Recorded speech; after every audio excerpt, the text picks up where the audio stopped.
We're back with video games.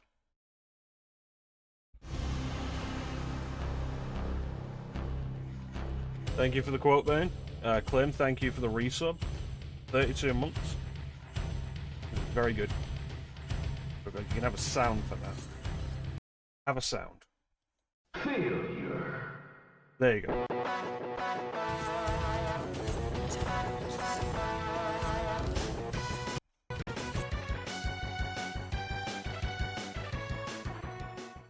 What's wrong about it, Bane?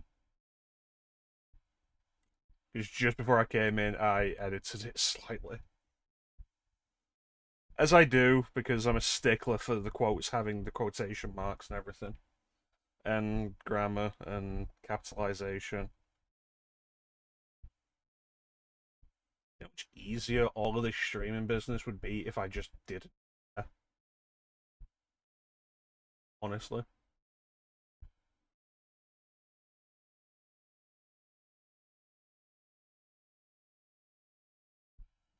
Let's see. Why do we care? Fucking Vorador. Imagine take it in somebody's house. I'll just edit it real quick.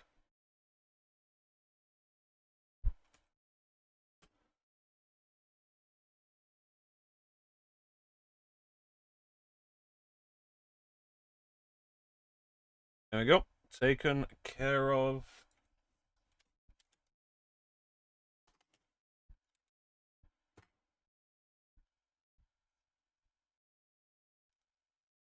Does seem all good? Welcome in, Star. Now, back to the video game. Where is the video? There it is.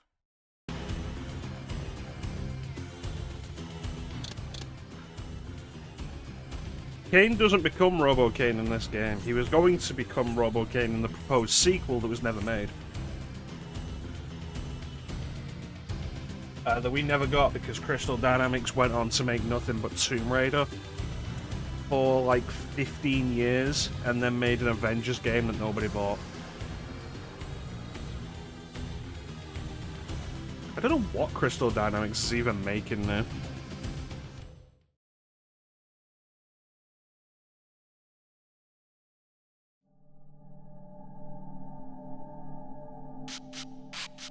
Kane's very disappointed about your RoboCop joke. Go away.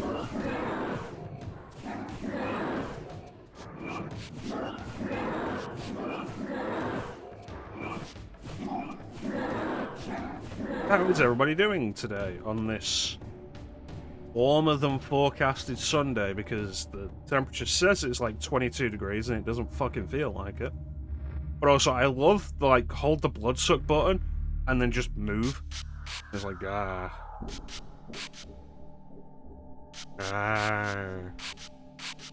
It's really stupid. Yeah, that's probably the issue. I'm ready to be done with this game, honestly. I know you were lurking last time, Bane, so you saw a lot of the shit, but, like, I am so fucking tired of this game. I'd forgotten how tedious this is because I haven't done it in like 20 years. But it's like every time I take a step, fight. So hopefully we're gonna have some good chat today to distract me from how honest to god boring and repetitive this game is.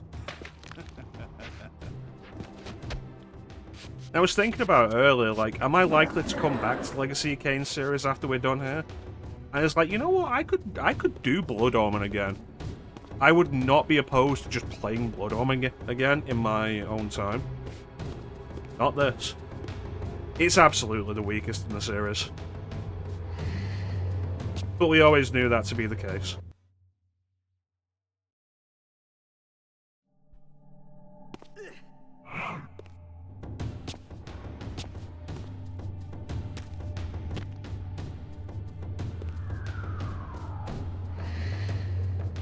What do you need, Clem? What were we playing? We played Tales of Vesperia. We were playing Tales of Vesperia, where it felt like almost every monster we came up against was some sort of Pokemon ripoff. That was kind of crazy.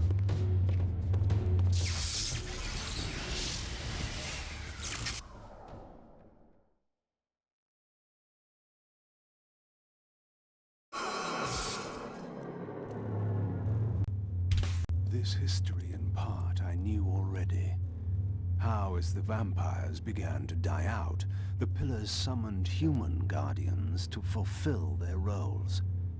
It seemed the ancient vampires had adopted, and when necessary, abducted the human guardians and made vampires of them when they came of age, until the humans rebelled against their masters. And here, I made a surprising discovery. It was Mobius, the Time Streamer, and Mortanius, Guardian of Death, who led the bloody revolt. Now, I understood why Mobius hated me so intensely. I was the first vampire guardian in all these centuries, and he knew what my coming signified.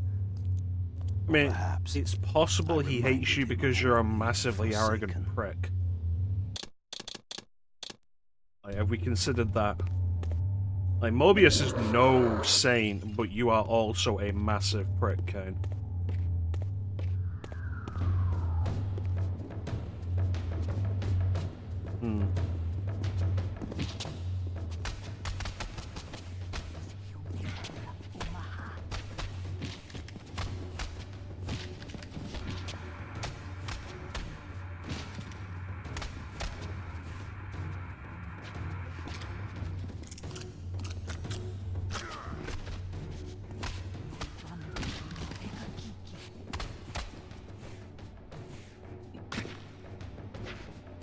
It's odd that this door is locked with the emblem of the pillar, not the pillar, the lightning fragment of the Balance Guardian.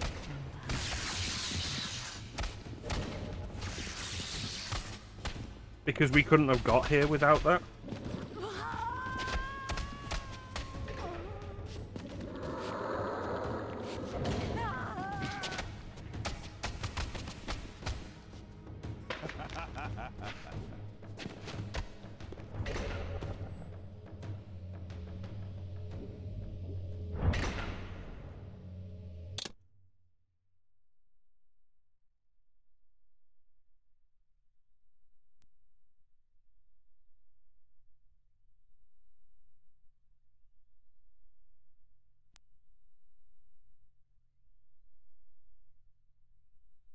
Alright, let's continue.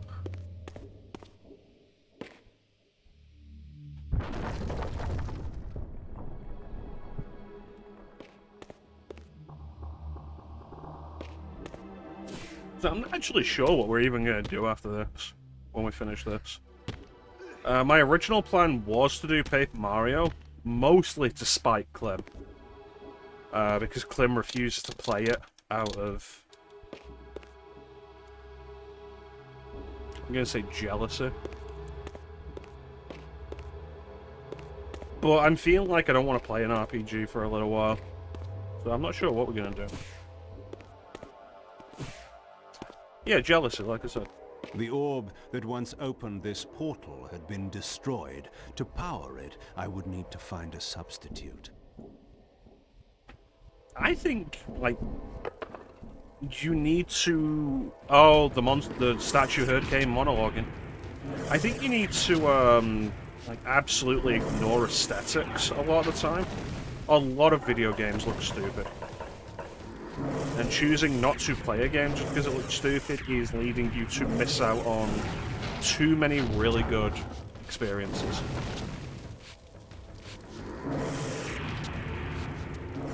Yeah, the other wheel is entirely RPGs. I need you to play it for 40 hours, Clem. It gets good after 40 hours. No, honestly, the thing that really gets me is, like, take a look at Mario and Luigi RPG, Mario and Luigi Superstar Saga. I think you'll like that because you really like Super Mario RPG. And I think not playing that is something that's like making you miss out on something you'll probably really enjoy.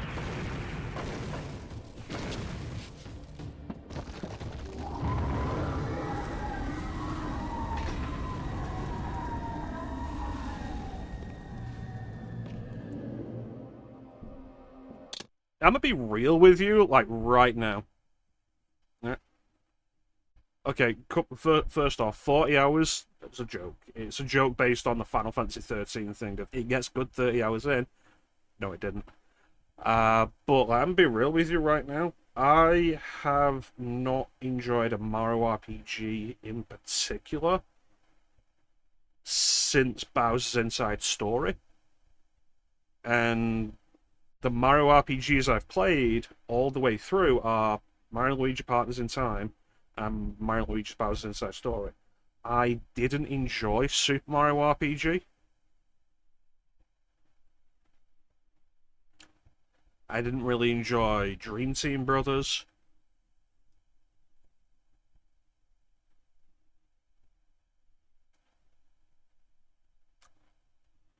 And I've not put enough time into Paper Mario personally to really care. I just like ragging on Clem about his aesthetics thing. But to even the playing field a little bit, I have a Metroidvania I was playing a little while ago that's just in my Steam library for some reason. I don't know why. Called Cookie Cutter. And I was like, let's play this and give it a go. And the aesthetics are really repulsive. And I just ended up, like, not playing much. I played like an hour of it. And I was like, yeah, it's not grabbing me, and it's really not pleasant to look at.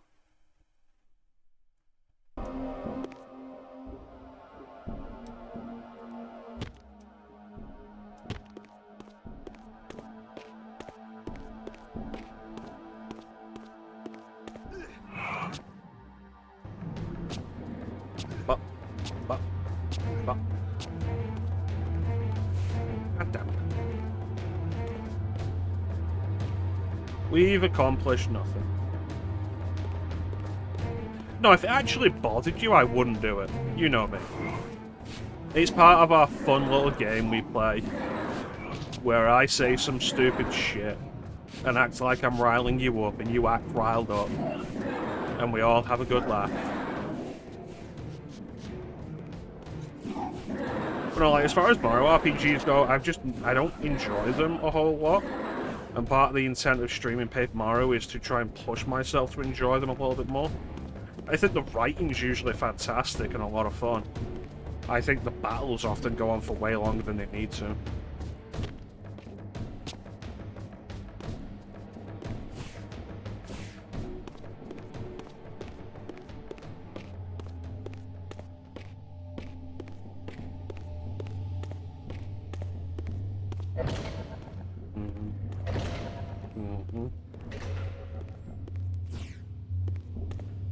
Yeah, I just don't feel like playing an RPG at the minute.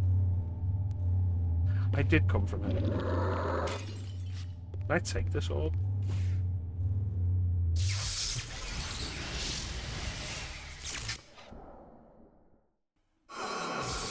Yeah, like I've spoken before about how I didn't finish Super Mario RPG. I was playing it on my Super Nintendo Mini when I got that. Because that was the first time I'd actually owned Super Mario RPG. It wasn't released over here originally. So I don't think we got it until the Virtual Console on the Wii. And I didn't get it personally until Super Nintendo Mini. So I was playing it on that. And I'm playing it, like, the writing's great. I love the writing. I love a lot of the characterization. I think it's super funny.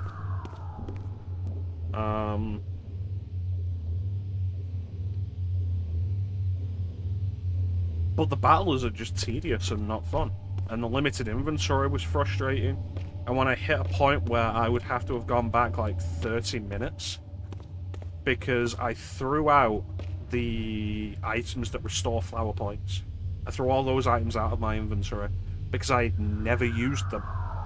Bear in mind, this is the second trip to Bowser's Castle. like leading up to endgame. I've thrown out all the items that restore flower points, and I'm being faced with dry bones who can only be injured, who can only be damaged with attacks that take flower points. So that's an issue. And so it's like, okay, I need to essentially die and restart from the last save point, which is like 20-30 minutes ago. The fight's taking too long because the dry bones are only doing like 2 damage to me. And I was like, I don't want to do this anymore. And so that's why I never finished Super Paper Mario.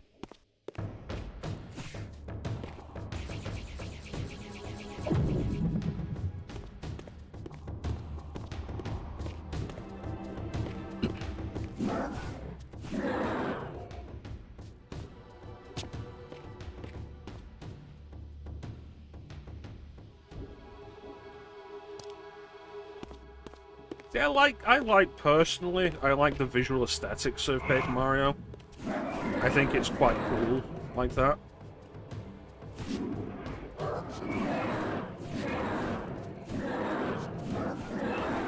A little bit of whimsy, a little bit of silliness. I'm okay with that. But yeah, when the battle system is just wasting your time, it's like... It's a shame because I've seen Paper Mario all the way through, and I know it's a genuinely really funny game. And I just feel like you would have enjoyed it more than I do, and then enjoyed the writing at all. But if that's not the case, that's not the case.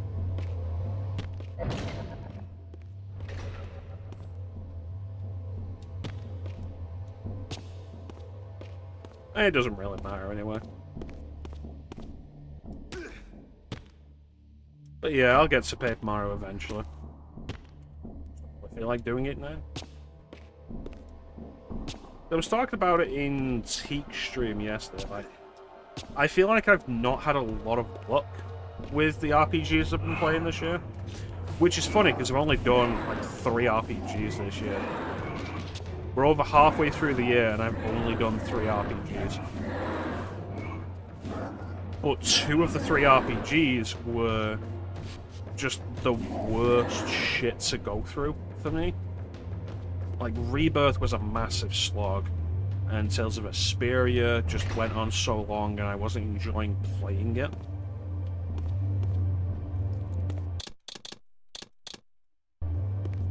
So the only RPG I've actually enjoyed this year was Chrono Trigger.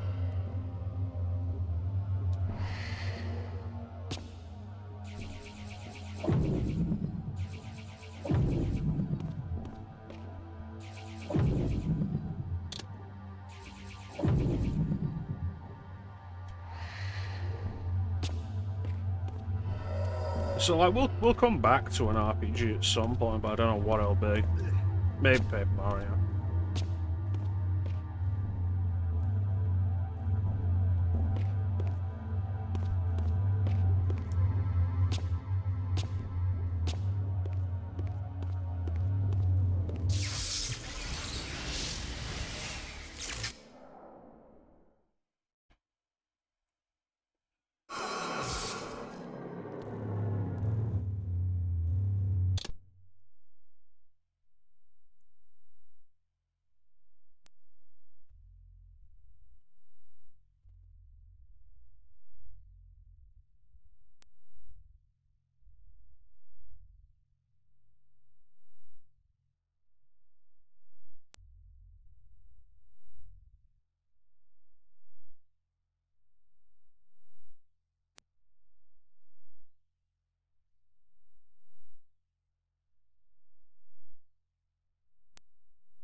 Shadow Hearts brings up a good point. Like, at some point I do need to do Shadow Hearts Covenant.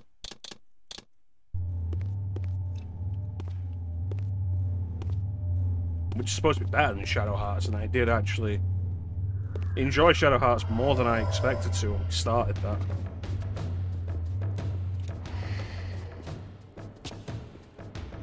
But For Halloween this year, I've got a few ideas already in mind.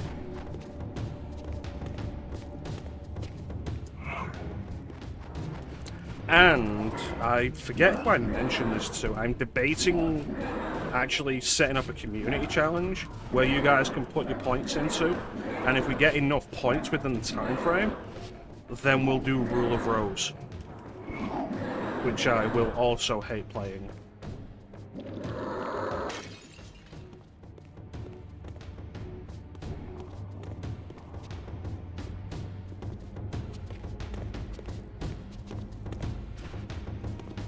What was the purpose of even coming in here?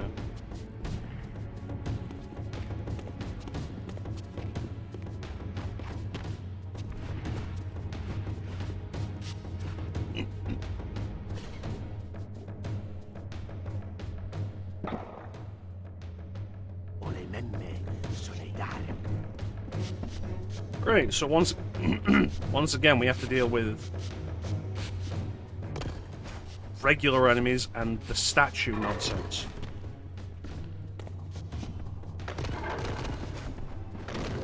No, I'm sorry, it wasn't statues when I had to do this as Raziel, it was the fucking vampire guardians.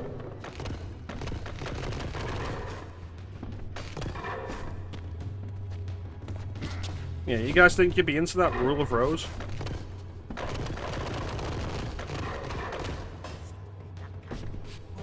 I need to actually make a list of what I've been planning for Halloween, because I can't remember all of it.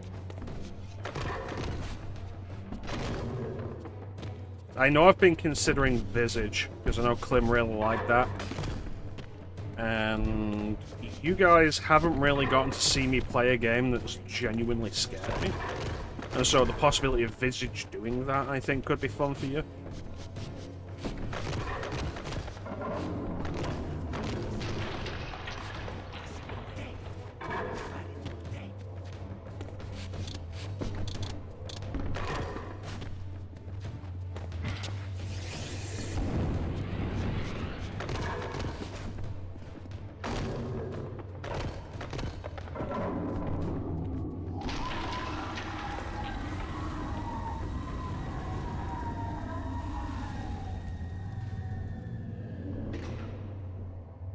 I don't know, my opinion on that kind of thing has always been, like, a lot of those first-person horror games, like modern ones, always look very YouTuber bait.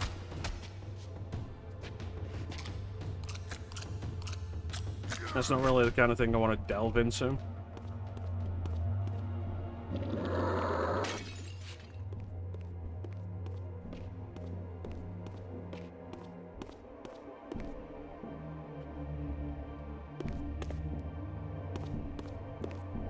We'll see.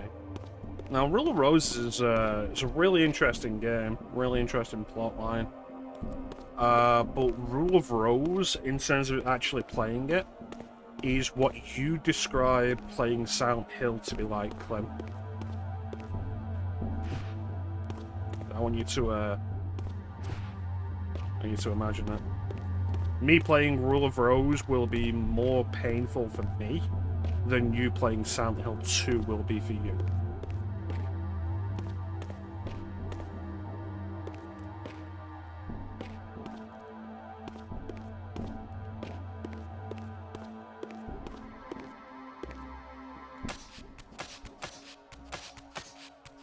So it's something to consider. There was other stuff, and I can't remember it now. I need to write these things down.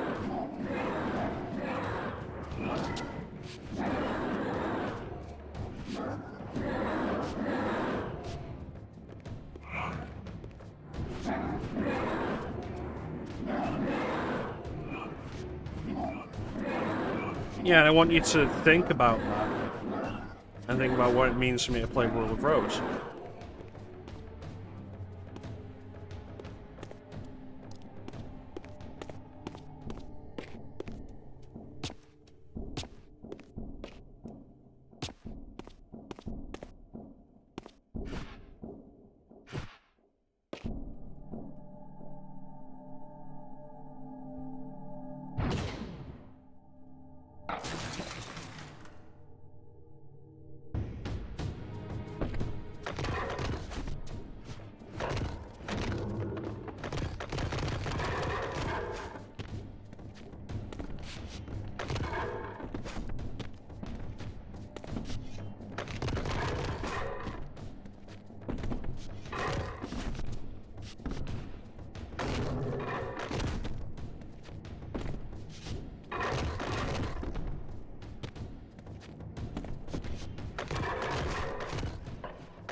One of the games I was considering this year was Project Zero 2, Crimson Butterfly. I know I had good ideas, and now I've pretty much completely forgotten them. No, Rule of Rose isn't janky. Rule of Rose is bad. Like, that's the big thing of it. Like, Silent Hill 2 is janky, and it's pretty rough. And, like, just stick the difficulty down onto easy, and, like, deal with that, so you don't have to deal with it as much. Rule of Rose is bad.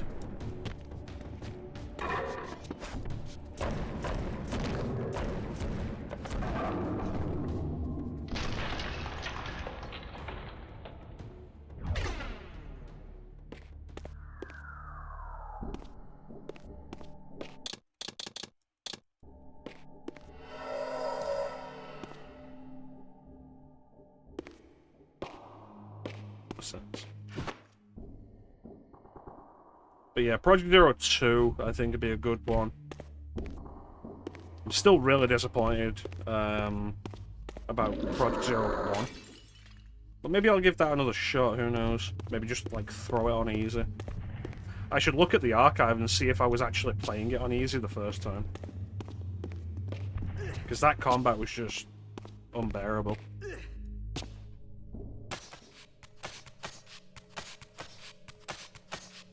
There was a fun heal bleed. That was it. I remember I was talking about it in Ali's Discord. Considering whether to do Ill Bleed or Enemy Zero this year. Because I think both would be really interesting. And you know me, I like dabbling in the stuff that nobody's heard of.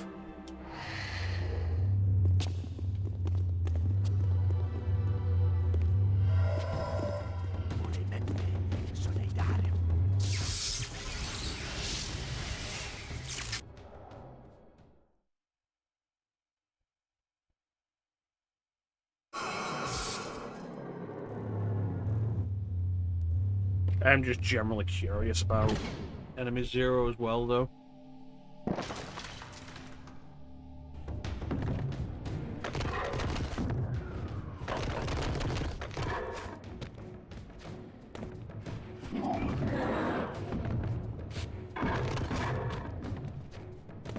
So, Clint, what are you thinking about streaming next? Did you really just been in kind of in an indecisive state since you finished 13?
Hey, it's Ninja.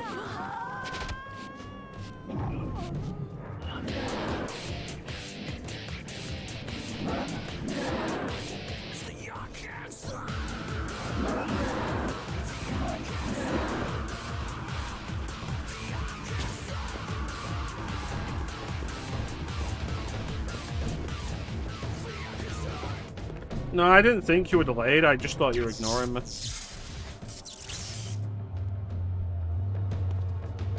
Welcome in, Ninja. You haven't missed anything. No, wait, no. There's one story point we saw. Vampire Guardians. As the vampires died out, the pillars started selecting humans to be their guardians. The ancient vampires that remained would take those humans to raise them to become the new vampire guardians of the pillars. And eventually a revolt was led against them, and the leaders of that revolt were Mobius the Time Streamer and Mortanius the Necromancer. That's all we've learned.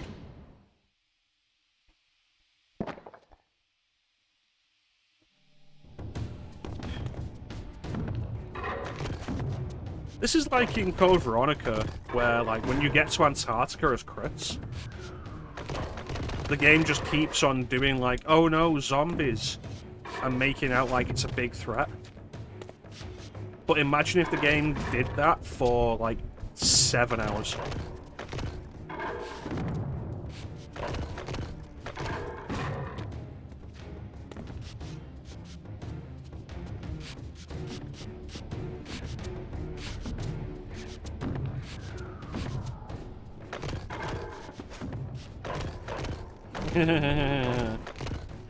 And that gameplay was all bad combat.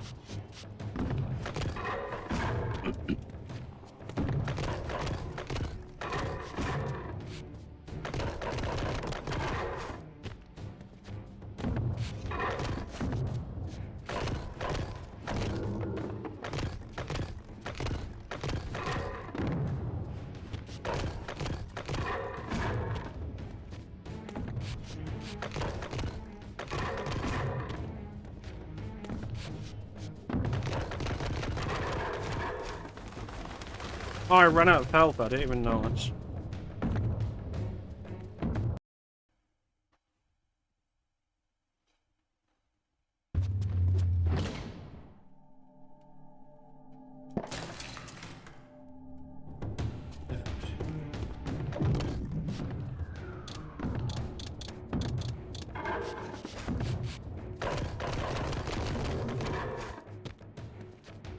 So, put your opinions in chat. What do you think the next game I should stream is to wash the taste of this out of my mouth?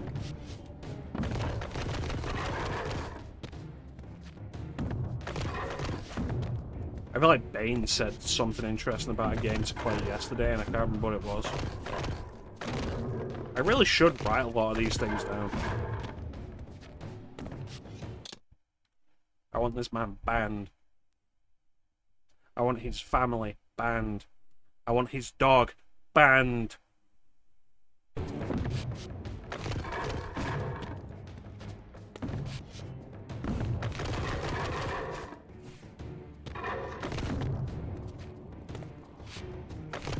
Yeah, like Bane, I feel like Bane said something interesting yesterday, and I can't.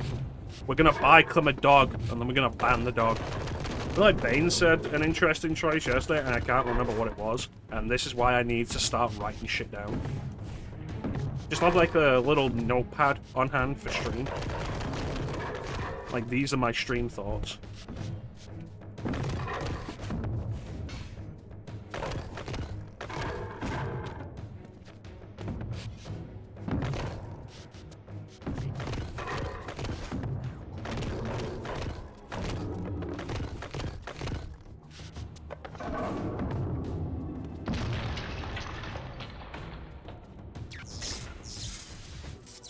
Confronted again with depictions of the vampire's champion, the bearer of the Reaver Blade.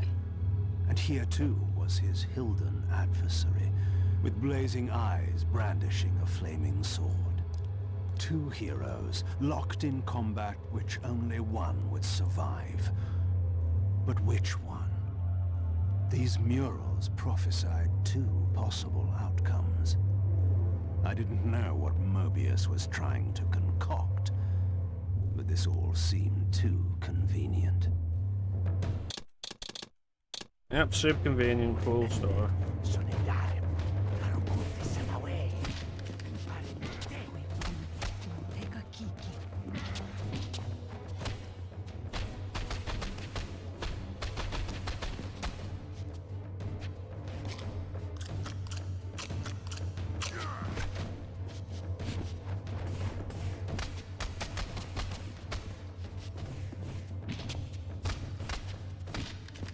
My favorite thing is knowing that we're gonna go through this chamber again as Raziel.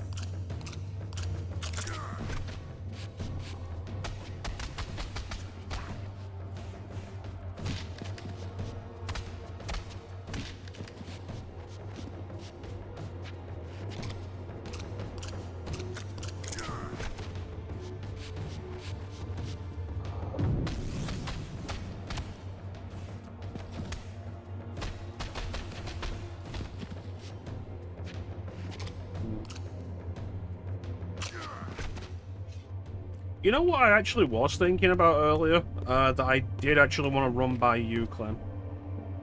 Mega Man Zero.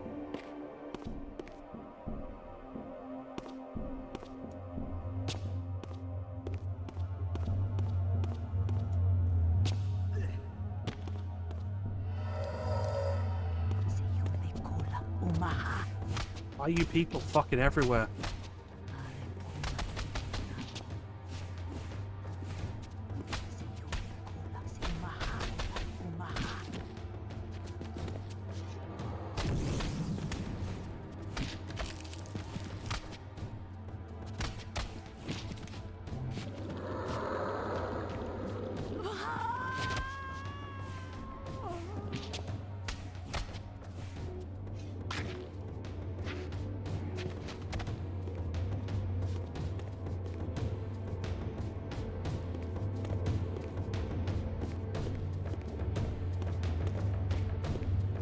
That's a real shame. I was hoping it'd be something you'd like.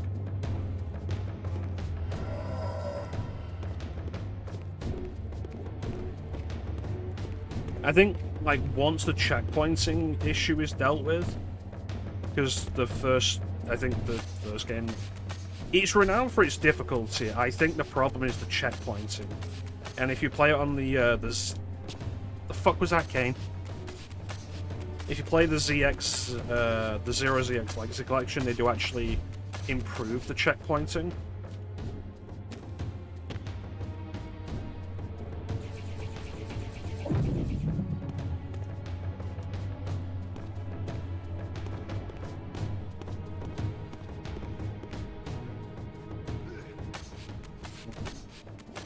Because, like, I didn't enjoy it on Game Boy Advance.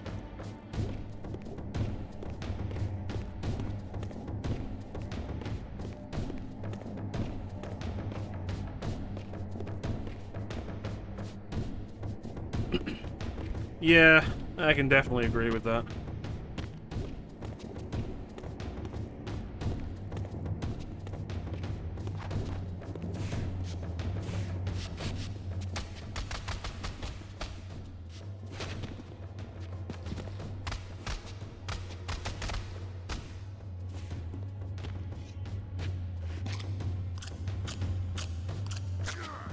I wonder if that gets better in the sequels, like, as they get used to it.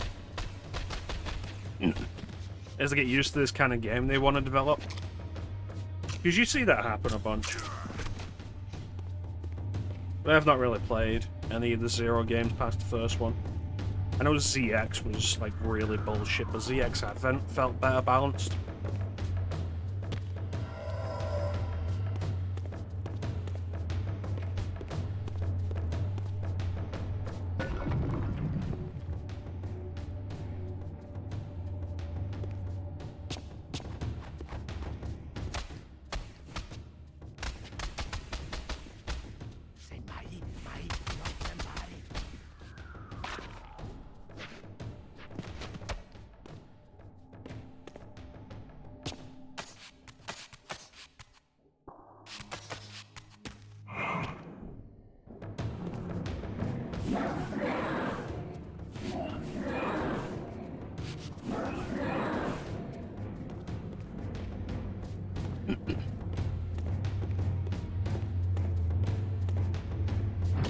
Oh boy, my favorite thing, walking into a room to see the doors lock and force me into combat with these fucking things.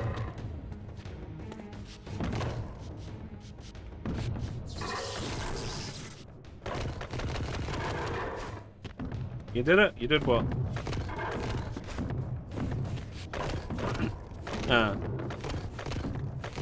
Well, you gotta remember, Clem, like, We all did that as kids. Everybody who beat it as kids, we did it. You've done it before. You've just reclaimed your old glory. But the question you have to ask yourself is, was it worth it?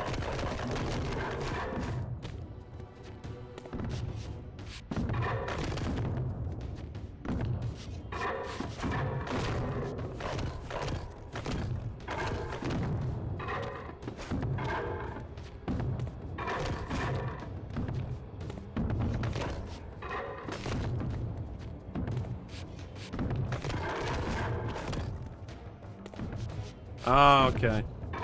Then you've claimed my glory.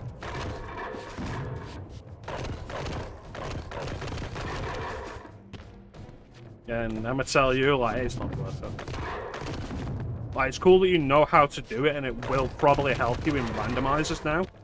Because Kain and Somalia is not considered needed for the logic for it. But outside of that, like, there's no reason to ever do it without the Kain and Somalia.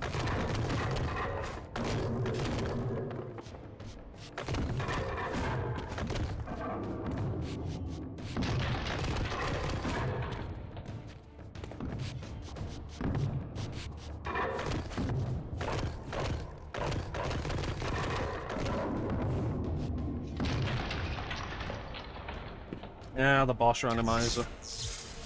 I like the concept of the boss randomizer. I think it's a bunch of fun, mixing up what bosses you fight where, and like what bosses get repeated in Ganon's Tower. I think that's a really cool idea. In practice, it really fucks you up, because you do like, oh, I need the bow to finish the Eastern Palace, and then you get in there and try and X as the boss, and it's like, oh, I need the Fire and Ice Rod now. And I didn't know that until I got into the boss room, and now that's a problem.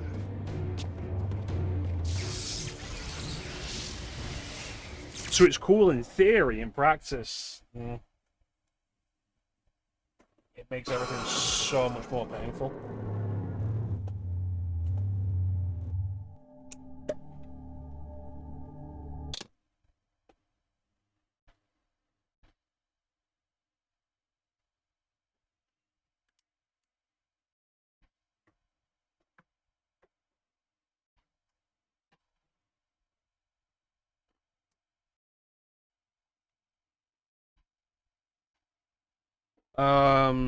Argus.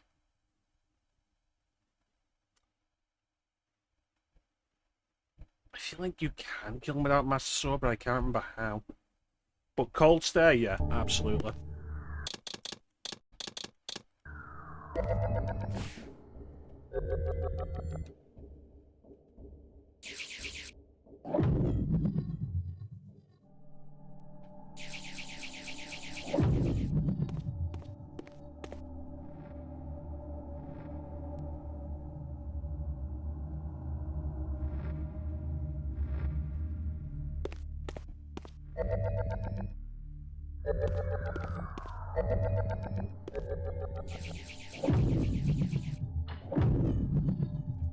Yeah, you're not doing that with 10 bombs.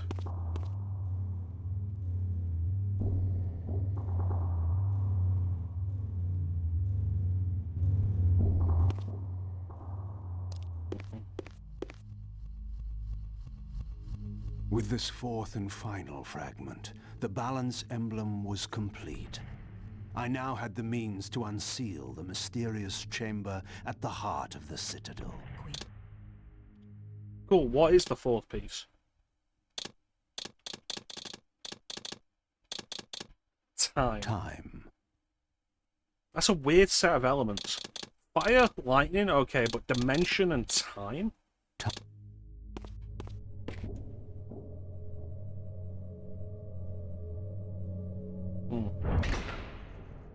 So yeah, it's fun to mess around with, but I don't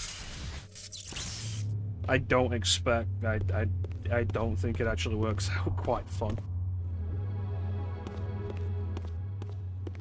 Is there any reason for me to bother running around this area?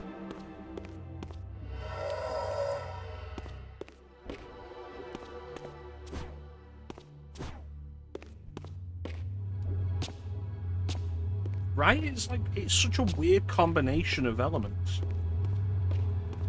And you think, like, oh, the balance guardian, the balance emblem, so the pieces are all going to reflect one of the pillars. So, like, dimension and time, okay, that's 2 pillars. There's no pillar of fire, and there's no pillar of lightning.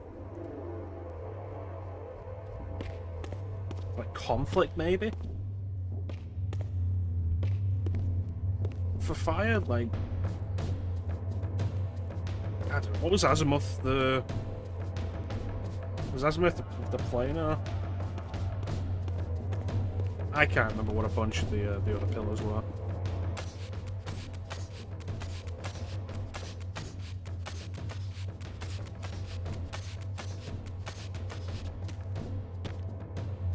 Like, Raziel's empowerments at least feel like the traditional elements.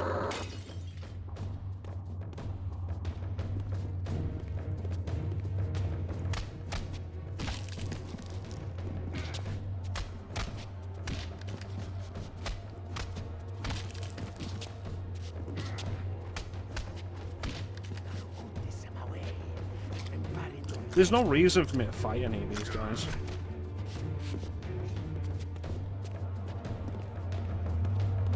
And, like, I genuinely don't care. Let's just go back. Go back and do the thing.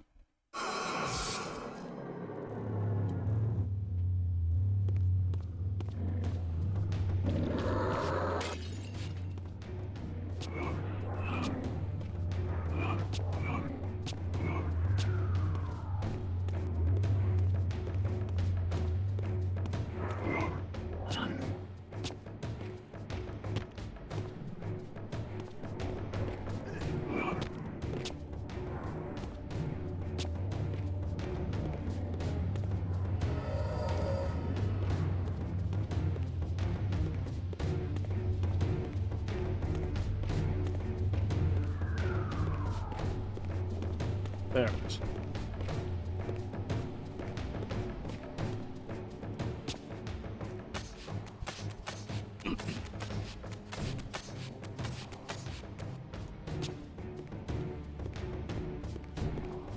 No, it isn't.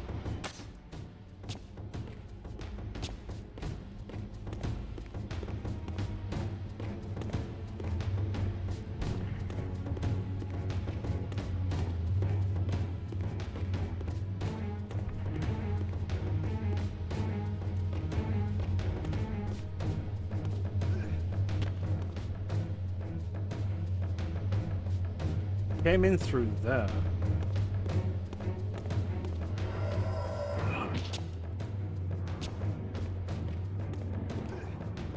Can I get back in there?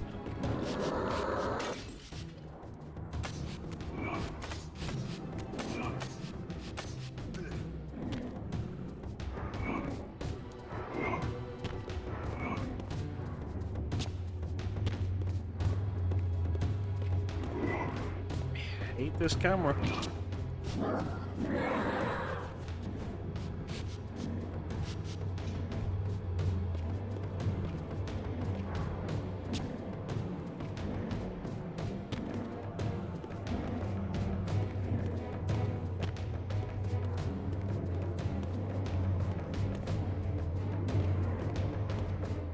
Okay, nothing in here.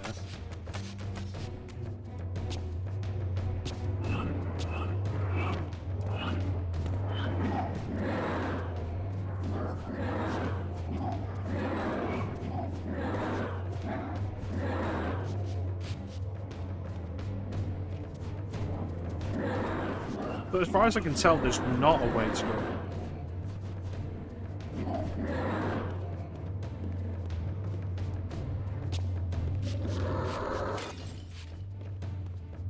Alright.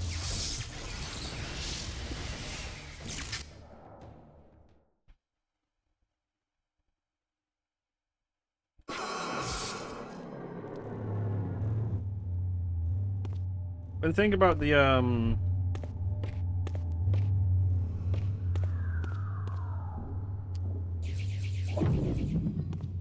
Metal Gear spin-offs again.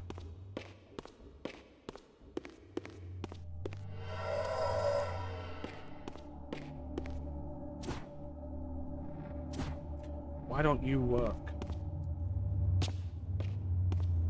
And like, I've been meaning to go through with the acid games, or at least give the acid games a proper try for 10 years or so, like a long time.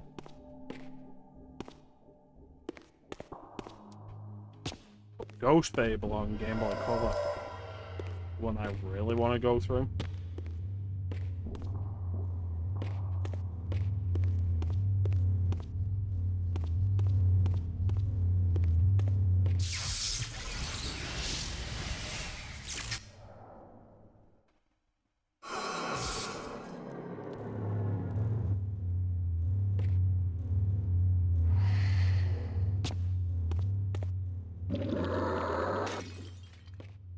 Where am I?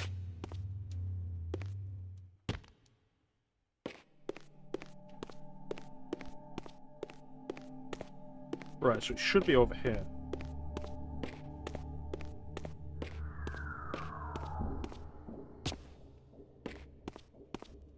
There we go.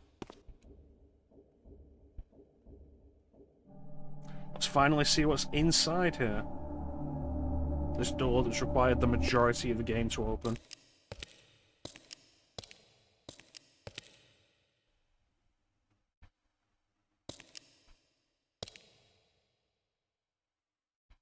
For my ancient ancestors, the dark gift was clearly a curse, damning them to a kind of spiritual purgatory. But why were they compelled to seal this chamber so securely? Perhaps the lock was not meant to keep intruders out, but to imprison something within. Kain, scion of balance, savior of Nosgoth. What is this? Your arrival is foretold. The fates have willed it. Is that so? I am the oracle of your ancestors. Really? Because you sound a lot like provide the Mortania. answers you require. You needn't speak. I know your mind. You seek knowledge of your creature Raziel. This I can offer, if you will look. He has found the body of Janos Audron. He journeys now to Avernus Cathedral to seek the Heart of Darkness. You know what this means. And why would I trust your prophecies? These events are already written just as you feared. But there is still time. He can be stopped. If Avernus is in flames, Raziel is 5 centuries beyond my reach. I may aid you. Yeah, but you're in this immortal, regard you can as just well. wait. This portal will transport you in time to the very hour that Raziel arrives in Avernus.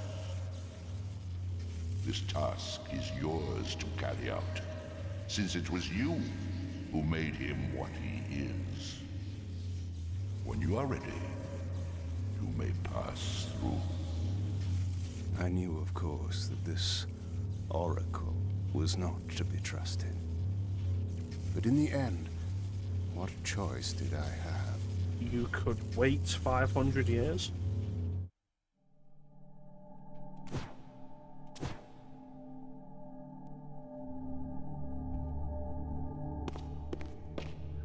Also, this thing of, like, we know that's the voice of the Elder God, who has wanted Kain dead. Fuck, I don't care. So, like, what's the Elder God playing here? This peculiar sensation was familiar to me, and the chamber did indeed appear altered by time. In this regard, at least, the oracle seemed to have been truthful. I have delivered you faithfully to the very hour you desire. You know what must be done, Kain. There is only one way to prevent Raziel from doing great harm. He is not my enemy. But you are his.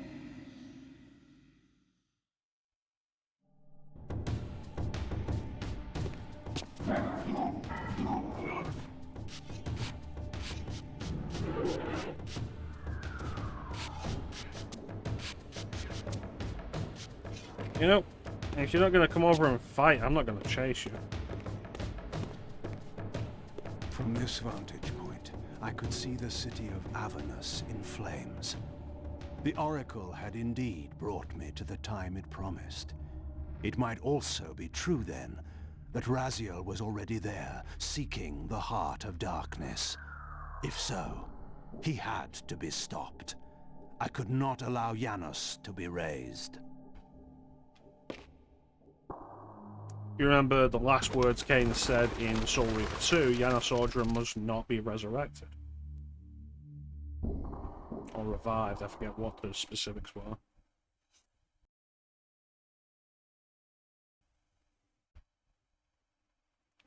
Somewhere in this great cathedral, the heart of darkness lay concealed. The city outside was in chaos, and the cathedral would not be immune for long. During such times, buried secrets were often suddenly revealed, or lost forever. Raziel shouldn't be able to see that side. But if you remember Blood Omen, you'll remember what is uncovered in Avernus Cathedral while it burns. The young Kain uncovers the Soul Reaver.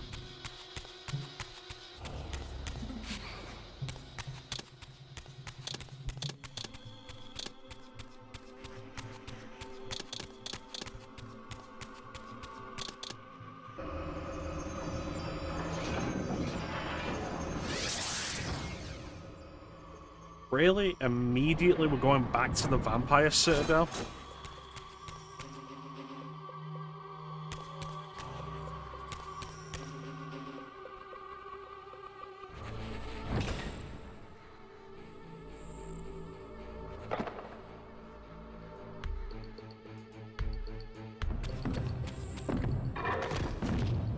This series deserves to die after this game.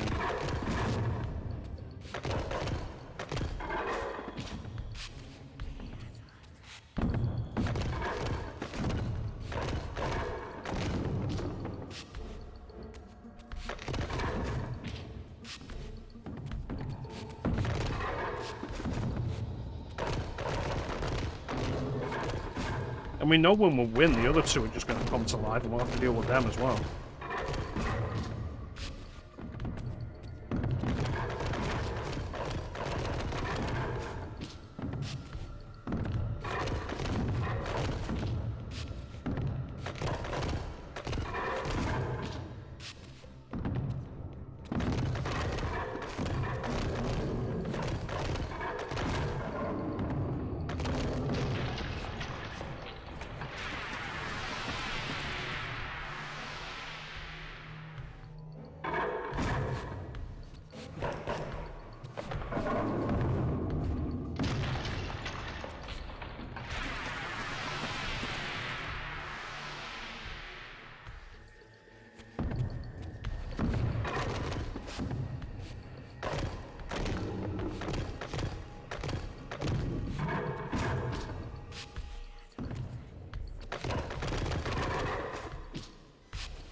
What's honestly absurd is how this has been the majority of the game. Like, barely any of it has been actual dialogue. It's been monologuing over nothing and these endlessly repetitive fights.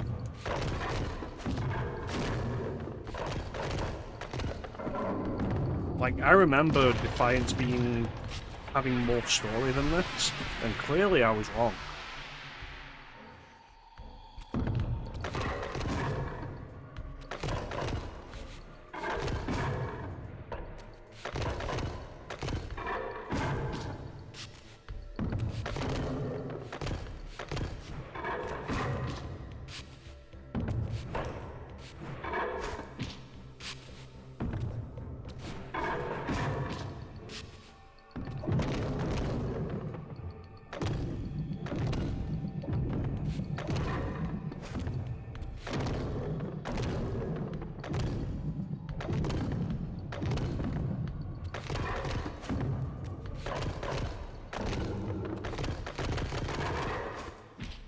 How much health do you fucking need?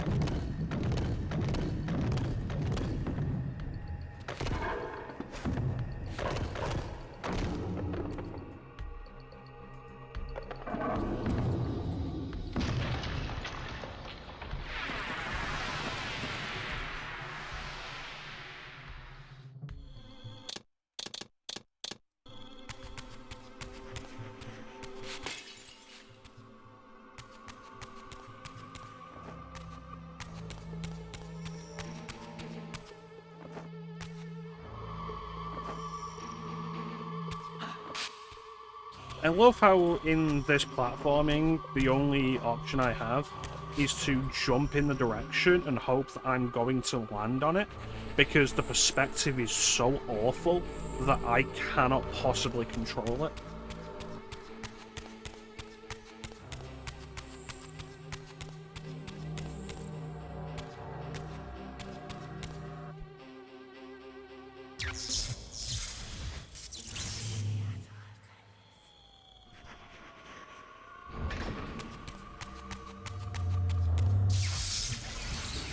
If the numbers are right, this should be the final Vampire Citadel Reaver chamber, because there's only 2 Guardians left.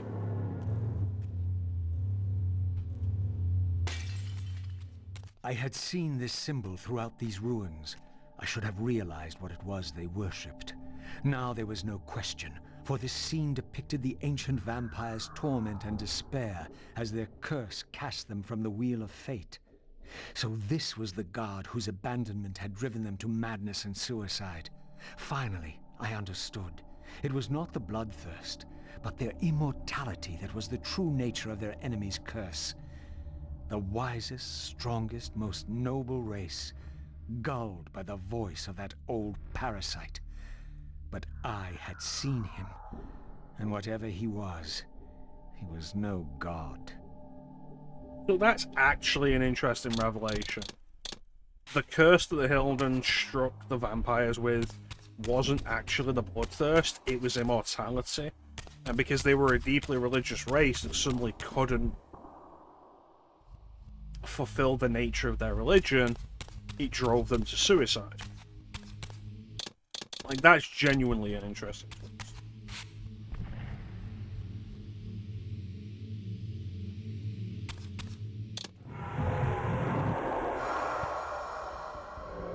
Unfortunately, it comes like 8 hours into this game that I got sick of playing 5 hours ago.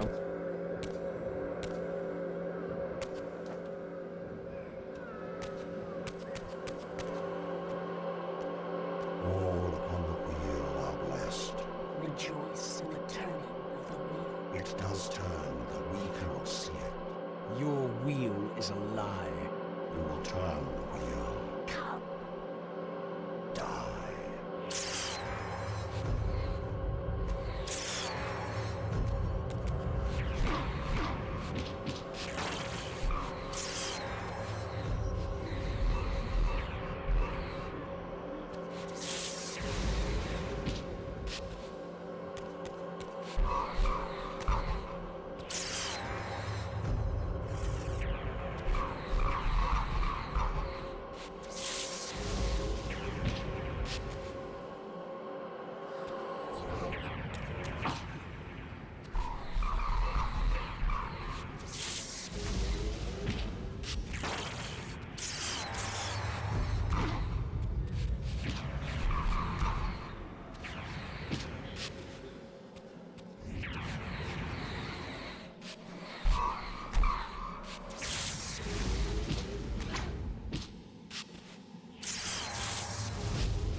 Here's hoping that's the last of that.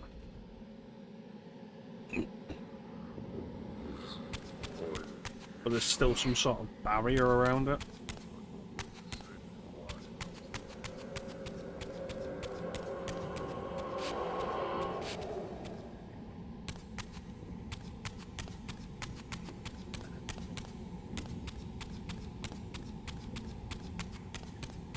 First things first, find our way back to the material realm. There we go.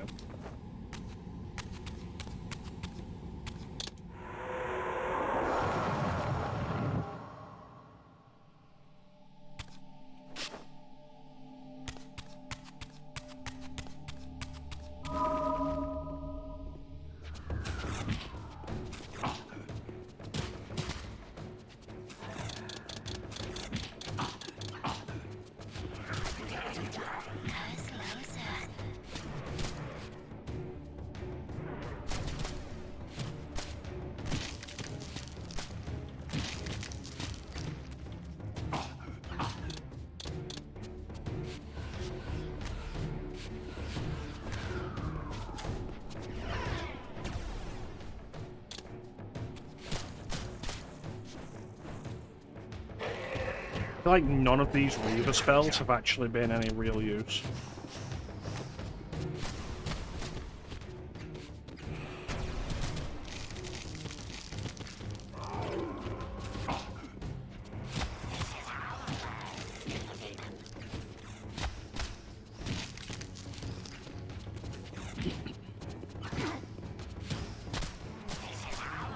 I wonder if this might have worked better if they did this like Devil May Cry 2 or Enter the Matrix or like various other games where instead of switching you between the two protagonists as you go through the game, you just play through both protagonists' stories separately.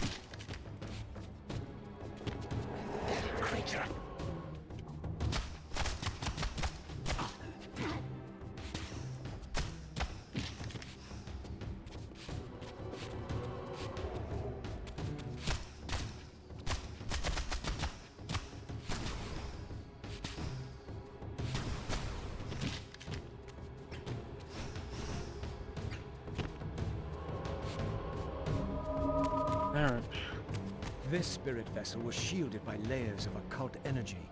There had to be some means to dispel this barrier. Of course it's shielded, because, you know, God forbid we just have an easy time.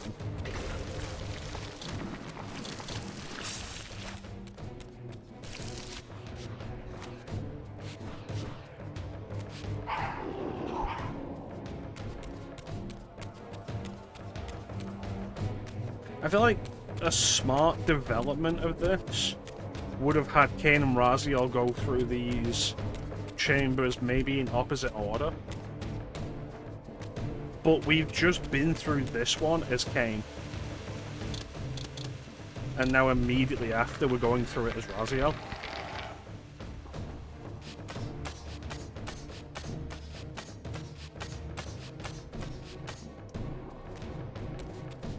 Like, imagine if Eternal Darkness did that. Imagine if after you've done Edward's chapter, running through the mansion and like going deep into the underground city, and like activating all 8 towers and such.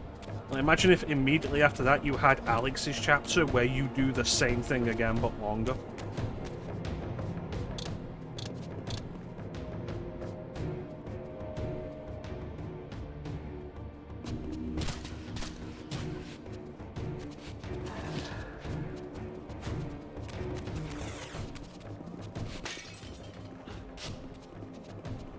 Yep. That's what this game is. It's crazy because, like, I get they were probably really hammered down in development time. Like, I would genuinely be very interested to see what the development of this was like. Because they cannot have had much time with it.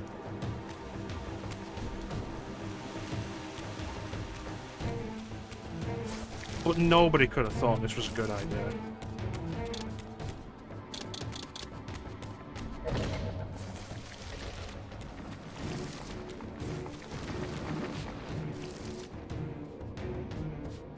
the fuck? There's a first-person mode?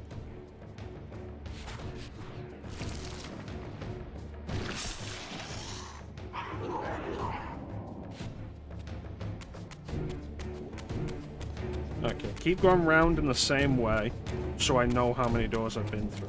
This is 2.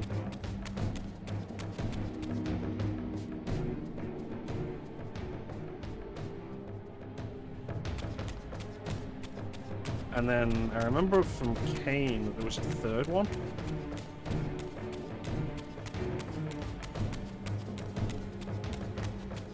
Was there? No, I guess not. Alright.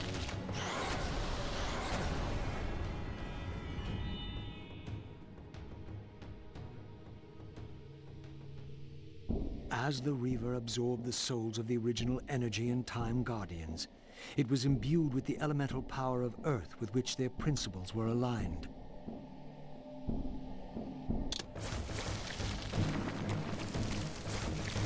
And so now, on top of all the nonsense it required to get here, like to get to this point where we could actually get the Earth Reaver, I now have to do a bunch more shit just to get out.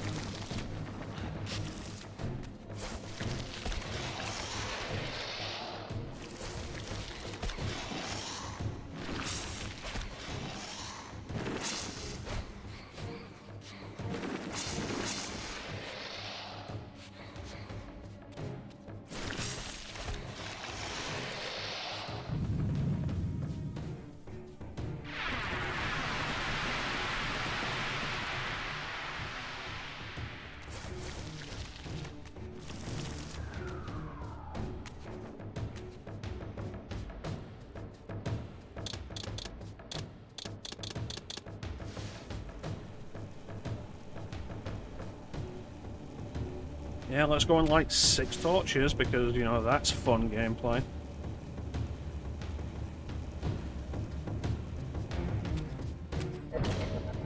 Oh, there wasn't a platform there? I couldn't tell from the camera angle.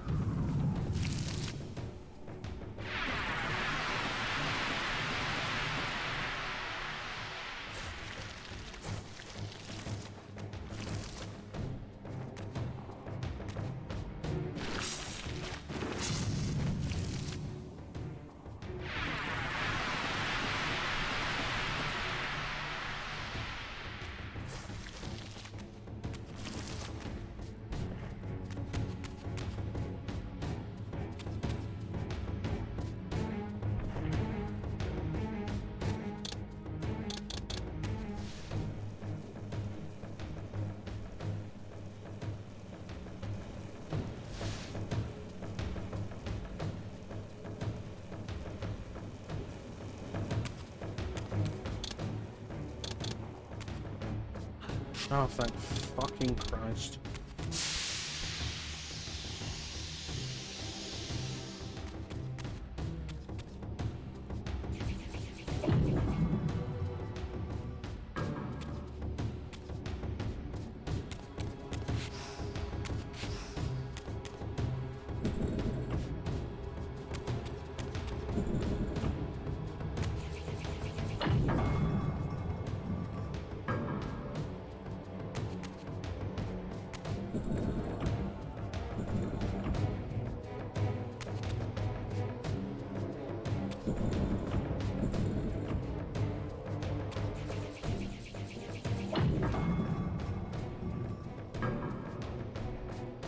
Hey, welcome in, Rockstar.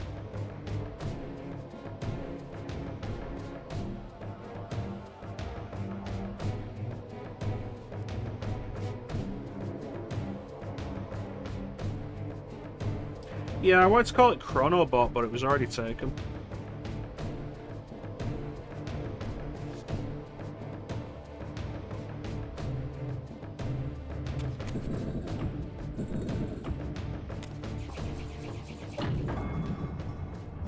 Right, so they're doors. Alright.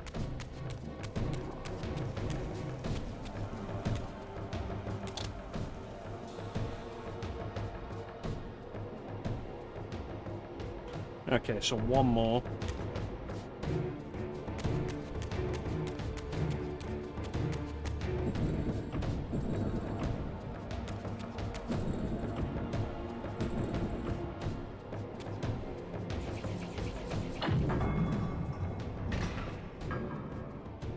And then we can get out of here.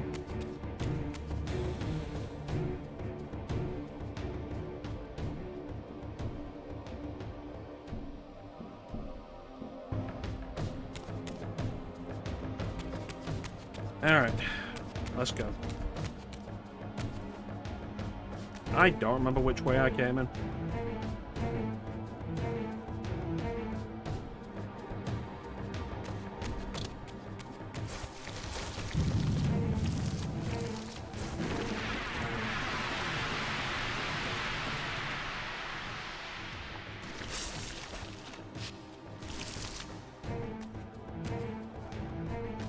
Why is the timing on that so strict?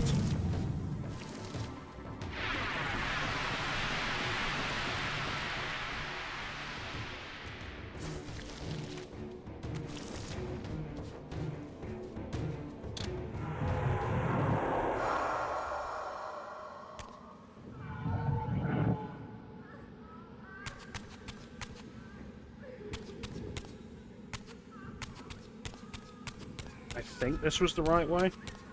Yes, it is. Because there's the mural we saw when we came in.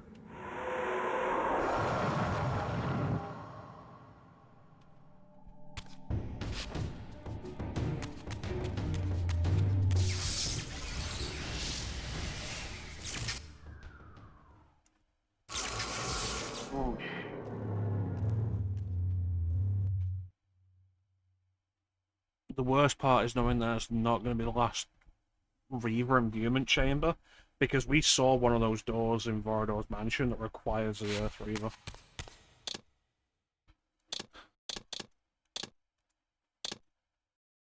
Alright, we have an ad coming up, so we're going to have to run the ad. When we come back, we will traverse through Avernus Cathedral, which does actually have something that you will find quite surprising.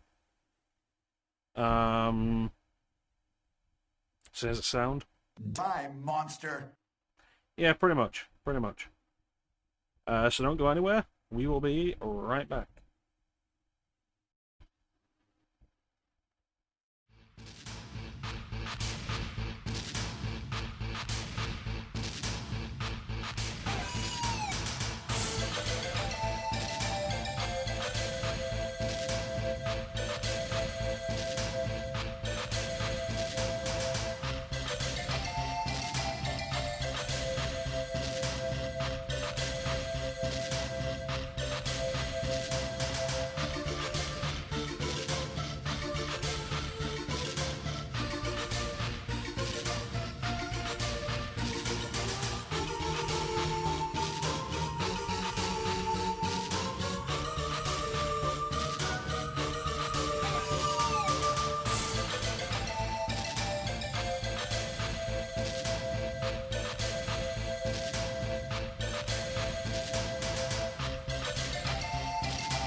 And we're back. Alright, fair enough, we're not.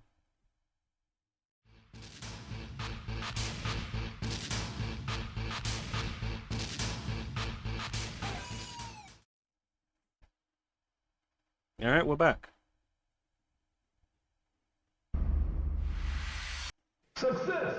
Success. Alright, let's go and explore Avernus Cathedral, shall we?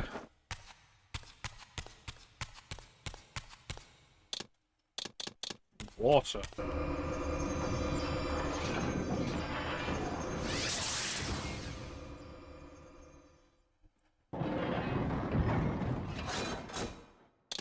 I feel like once we get into the heart of Avernus is where the story starts picking up again. But I am trying to decipher this based on like 20-year-old memories. So I command you to be gone. no. Oh, that's rude. I command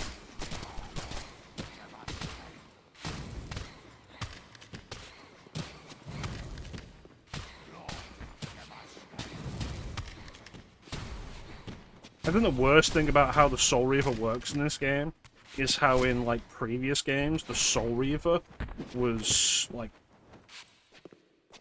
unbelievably powerful. That did nothing.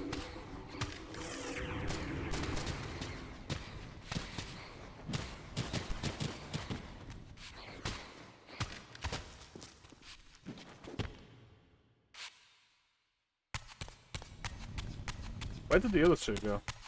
Did they die? Oh well.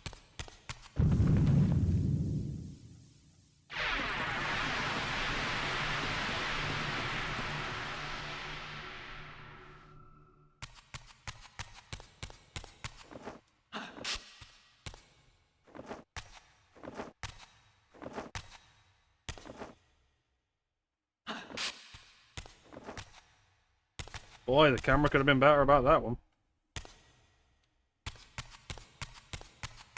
Is there supposed to be music? They just popped in.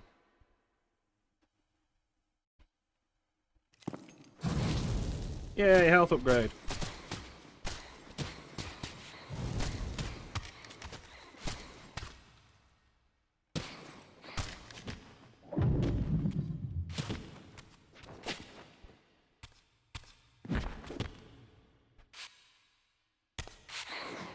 I know. Pick it up. Raziel.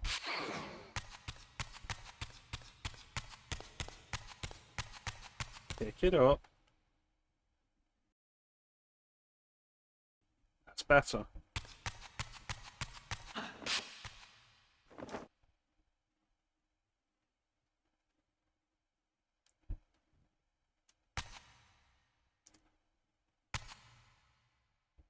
You know, Avernus right now reminds me of that church from Ninja Gaiden. And you know, it's a sad state of affairs when I would rather be playing Ninja Gaiden. As the handsome coffin hides the putrefying corpse within, the great cathedral of Avernus seemed to hold its own secrets, hidden in the catacombs beneath its vaulted chambers. Was this the source of the corruption that infected Nosgoth? Vorador had hinted at something more.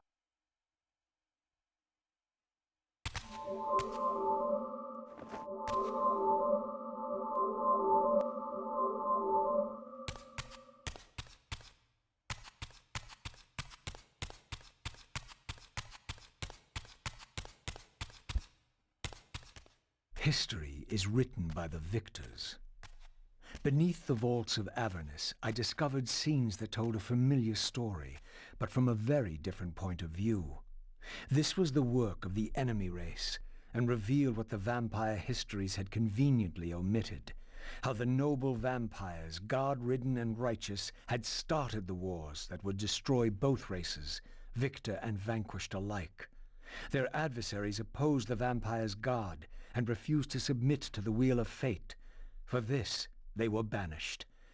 I now understood the poetic irony of their curse, and my resemblance to the vampire's enemy no longer seemed so accidental. Alright.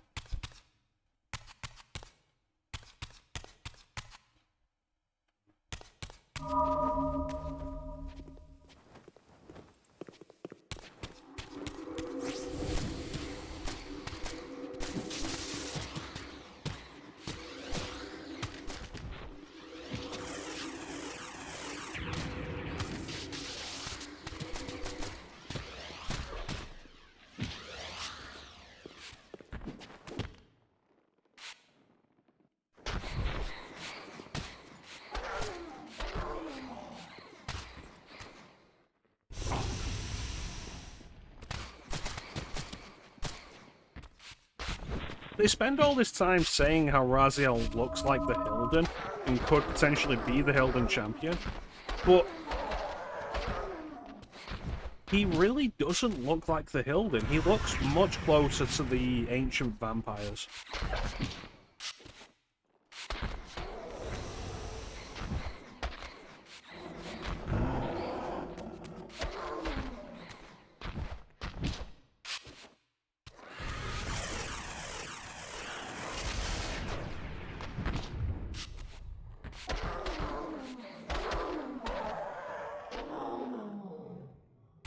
Can I go now?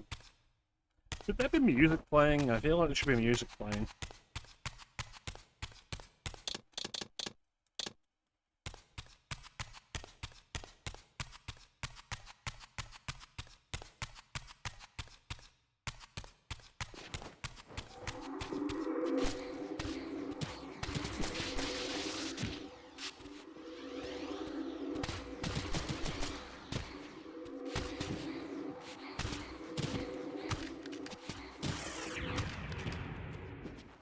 I'll take this, thank you.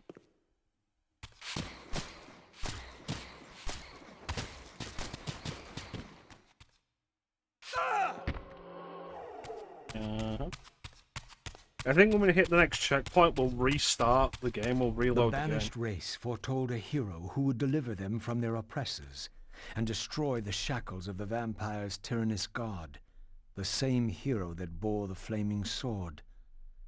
What game was this, where every player on the board claimed the same pawn? So, Raziel, your true nature is finally revealed. You were never the vampire's savior. It is to the Hilden race you belong. And when Kain realizes this, what do you think he will do? A lot of you have come out of the woodwork to talk to me now when you've been absent since the beginning of the game.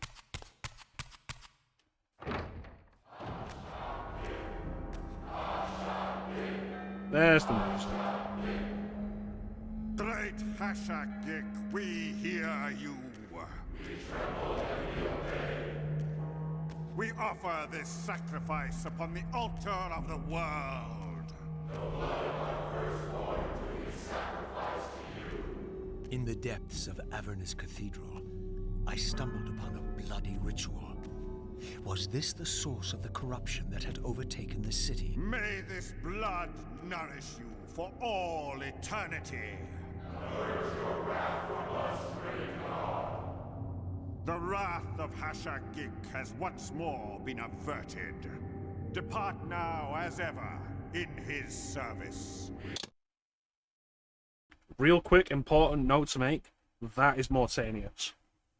You wouldn't recognize him because he's had a redesign for this game, and he has a different voice actor, because you can't just have Tony J voice two characters like that. Using the same voice, it's too obvious that it's the same voice actor. So Mortanius ends up being the only character who's recast, but this is Mortanius the Necromancer, Guardian of the Pillar of Death.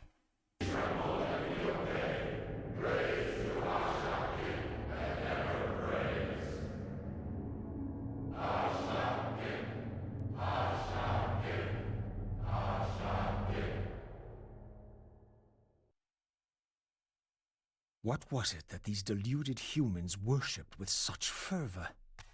Was this the dreaded unspoken that Vorador had warned me about?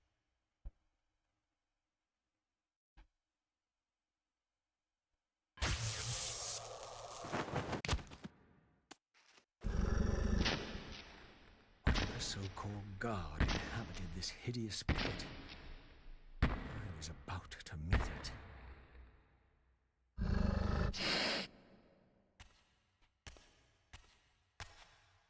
I smell no blood. Throat cut first, blood gouting, then it falls into the pit. The sacrifice is rejected. You will know my wrath.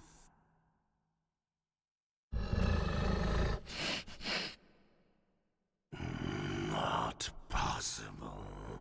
No, it could not be. Stand away, monster. No. That voice. Not possible. I know that voice. But he fell. The abyss. He ended there. I did not fall into the abyss. Oh. It remembers that, does it? I was thrown in by my own brethren. I heard what you did to them.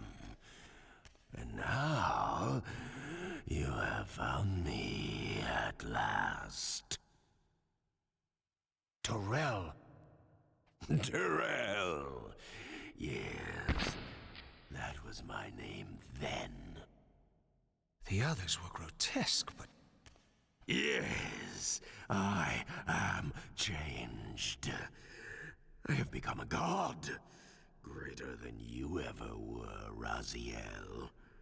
You were never a god. Greater even than Kain. It is to you that these humans offer their blood sacrifices? Hash-a-geek. Hash-a-geek. Yes. But how did this happen? I was summoned. There was darkness and great hunger. And then I was found. Why do you stay in this terrible place? Why stay? Would I remain if I could get out? While they hound me and tear at me and... The hour is at hand, as it was foretold. Terrell? We use his voice to command the disciples above. We demand offerings to keep the host alive. He has been a durable vessel, but he can take us no further. You must prevail. The champion of our enemy draws near. No! I must have blood! Bring me blood! Or feel the wrath of your god. Yours. Yes, it will strengthen me against them. What are you doing? No more questions. No more worship. Time to run. Time to scream. Time to die. Well, if you insist. So, Terrell, summoned through time, somehow.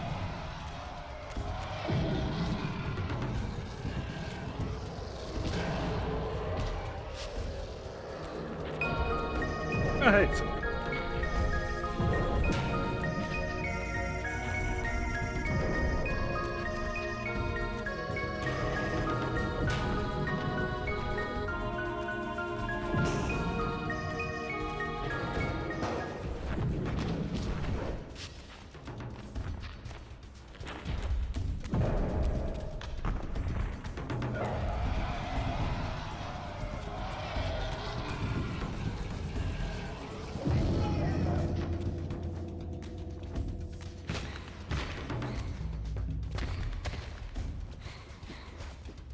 Yeah, so Terrell, summoned through time, somehow. This is a very clear case of, like, we need to wrap up a loose end. Because we left Soul Reaver having only killed 4 of the 5 brethren, Terrell we never encountered.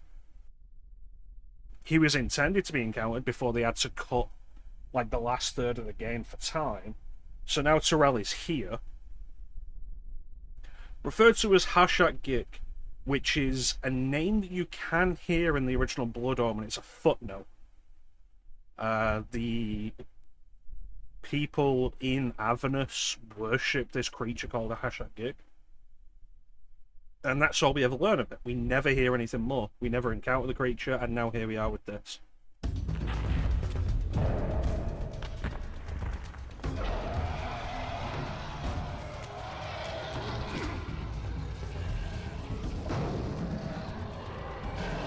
Oh, I can't fight.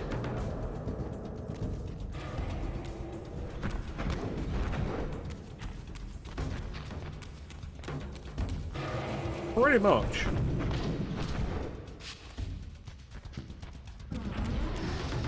Although, not even the Hashak-Gik was a plotline, it was a nothing, it was a world-building element.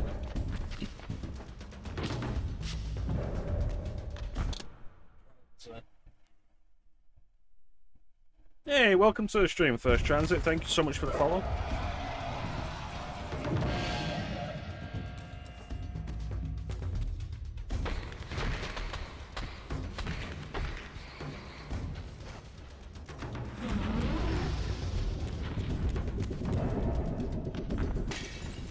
Yeah,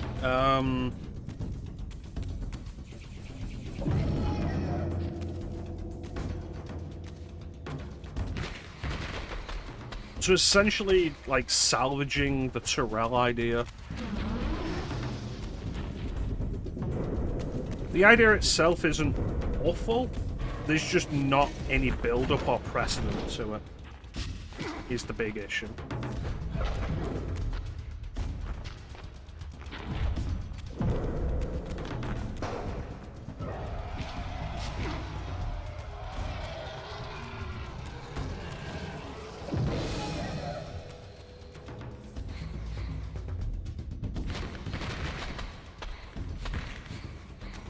And now we're definitely going to have the case of all of the plot.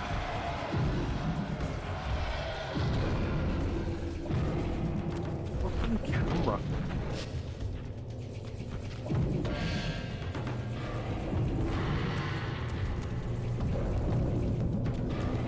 All of the plot that I was talking about was experiencing in this game is apparently going to hit fairly close together.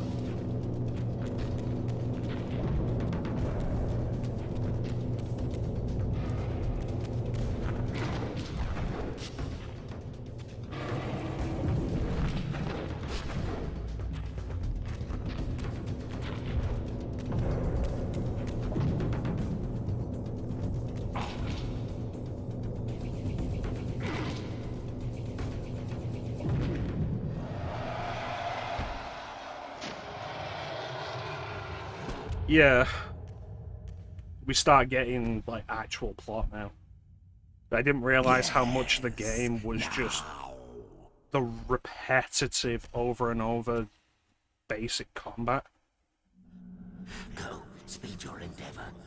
Face him and kill him. Destroy the binding at last. We shall all be free.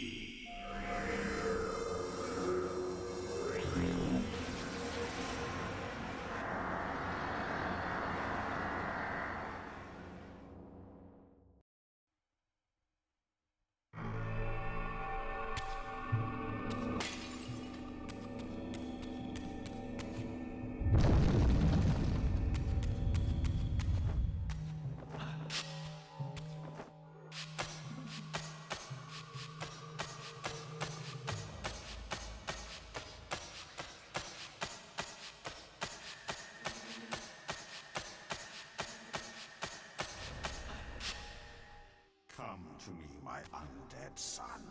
Make haste to the pillars. The stage is set for the grand finale. You will have your vengeance. I didn't realize they replaced Tony J with. I didn't realize they replaced Tony J as the voice of Mortanius with the guy who did Celebrimbo in the Middle-earth Shadow games. So that's interesting to learn. Mortanius. So, you have come out into the open at last. The binding must be fragile indeed. But you will find you are too late. What am I too late for this time? No. No. Not now. You are too late for the victory you sought. I have beaten you after all. You have mistaken my identity. Have I? You forget who schooled me in the ancient prophecies. This vessel speaks truly. You are indeed overdue, but it no longer matters in the least. With or without you, we will prevail. So, I finally meet the unspoken. And here it is, nestled in the heart of the circle itself. Ironic. Poetic justice. To topple the foundations of the pillars from within. We shall have our revenge in full measure and for all time.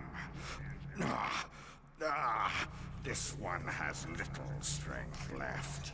One must not break him. Your kind does not like to lose. I seek the heart of darkness. Ah, now you think of that. But as I told you, you are too late. The heart has served its function. I have used it to set prophecy in motion. I created the champion foretold by my masters, who is destined to be your destroyer. The Scion of Balance will save Nosgoth. The Pillars will return to vampire guardianship as intended, and your race will be cast down forever. Kain. You use the heart of darkness to create Kain. How else? I refused at first to believe the ancient myths. I thought the vampires were simply a plague upon mankind, a pestilence we had to control. But they were right, and we were wrong to overthrow them, Mobius and I. We didn't understand what it was the Pillars were holding back. I have made my atonement. I will continue to make it to the end, which will be soon now. But I know Kain will set it right. He will restore balance. And none too soon. My enemy is growing stronger. Where is the heart of darkness now? Did you destroy it? You still don't understand, do you? You cannot make use of it as long as Kain guards it with his life. Kain has it. It is in Kain. Check and mate. This deed will redeem first me and then all Nosgoth. It must. This one grows weak, but we will soon have a stronger vessel. The long-awaited hour approaches. Our release is at hand. I must finish it now.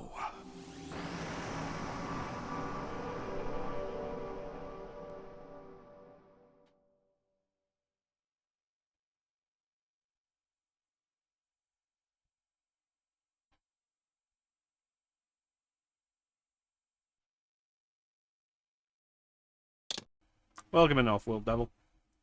Yeah, the idea that the face we saw in Blood Omen is a mask Mortanius wears is a neat retcon. Let's go over that real quick.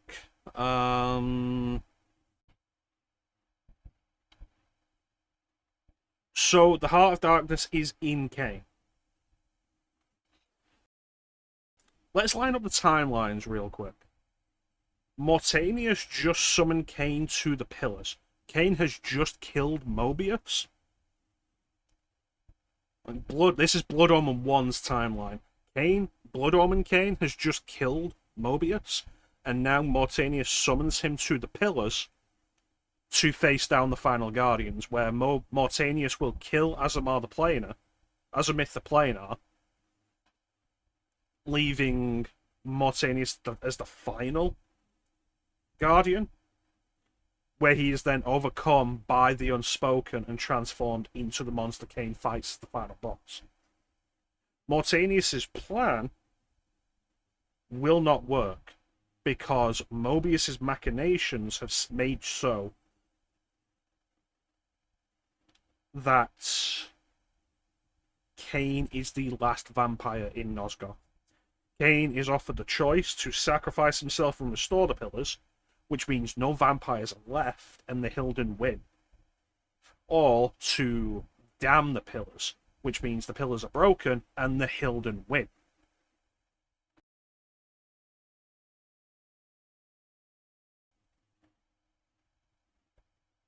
So Mortanius's plan is ruined by Mobius's machinations. Is there anything else to go over there? I don't think so, not yet.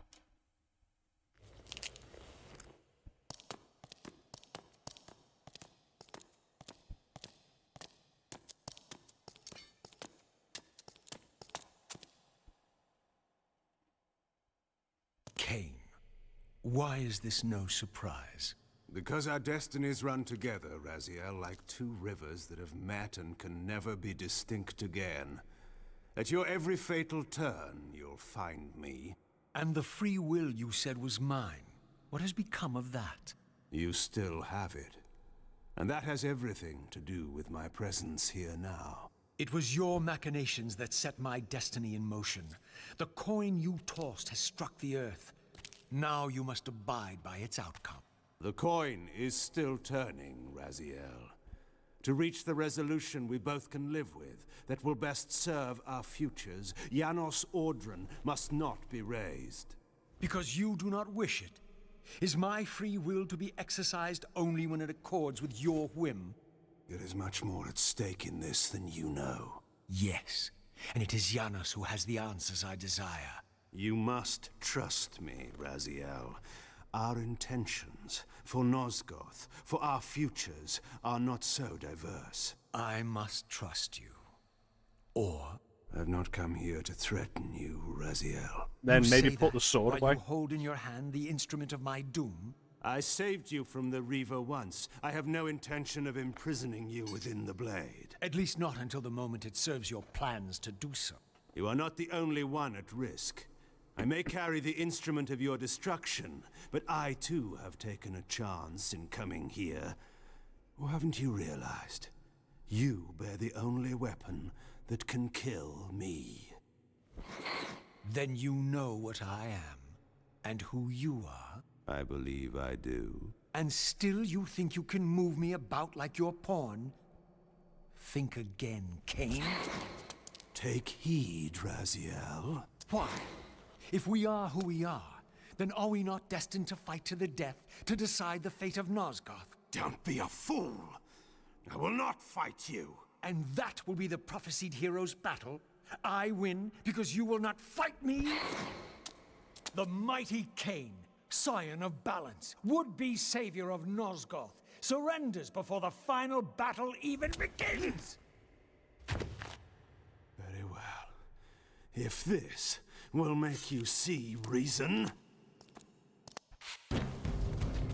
So Raziel is the only being in Nosgoth with free will because his own soul is bound to him on his arm. So he is the same being in two places, and those two places are him.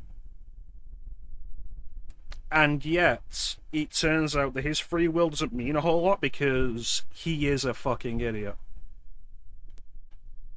This is how his free will has not meant really anything to his enemies, because he essentially cannot exercise it because he is too blinded by his own self-righteous rage to notice the strings that are tied to him.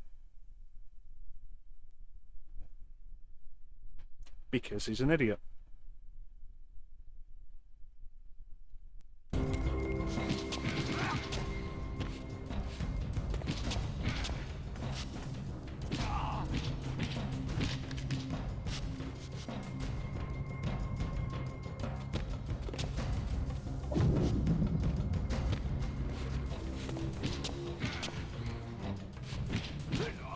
I do like the touch here, though, of the boss music being the Blood Omen 2 boss music.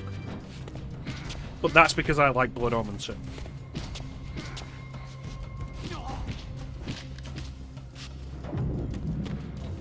Cool, what were you targeting there, Kain?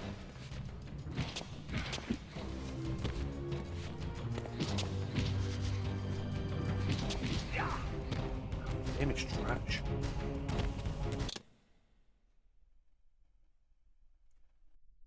Kain is a prick, but Kain is desperately trying to find a solution that doesn't result in both of their deaths.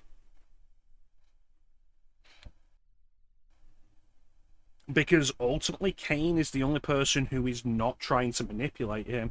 He is trying to explain, but he has a terrible way of explaining because he also has to then overcome his thousands of years of arrogance.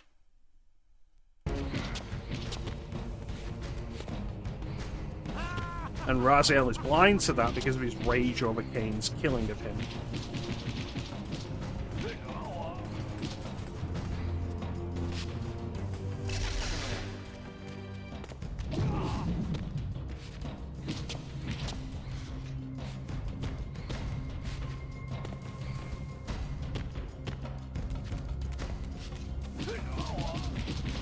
I've gotten so little progress in this fight there because of how fucking garbage these mechanics are. Yeah, because it's an actual battle. Yeah.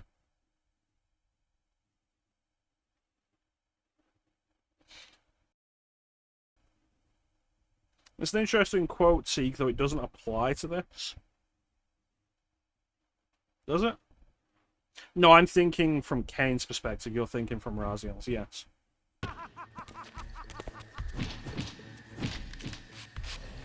There's the implication as well that Raziel is being directly manipulated by the Hilden, hence why his eyes glowed green, and why he's doing that out-of-character laughter.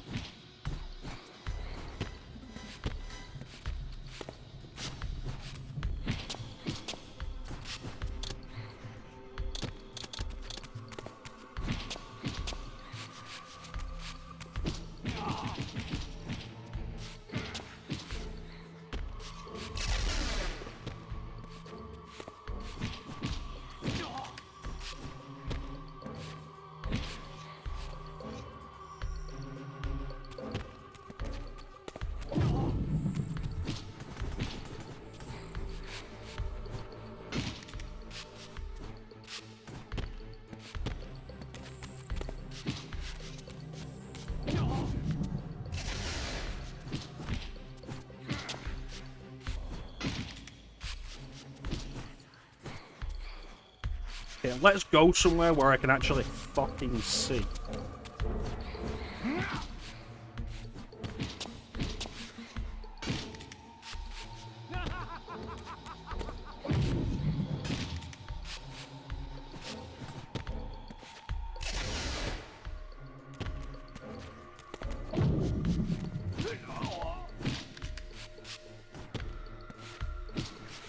Well, I bet you didn't think that when we got to this climactic battle between Kain and Raziel, that we'd be controlling Kain.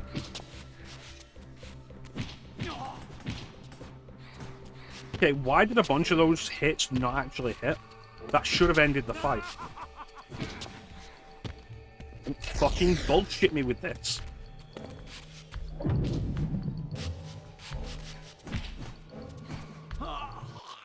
Now, you will listen to me. The heart of darkness must remain undiscovered. Great harm will come of its use. You don't know where it is, do you? No.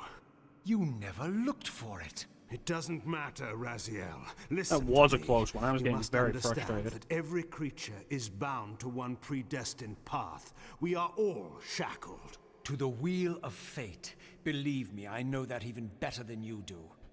All but one. Because of your remaking, you are the one unbound creature.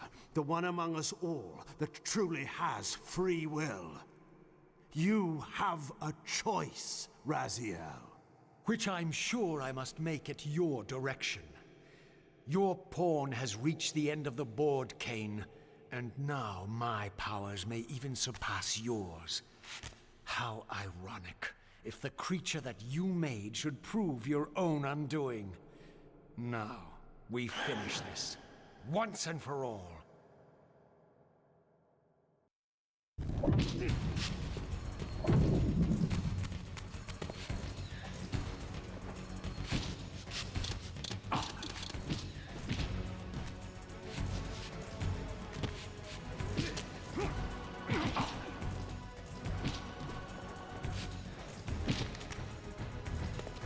I bet you definitely didn't think it was going to be a two-part battle.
No, Raziel. Ve Victus. I didn't.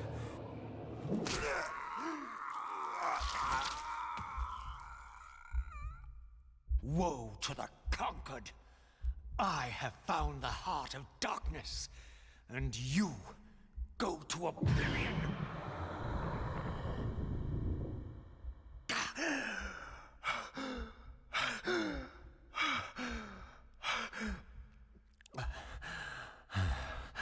Kain was gone.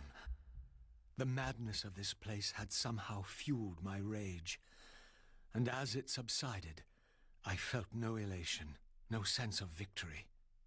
Only a calm certainty that we had once again walked blindly into our enemy's trap. I couldn't be sure whether Kain had truly intended to destroy me, and now it appeared I would never know. Well.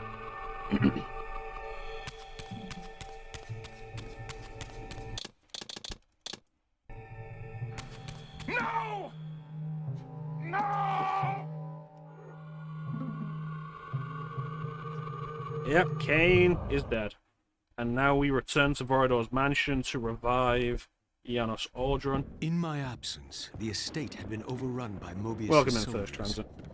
I hoped that they had not yet found the entrance to the crypt or discovered the body of Janos. Of Vorador, there was no sign. Raziel, the conquering hero. I understand we ought to offer congratulations. Kain, at last, is dead. I suppose you expect similar congratulations on the death of Vorador. Or has he eluded you? We have him, but not without a considerable price in blood. That will have pleased him. Let it sustain him until his head is off. The timeline here is actually a little bit weird, because Mortania summoning Kain to the Pillars comes after Kain kills Mobius. And Kain kills Mobius after Vorador is executed. So the timeline there's a little bit off. And every vampire in Nosgoth at last is dead. And will that knowledge sustain you? You too are going to your death. For a true servant of the one God, death is never bitter. I will go, again at peace with the knowledge that I have played my small part in our master's plans. Kain is at last destroyed, and you have carried out the deed. Which hero do you think you are now? The vampire savior, or the other one? Have you realized yet that it didn't matter to us which one either of you thought you were, so long as the result was the same in the end? And now, Kain is dead.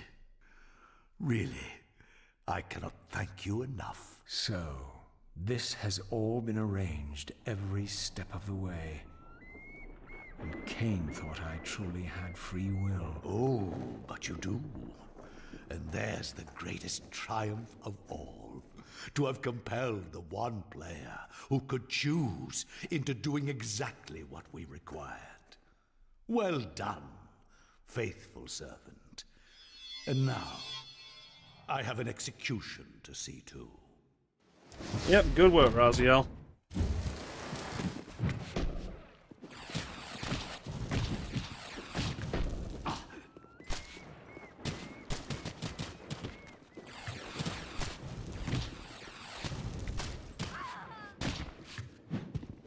But yeah, I really am gonna have to save and quit after the next checkpoint, because there should surely be music here.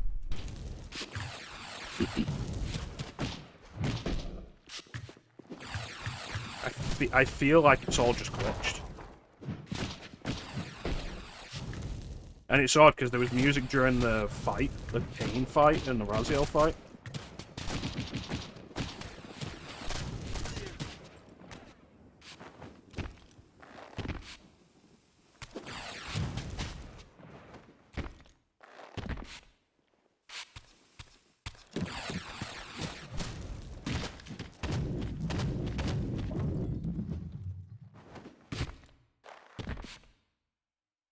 Alright, so they've broken the door, so we can't go back this way. Bastards. So I guess we are going this way and seeing where it takes us.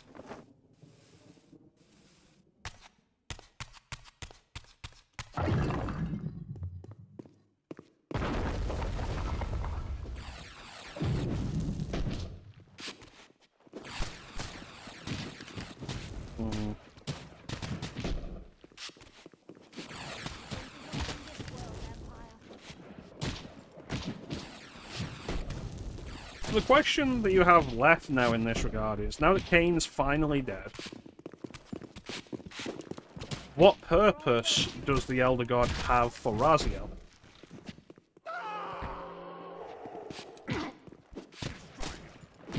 Like, what value is there to him? What is left for him to do? And can the Elder God actually kill Raziel?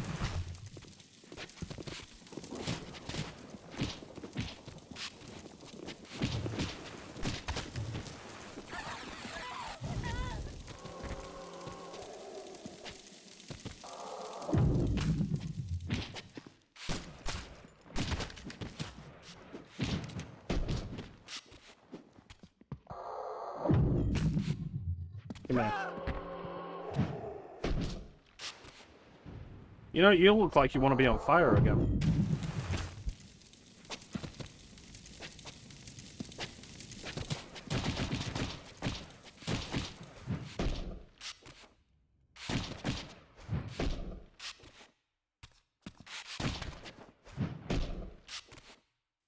Outside of you.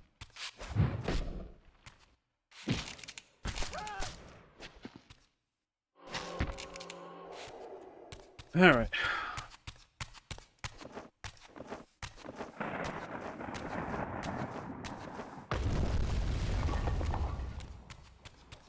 I know where I am now, so I want to go that. But they just blocked off, the bastards.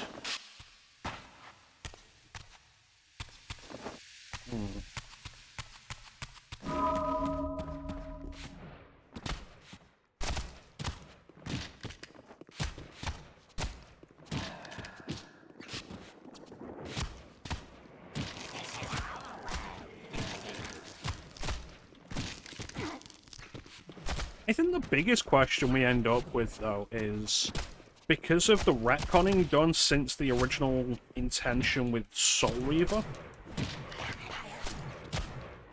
why does the Elder God want Kain dead?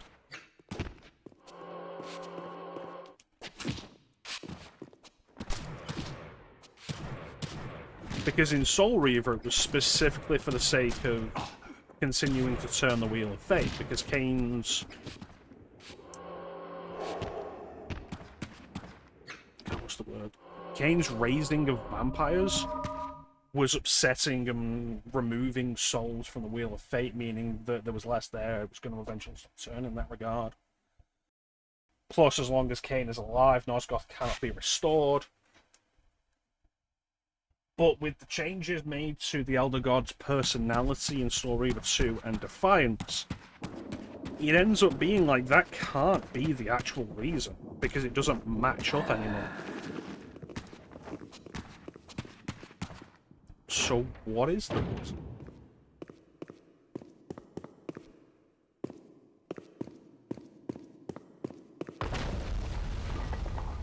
So are they just like collapsing everything in here to lock themselves in?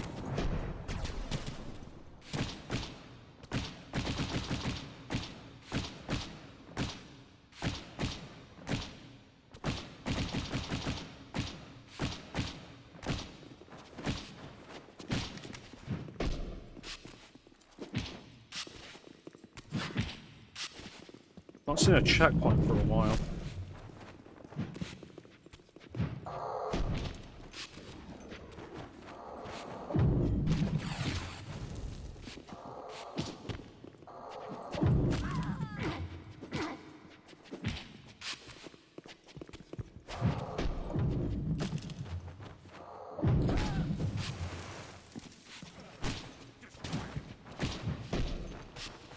I don't want to kill anybody if it's only going to mean that they're replaced by another 3 dudes.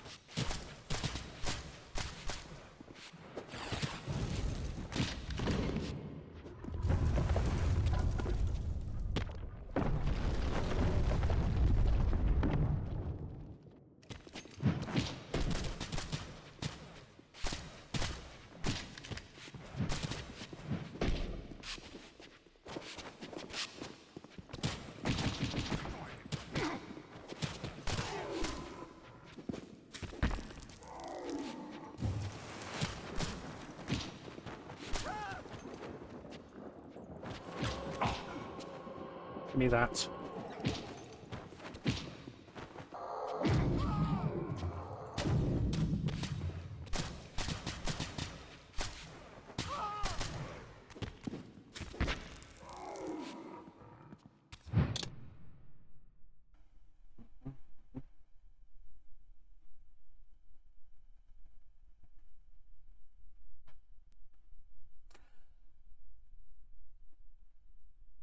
That itself is definitely a consequence of the retcons made, because Soul Reaver wasn't a contained thing.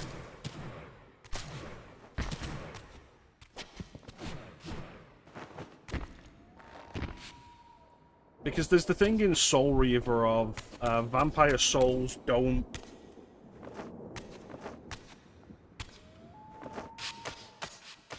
die in the same way. Because in the first Soul Reaver, when a vampire dies, their soul in the underworld adapts to the spectral realm. And so they don't return to the Wheel of Fate in that regard again.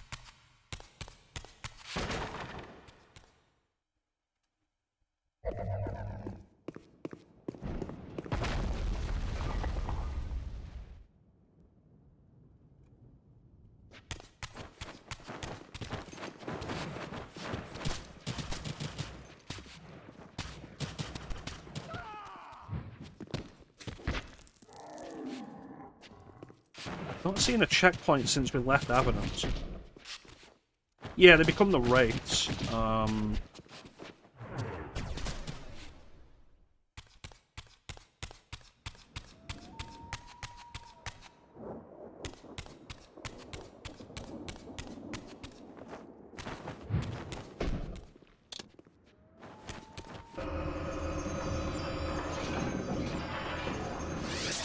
And so why is this guy coming with me?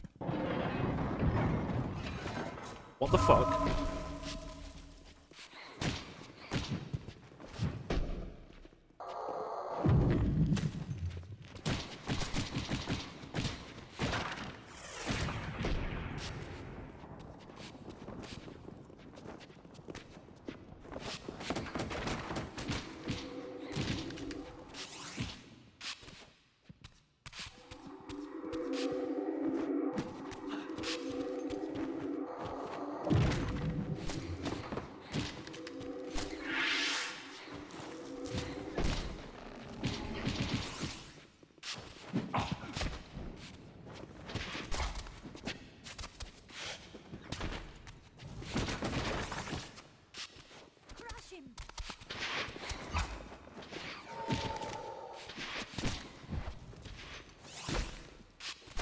I'm so tired of the combat of this game.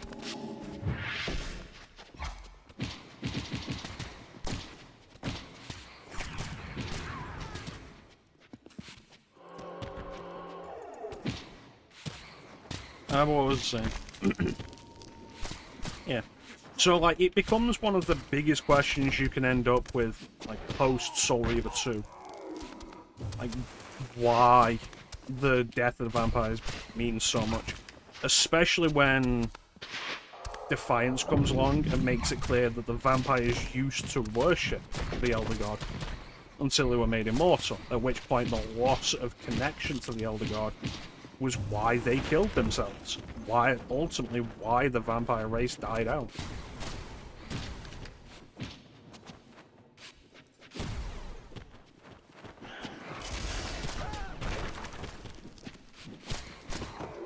These Reaver spells are fucking garbage.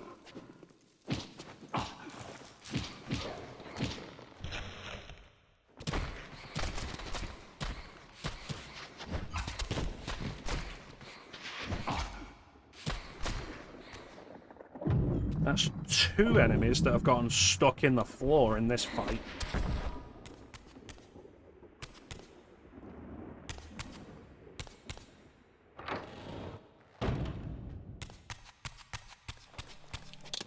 Alright, there we go.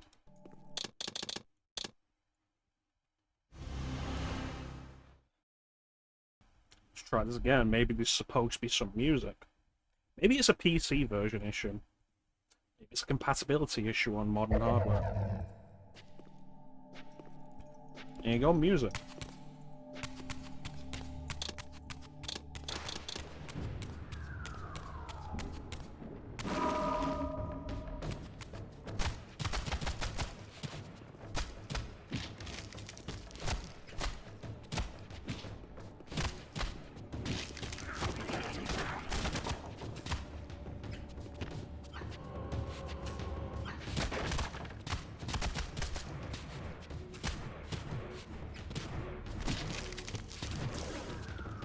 Yeah, but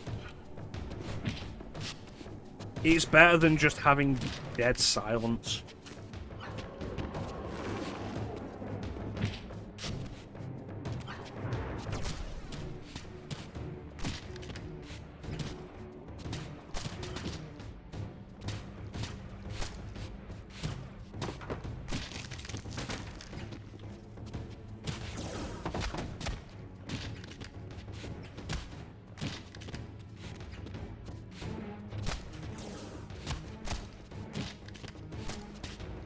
Yeah. At least it makes it feel like something might be going on, rather than just a dead silence of like, yeah, we really don't care and we're not going to even pretend to care.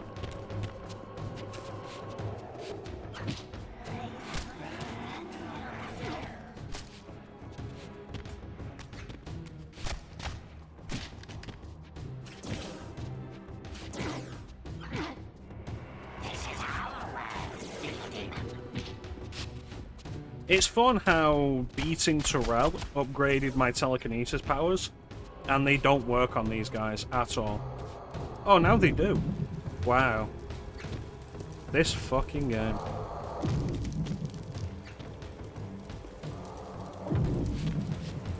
Let me put that out for you, buddy.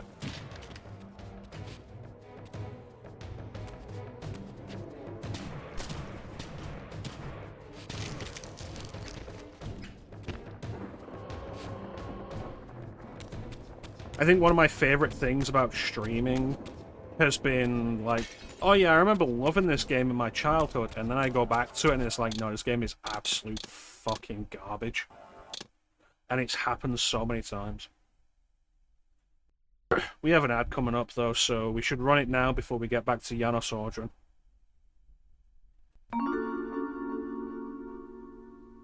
I could be playing Tomb Raider right now. Don't go anywhere. We'll be right back.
And we're back.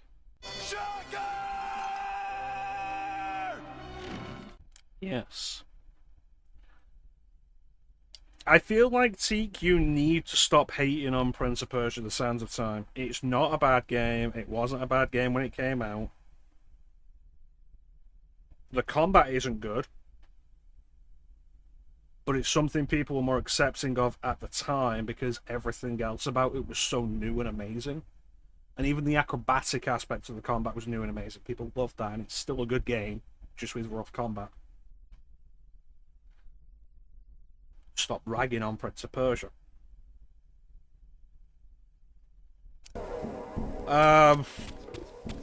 As far as the Legacy of Kain series goes, like, having gone through all of it very recently now,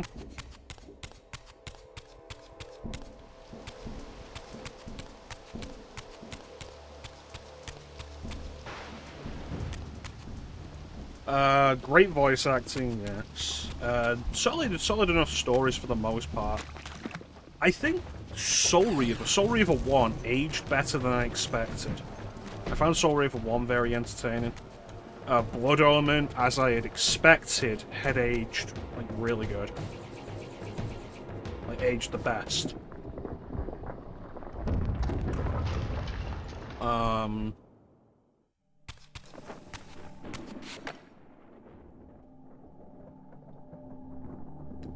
That skin around my eyes really hurts. Blood Omen 1, as I expected, had aged the best. Wasn't a surprise. Blood Omen 2, being, like, was my favourite when I grew up. I still think it's probably, like, third best in the series. The problem with Soul Reaver 2, and to a greater extent this, is the overemphasis on combat that isn't good.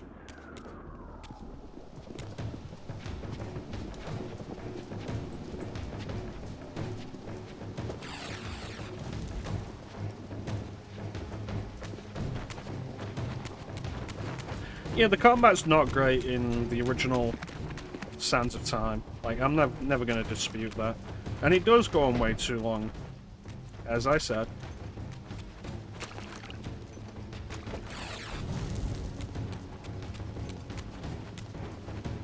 And it's why I told you last night, like, this game's camera, like, Jesus fucking Christ, yes. Ugh.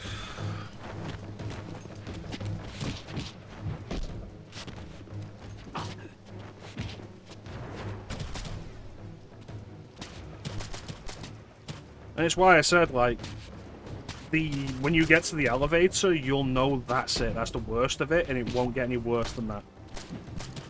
But also, the elevator is, like, absolutely the worst.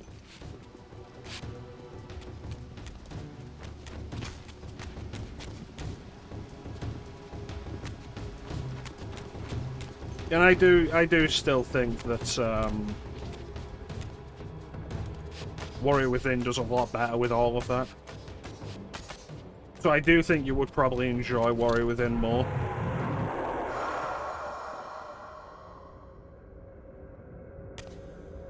I feel like I'm supposed to jump somewhere from here, but the camera will not let me see anywhere.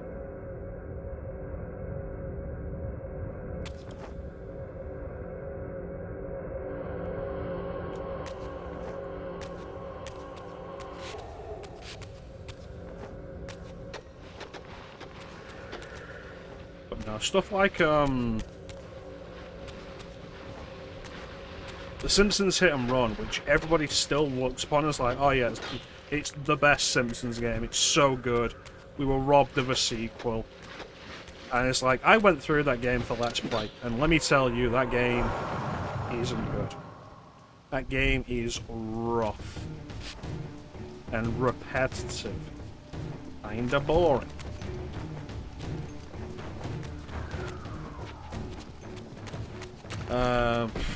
Force Unleashed. That was not fun to go back to either of the times I did it. Okay, what am I actually doing here?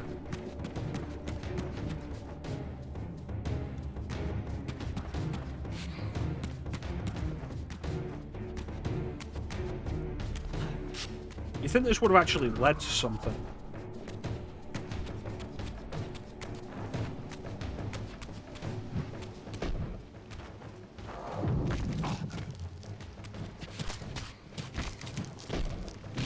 Force Unleashed is a curious case. There's a lot of issues with development. And from what I'm aware, what I've heard over the years, a lot of what the Force Unleashed could be had to be sacrificed for the sake of the physics engine they were using, that digital molecular matter. And combine that with the Euphoria engine, which just created a lot of problems. Sonic Heroes is fine, and not necessarily more than that.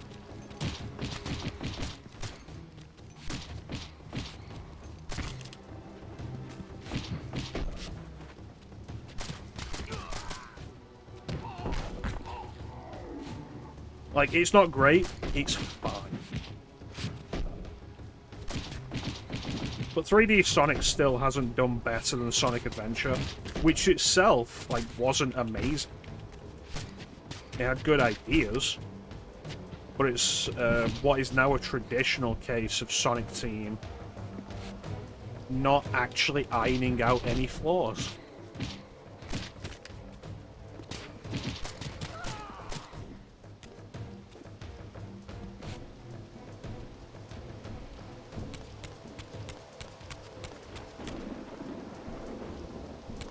Skies of Arcadia is fantastic, though.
I feel like this isn't necessary.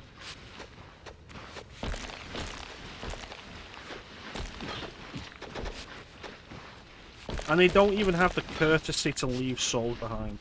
Like, that's been a big problem with this game.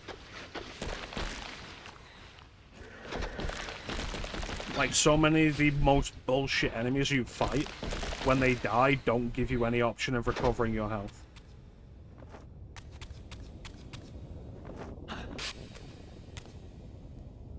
Like, what's the point of playing as a vampire if you're not going to be drinking the blood of your enemies?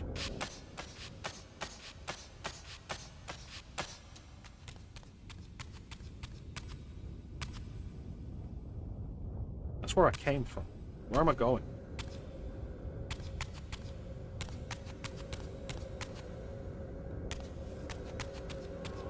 Why am I still fighting the camera?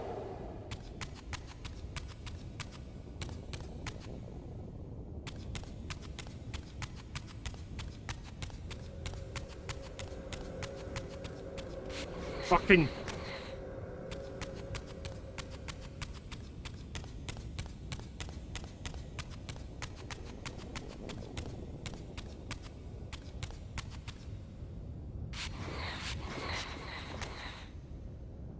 It's stupid, because you'd think they'd use a camera that they have full control over to highlight important elements. And far too often in this game, the situation has been, I can't see what I need to see because the camera is looking in a different direction.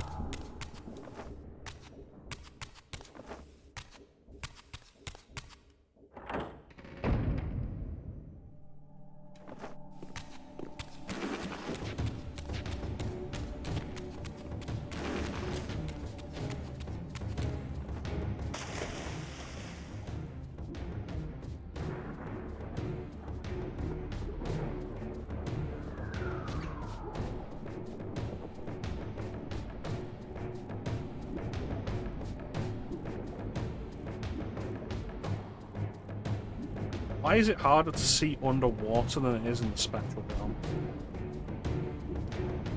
Wasn't like this in the previous games.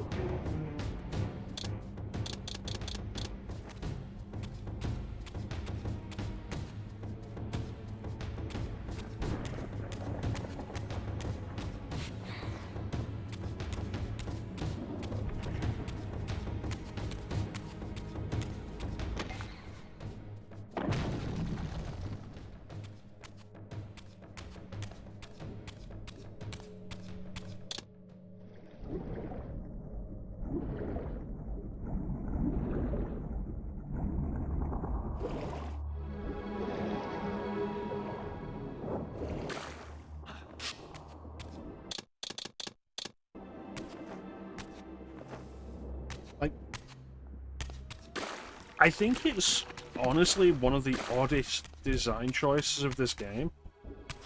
For it to do so much to try and give you a headache, to make you nauseous.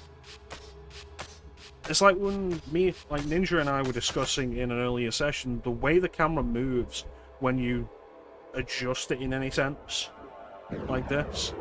There's just something nauseating about it.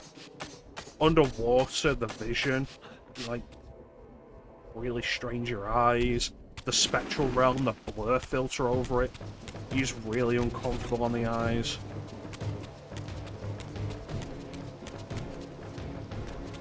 Like, it's really crazy how much this game wants to hurt you.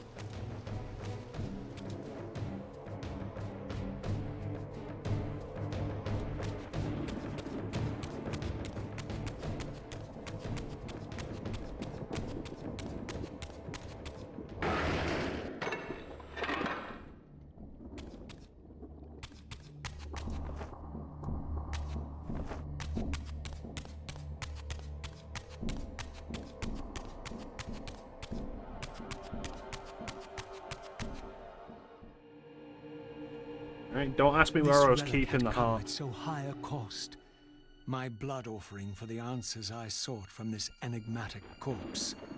It was the price of my freedom, for which Kain had paid with his life.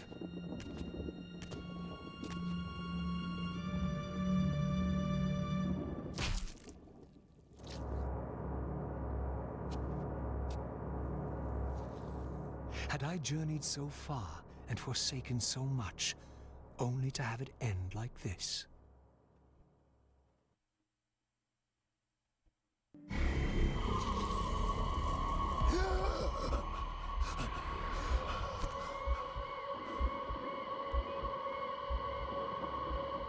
I remember. Raziel, the heir of prophecy. You came for the Reaver, just before the Seraphim found me. You've been entombed here for 5 centuries. Your murderers are long dead. 500 years. And Vorador? Also dead. Your bloodline is erased. The age of the vampires is coming to an end. Then we must waste no time. I'm not who you think I am, nor is this a benevolent act. I have questions that apparently you alone can answer. Raziel, there are forces in this world that will strive to deceive you and pervert your destiny. But you must believe your arrival foretells the salvation of the vampire race. Why then would the vampires devise a weapon to consume and imprison their savior? No, that cannot be. While the blade yet exists, I am drawn inexorably toward my doom. It was you who bound me to this fate.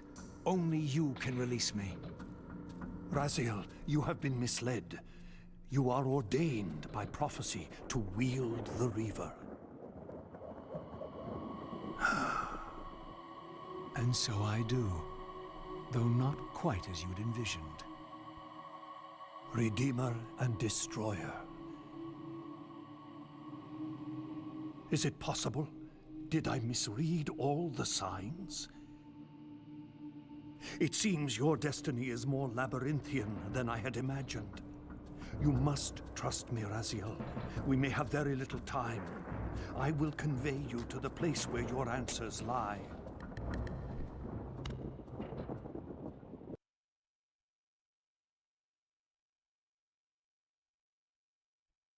Where have you brought me?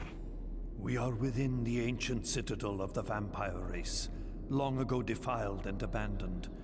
This fortress endured through centuries of war against our great enemy. The Hilden. Yes. From this chamber, we witnessed the summoning of the Pillars and the banishment of our adversaries from the land. This is a dire omen. The binding is in peril. The hour of prophecy is at hand. It's too late. The Pillars are already damned. As long as a single one of us stands, there is still hope. The Pillars must not remain under human guardianship. They are not competent to serve. Why then did you allow the pillars to fall into human hands? Raziel, there is no time. I want answers. The world can end this instant for all I care. Very well. The Hilden cursed us as they fell, afflicting our race with a predatory bloodthirst. But with this transformation came our enemy's true revenge. Immortality. They liberated you from the Wheel of Fate. They imprisoned our souls in this flesh, expelling us from the purifying cycle of death and rebirth. And yet you pass the curse on. It was a necessary evil. Our immortality banished us from God's grace. He turned his sight from us and fell silent. Many took their own lives, unable to bear the separation from our God. Not you, though. Curse or blessing, it is the price we pay to keep the Hilden banished from the land. To sustain the binding, we had to preserve our bloodline, and so we passed the dark gift to the human successors of our fallen guardians. They rebelled, inevitably, refusing the curse and seizing the pillars as their own. And so we come to our present dilemma. While mankind governs the pillars, the binding decays. The Hilden strain against the barriers of their prison, scratching to gain a foothold back into this world. And what does all this mean to me? We stand at the threshold of a new eon, Raziel, and you are the fulcrum upon which our destiny turns. Beneath this room lies our innermost sanctum. The outer chamber has been opened. It appears events are already in motion. This token is the key to the mysteries you seek. I cannot accompany you. You must face this trial alone. If you prevail, you will have your answers. And if I fail the test? Then we're fucked. you will not return.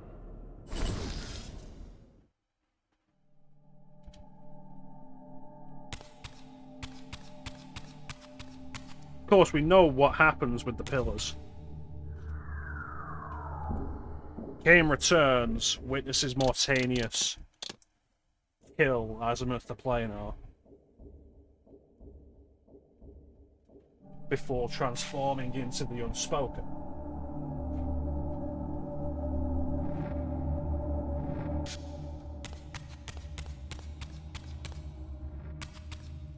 Which we now know to be the Hilden.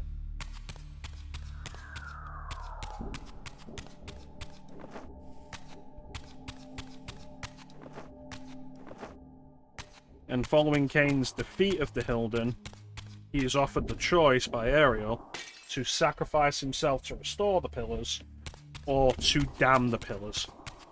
Both choices lead to, essentially, destruction. Thanks to Mobius's machinations that will leave Kain as the only vampire left in Nosgoth.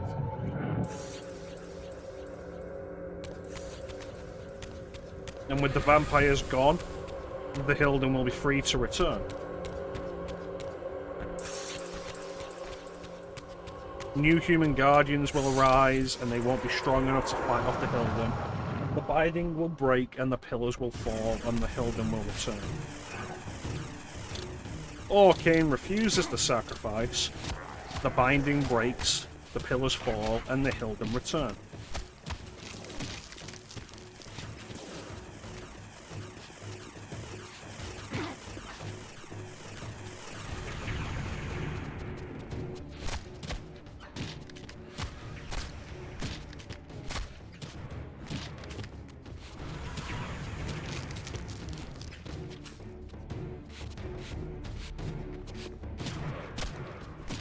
So there is no winning option.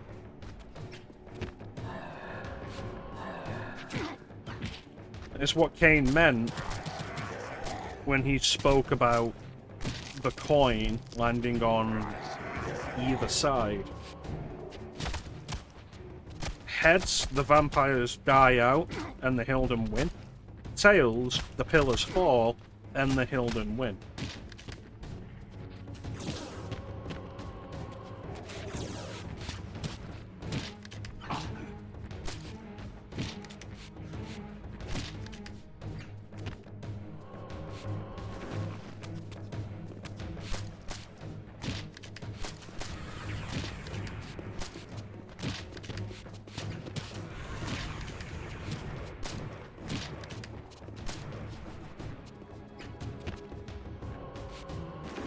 That's the question. Can it land on its edge?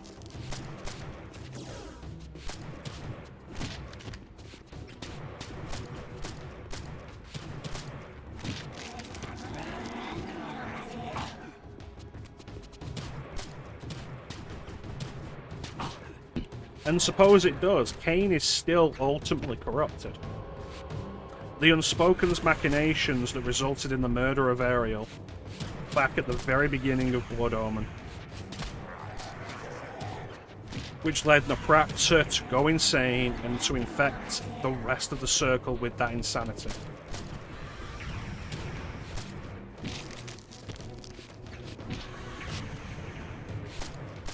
Of course, it's all a moot point now that Kain's dead.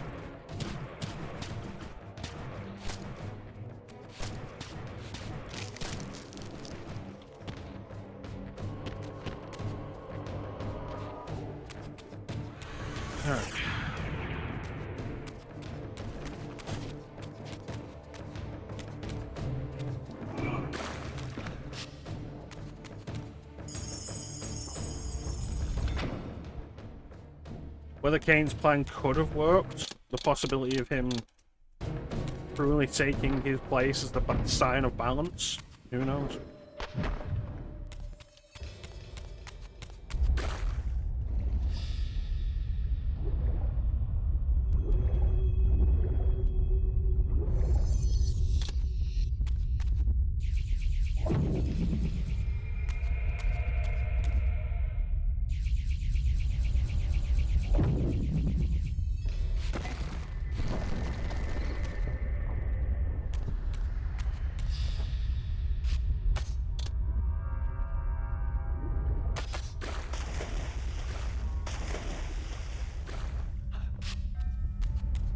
Anyway.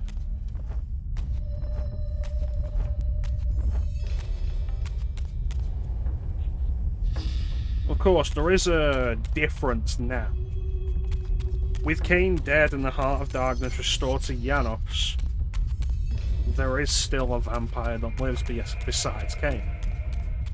Besides the young Kain.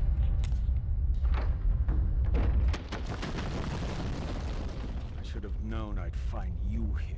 Here and everywhere, now and always. I am the wheel and its turning. I am the circle of life and death. And I am beginning to think the vampires committed suicide only to escape your voice. Do not forego my favor with your impertinence, Raziel. You have finally fulfilled your purpose.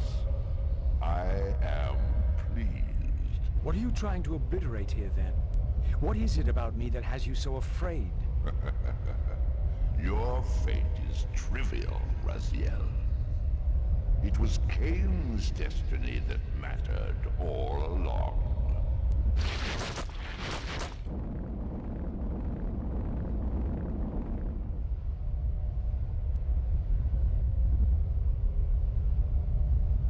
So Kain was the vampire savior.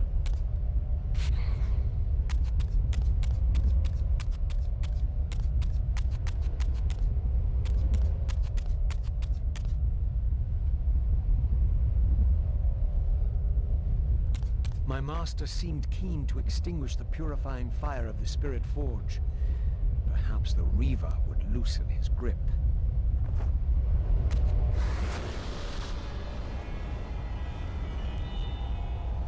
I can't believe the answer's that simple.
Climb the fucking wall.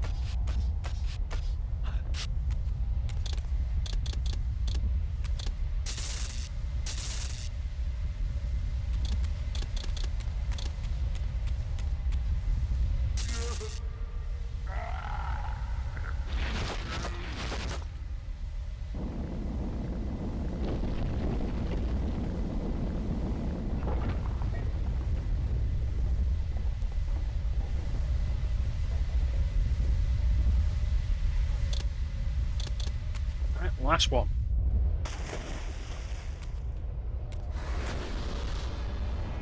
There is one thing here that's absolutely relevant, though. This is one of the very few times that we've seen the Elder God in the material realm.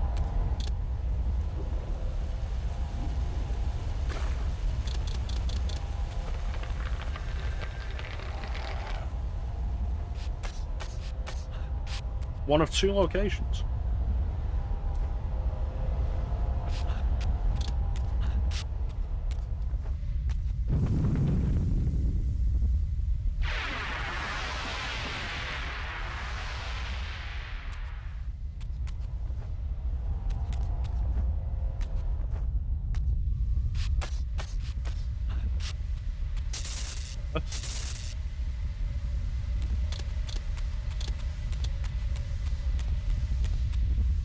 And did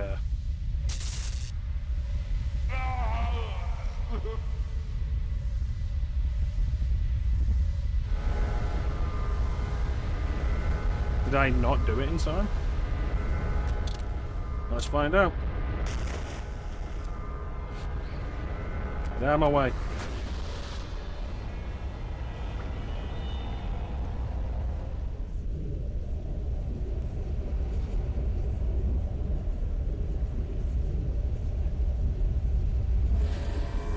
It is accomplished.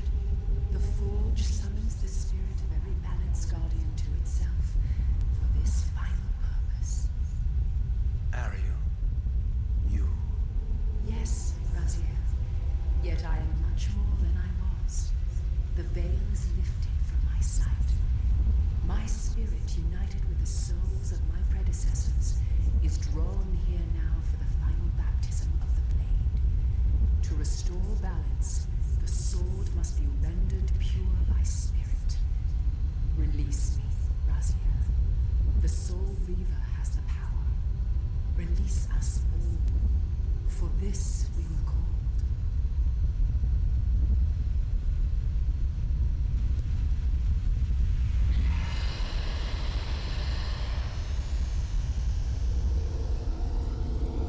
You have done well, Raziel. But there is one more trial for you to bear. You must unite what has been set asunder. Only then will the Scion of Balance be armed for his true endeavor.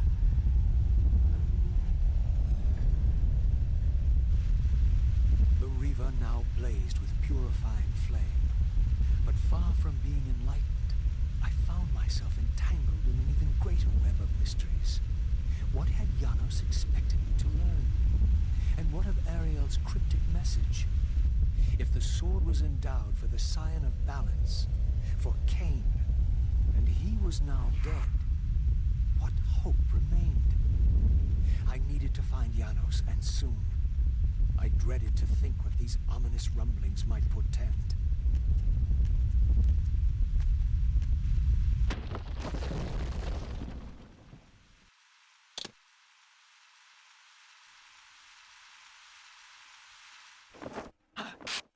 Alright, let's get out of here.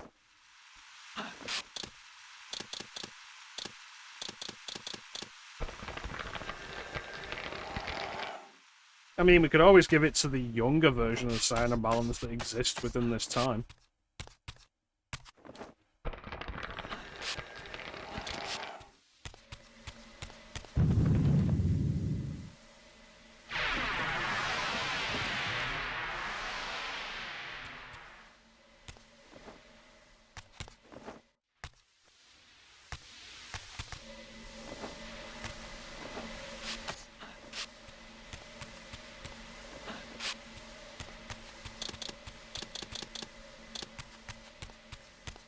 Spirit Reaver. Where's the door?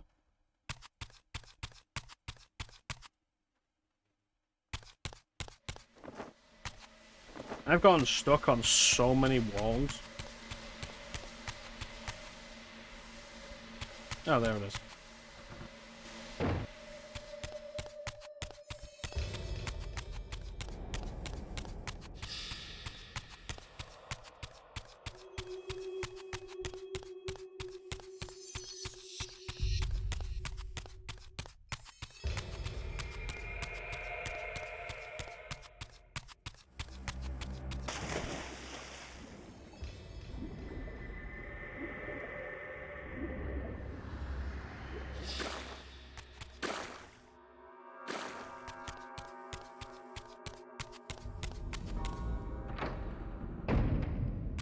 Alright.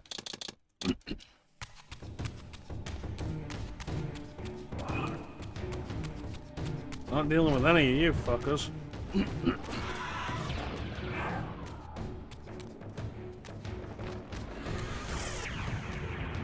Nope.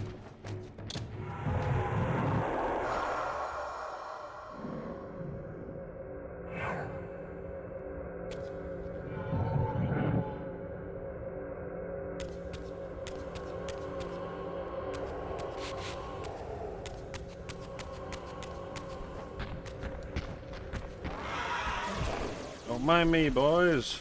Just passing through.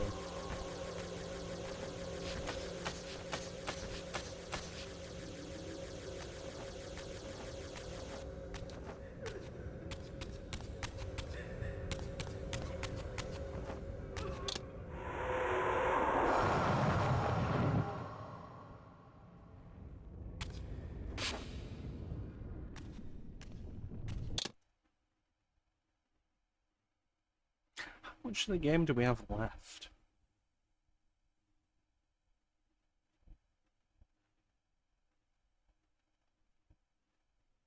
I think we're gonna run the ad now, early, so we can try and like not have ads interrupt like the rest of the game. Hopefully, I'll be able to do it in like the next hour and a half or so. So. Memories broken, the truth goes unspoken. I've even forgotten my name. I don't know the season or what is the reason I'm standing here holding my blade. Yep, so we'll run these ads and then we'll be back with the conclusion of Legacy of Kain. All of it. Don't go anywhere. More to unfold.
Who the fuck starts a conversation like that? I just sat down. Yeah, sounds about right. Welcome back to the conclusion of Legacy of Kain. We now return to Janos with more questions, because isn't that just how it always goes? More questions, more questions, more and more questions. Janos, what is this? The binding is failing. Wait a minute, did you bring me here and then teleport out of the room just to teleport back into the room when I left? Was that necessary? All is lost. We had arrived at that cataclysmic moment when a younger Kain faced his fateful dilemma as Balance Guardian. Choosing self-preservation over sacrifice, he doomed the Pillars to eternal ruin. Raziel, there may yet be hope. There is one who will be called. You must seek the Scion of Balance. Dear God!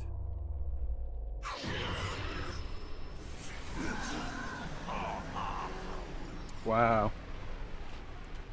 Yeah.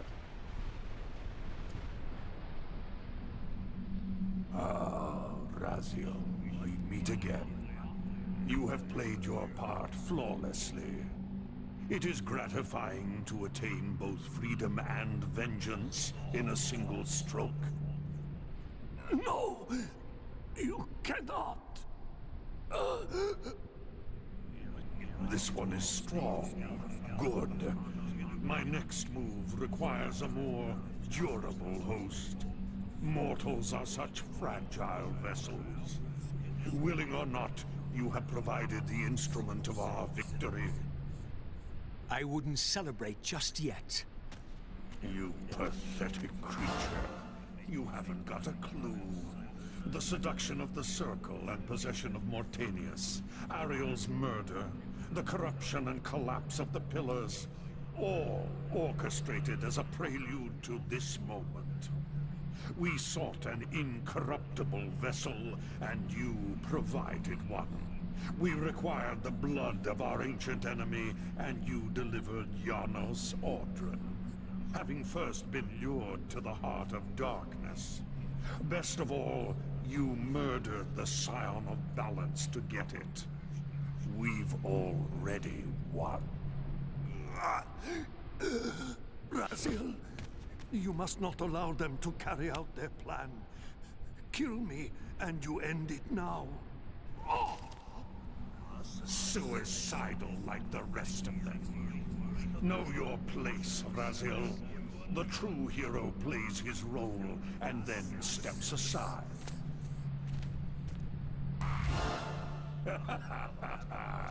You deluded ghoul. Do you so wish to die a martyr for the vampire's lost cause? You're not leaving this chamber. I will destroy Janos if I have to. Very well, then.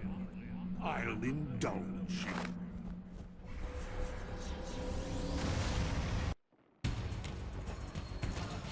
Wow, wow, wow, wow, wow, wow, wow, wow.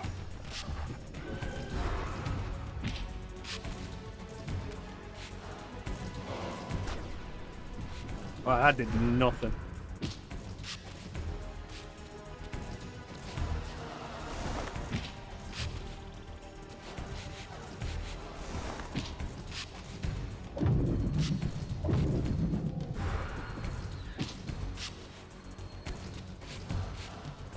Oh wow, I finally landed a hit.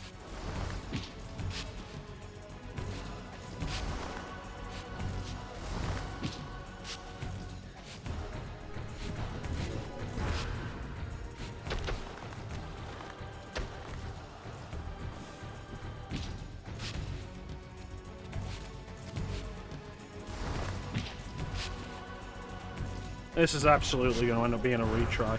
The fucking collision on that is bullshit.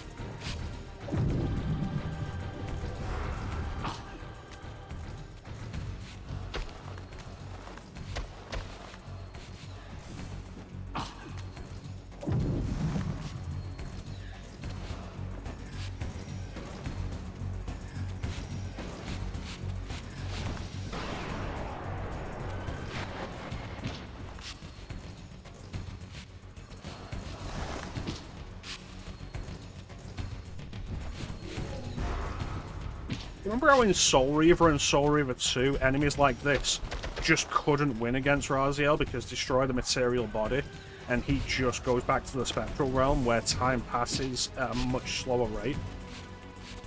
So he would just return basically immediately. And how this game's all like, no, none of that.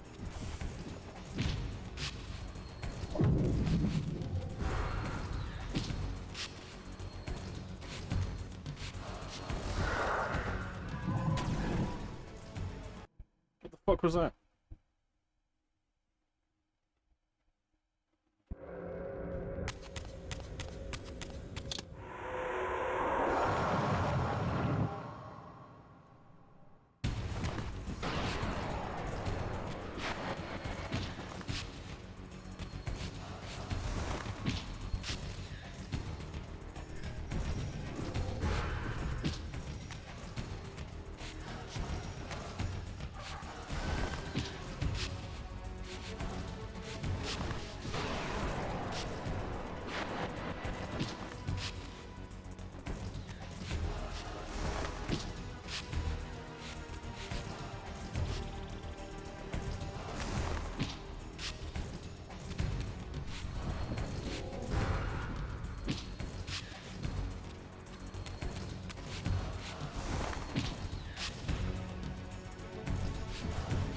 I don't want to play this game anymore. Like, I'm so tired of this absolutely shit combat. What the fuck was that?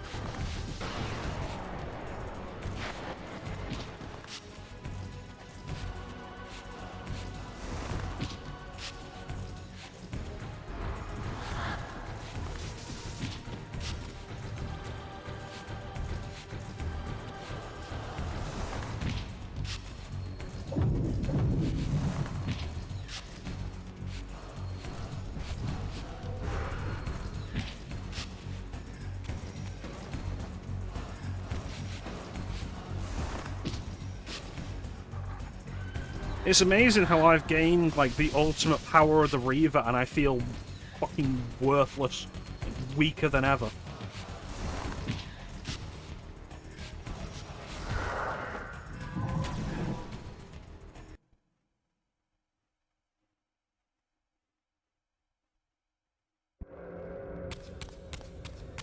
Is there a reason to start me in the spectral realm like this?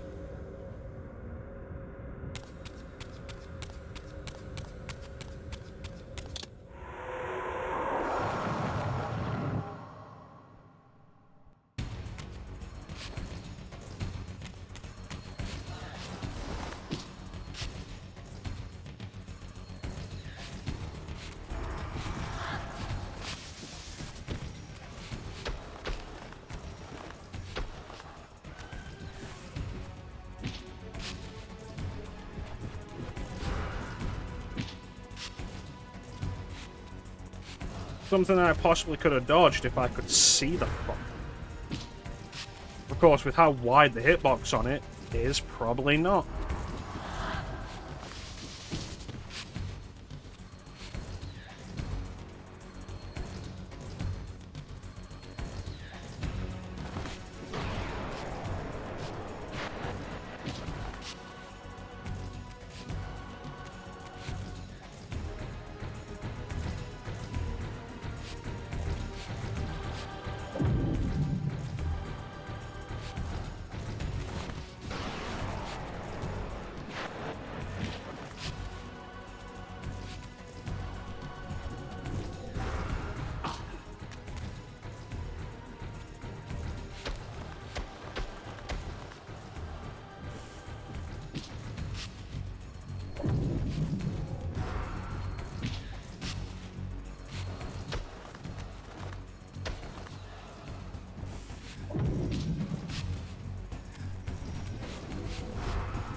You gotta feel like they're doing this because they know this fight is bullshit. So it's like, oh, here, have a health restore.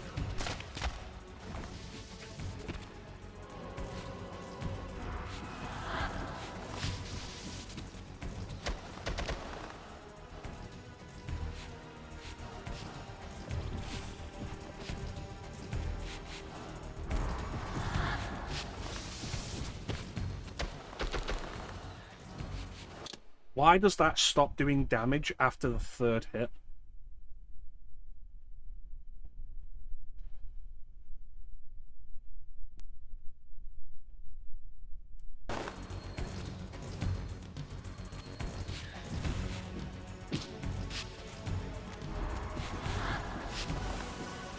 Like, it's bad enough that it's fucking nightmare to dodge any of his shit, but then when he just decides to no-sell everything as well.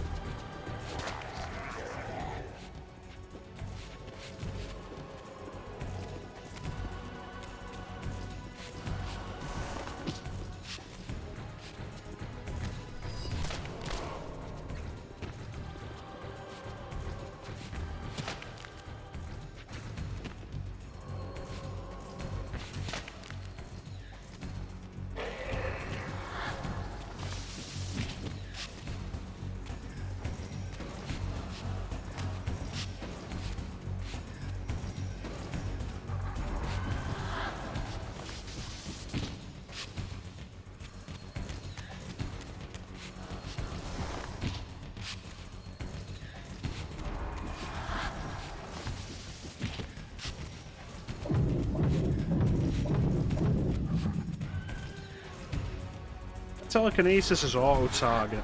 There is one target in the room, and it's not aiming for it.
You want to know the best part about this? Finish it. You're about to find out.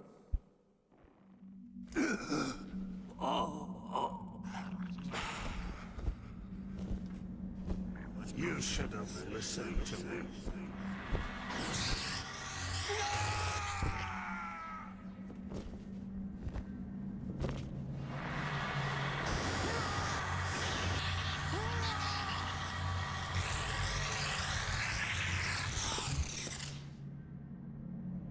Now it is finished, and thus a new epic has its beginning.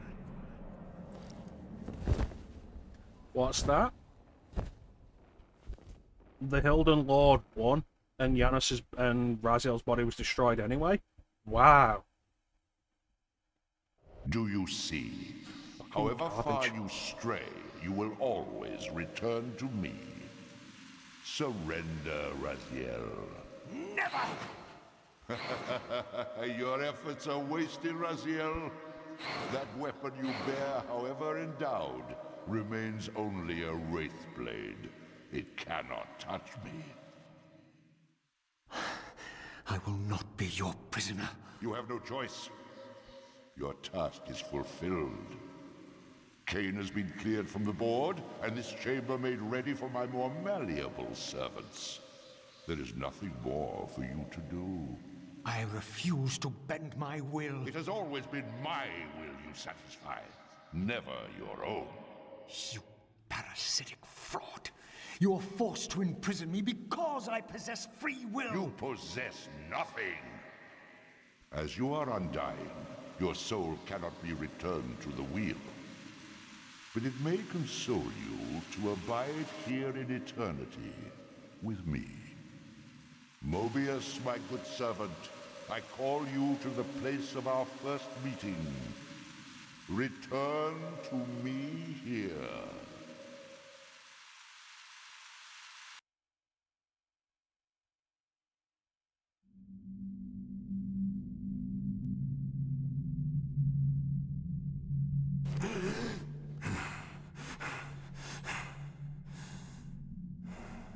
I awoke to find myself in a shadowy realm. A disquieting stillness lay where my heart had been, the heart that had belonged to Janus Audrun all along. How was it possible that I still lived? You are still very false, Vampire. That will go first. This realm will render you hideous. You will go mad. You will not know it. What is this place? Do you not think of this place every day, Vampire? Or are we truly forgotten? This is the exile into which we were driven. But soon now, soon we will be free. We will be free.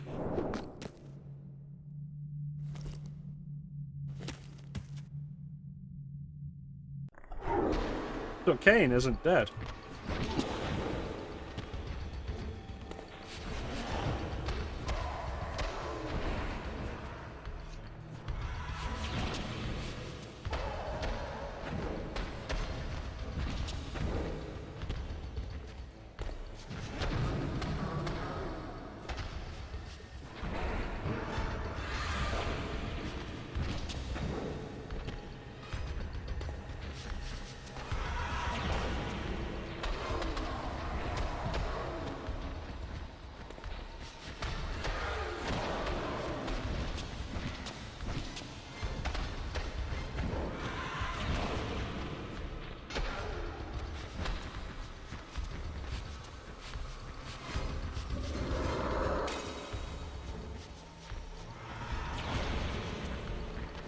I don't remember this ever being explained, so we're gonna have to try and make sense of it here.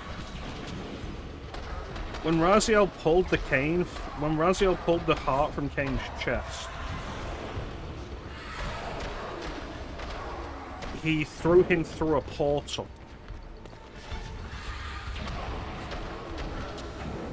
And the suggestion here is that these are the Hilden, and that this is the realm the Hilden were banished to. Which could well operate under different rules. Meaning that Kain may not be able to die here, and thus give him time for his body to heal even without his heart, which was never truly his heart to begin with.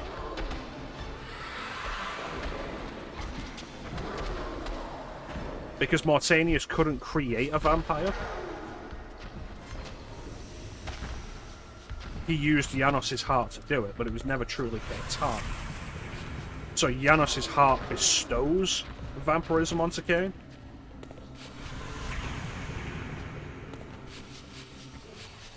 But unlike Janos, Kain never necessarily needed it to continue living. That's about the best I've got. Like I say, it's never actually outright explained.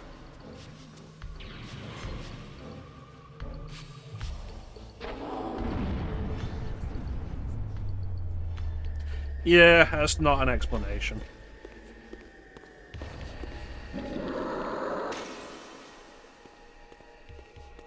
I think my explanation is better.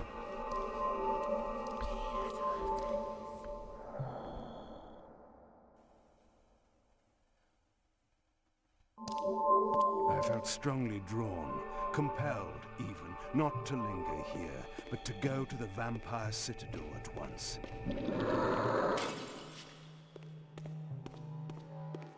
Pretty much.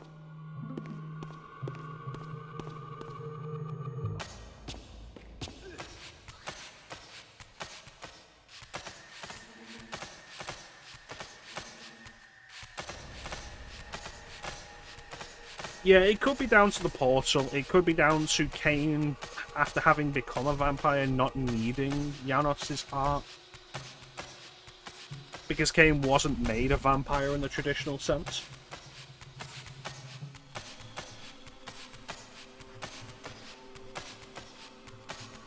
Like, if I was going to decide upon a reason, it would be that because Kain was made a vampire through Janos' heart, he's not a traditional vampire.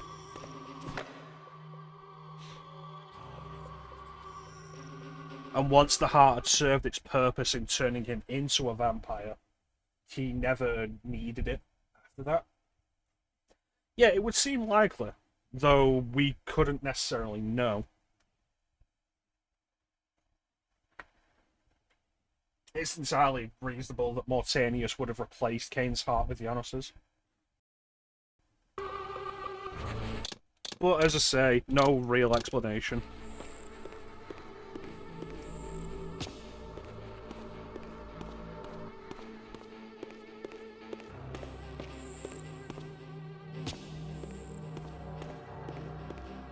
We came from there. Is there anything over here? There is not.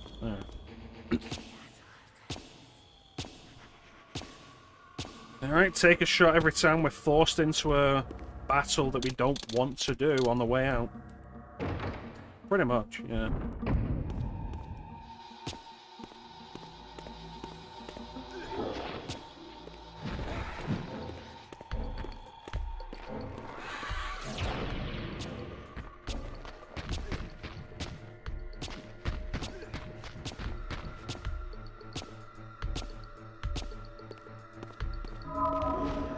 Yeah, that's one.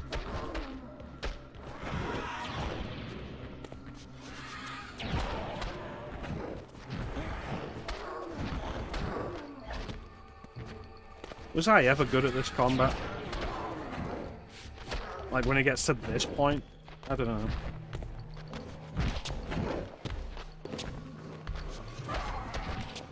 I feel like they know how bad this whole situation is, though.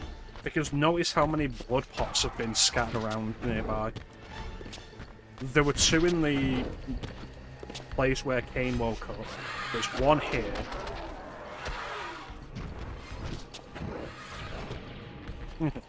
I could believe that. I could absolutely believe it.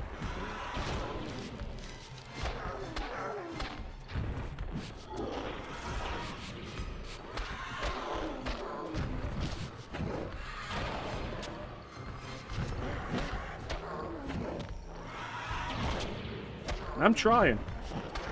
Like, it's not like I'm just spamming one attack.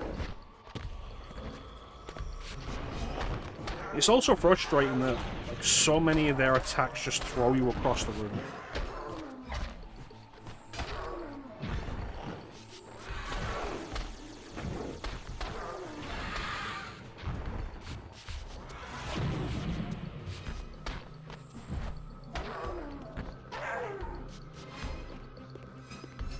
Let's get out of here.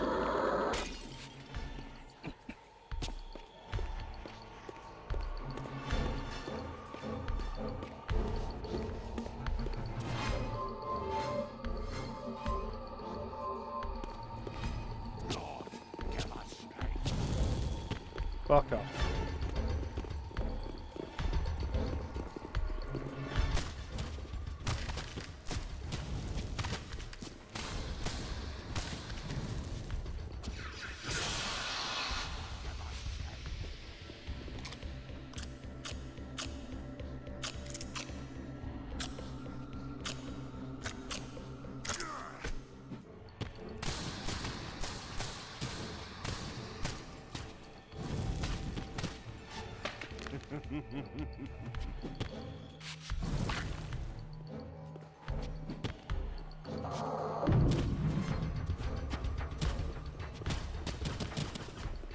Oh, I don't need to fight. That's what this is for. Right.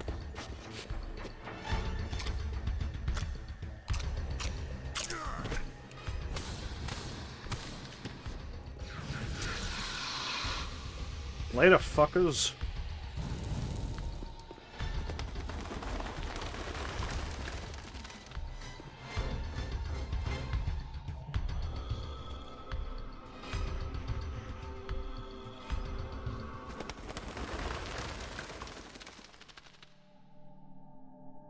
I knew what ominous hour this You know what? I would have loved to see that.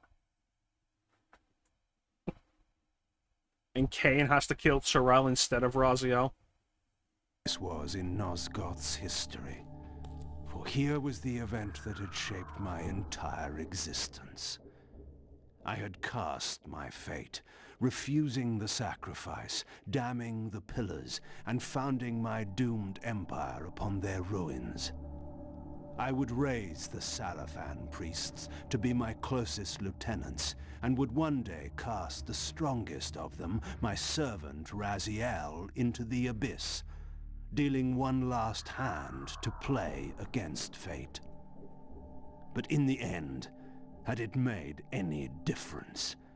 Had I misread the signs as Mobius told me? In my arrogance, had I missed my cast at destiny?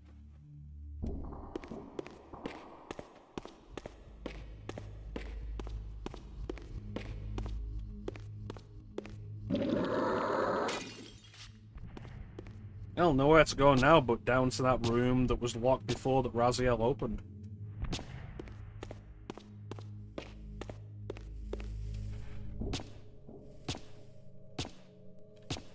I will assure you guys, though, those of you who haven't played this game before, one of the best moments of the series is coming up.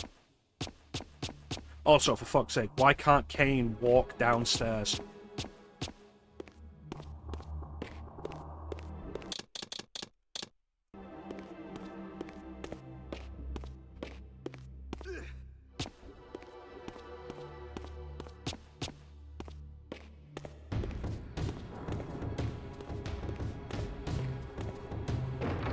It's crazy because, like, I was paying attention as we had Raziel running down those same stairs, and he did fine.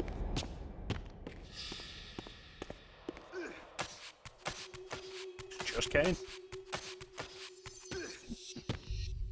Ninja, you ready?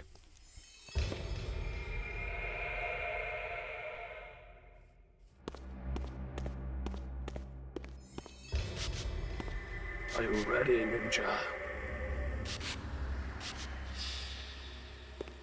Ninja, are you ready? No.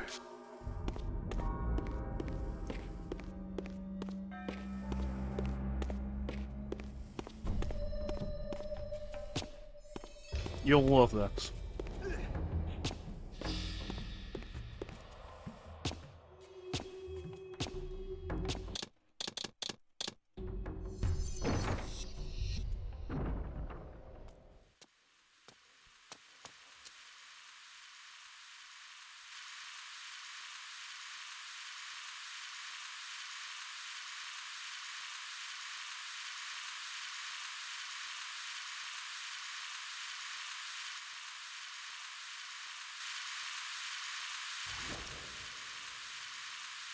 The Hilden are merely an inconvenient consequence. They will be dealt with in time. It is a small price to pay for Kain's death. You're a bit premature. Kain! Is there a crack in your omniscience after all, Mobius? First, your omniscience, and now your powers. You're slipping badly. This is not possible. The part of me that staff affected is no longer in its place. But you already knew that, didn't you? I always was considered heartless. And now, Mobius, it is time. To kill me? Again? Your only solution for every problem. Kill. This is not a debate. You see, this time, you have nothing that I want. You think this will matter? I serve one who has power over life and death. Then go to him. I am his obedient, his devoted servant. Soon, all pain will fade, and my master will bring me life once more.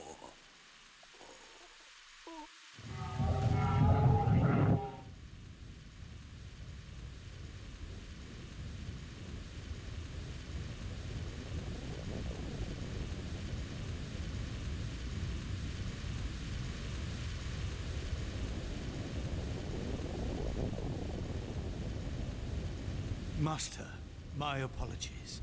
A momentary oversight. Somehow Kain still lives, and has unexpectedly dispatched me. Make use of your good servant, and go to your master then. I release you to the wheel. Oh, God. Do you see it now? The monster that you served.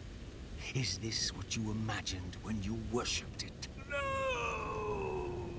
And in that knowledge, go and feed it. Catch you fuckers at a bad time?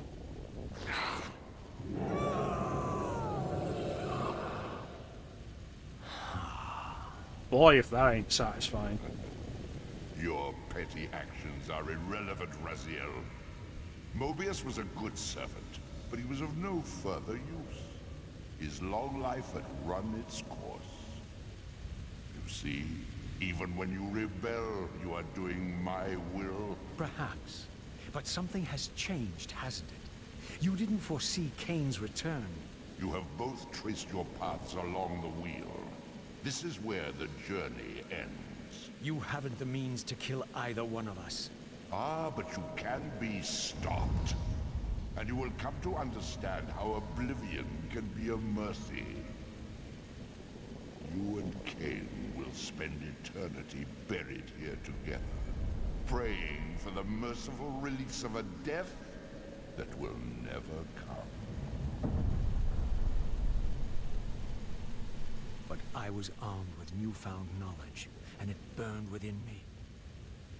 Redeemer and Destroyer. Mobius had never seen his master until the Soul Reaver purified his sight. Even the ancient vampires had no idea what it was they so righteously worshipped. You must unite what has been set asunder. All the conflict and strife throughout history, all the fear and hatred, served but one purpose: to keep my master's wheel turning. All souls were prisoners, trapped in the pointless round of existence, leading distracted, blunted lives until death returned them, always in ignorance, to the wheel. The coin is still turning. But what hope had there been? One cannot fight the unseen. Only then will the Scion of Balance be armed for his true endeavor. Despair, Raziel. There is no escape. It was then I knew what I had to do. I alone could end this.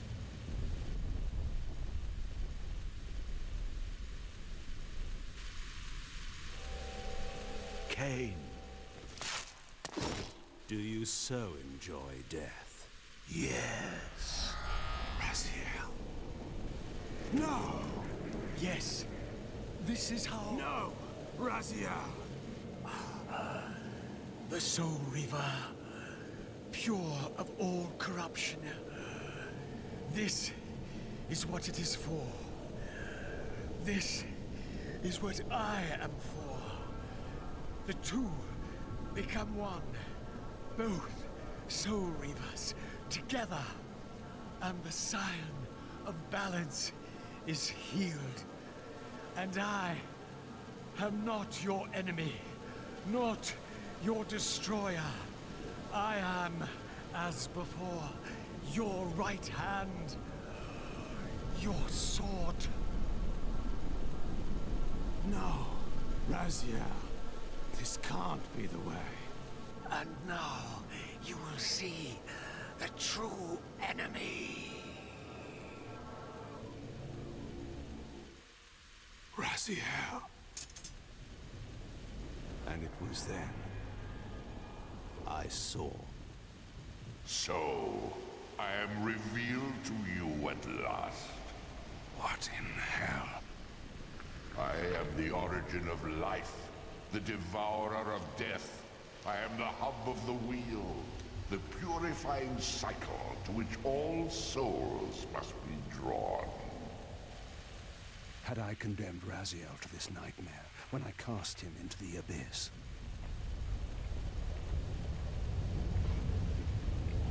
may ponder the futility of your ambitions as you spend a deathless eternity beneath a mountain of rubble. You and your soul reaver will go equally mad as the eons pass.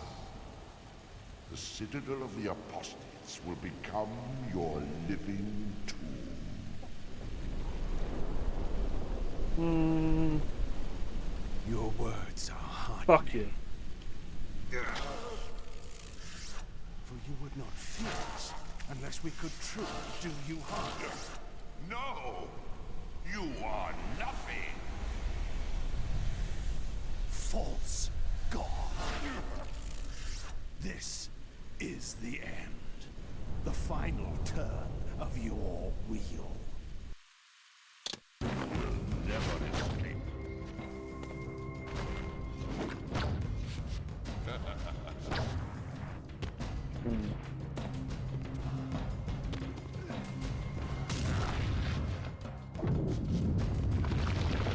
And the final boss of the series. You will never break from the wheel of fate. Doesn't even get original music.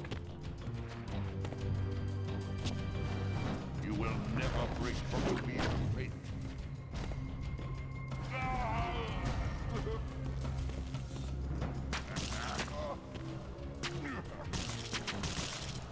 Let all rules burn.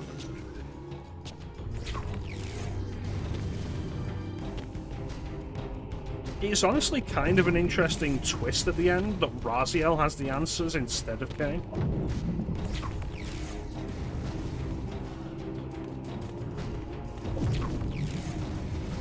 Yeah, you know what? I'm gonna come over there, I'm gonna smack you.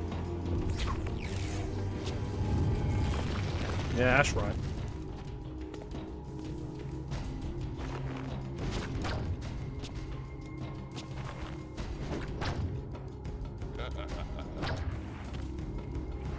Oh, bitch. That almost hurt, says the creature that has never felt pain.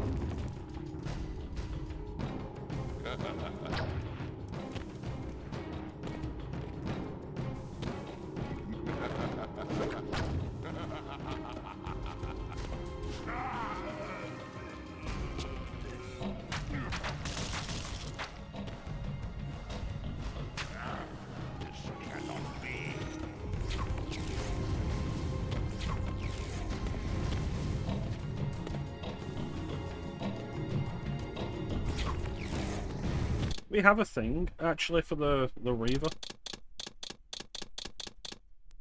The Soul Reaver. Yeah, it's not the Blood Reaver anymore.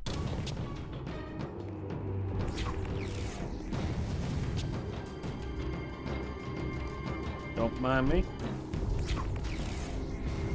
Don't be suspicious. Don't be suspicious. Don't be suspicious. Don't be suspicious.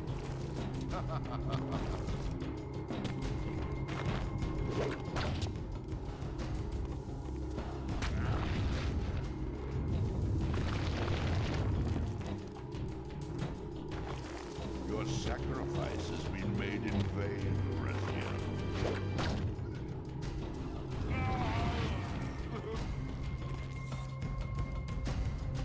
Oh, his thing's down. Alright. You cannot defeat me. Bump. Aha! Oh. Aha! Oh. Nope. The homing on a lot of these projectiles is like, too much.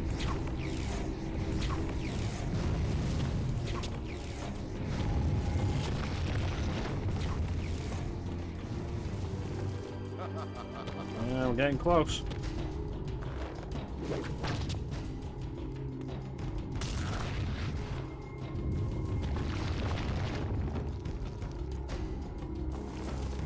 How appropriate, you fight like a bitch.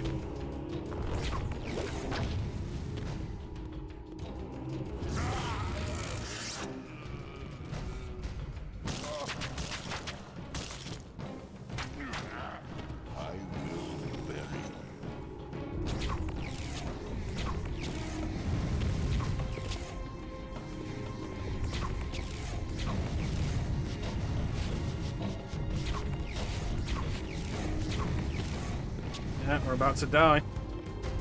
I don't think I'm gonna make it.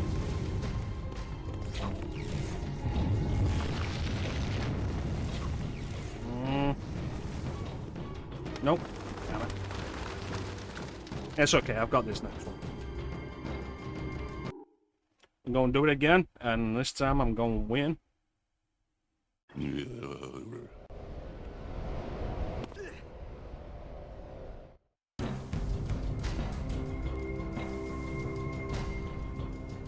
No, it's okay, he's got 2 tentacles.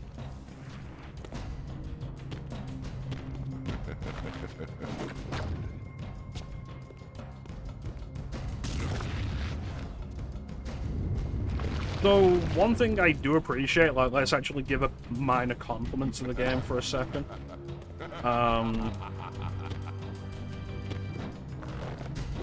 When he pulls out the second tentacle, you don't have to destroy both to make him vulnerable. You know, like most games would have you do.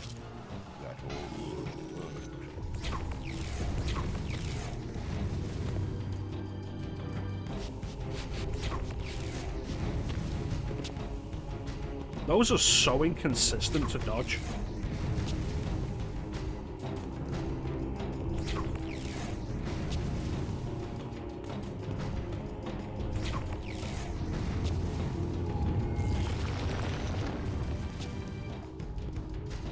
You will never break from the wheel of fate.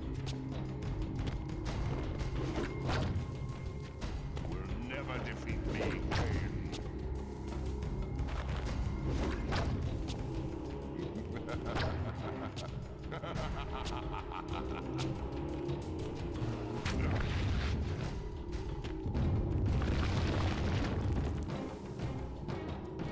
You will never escape.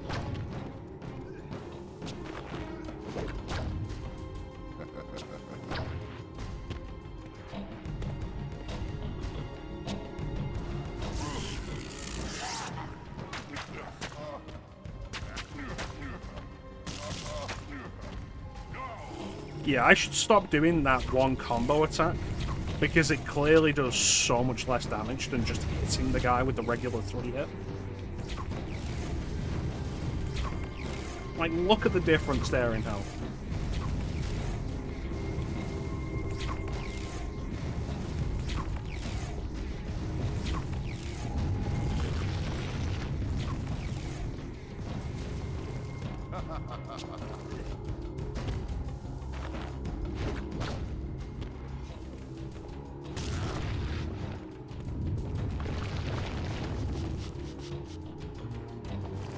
Surrender, Kain.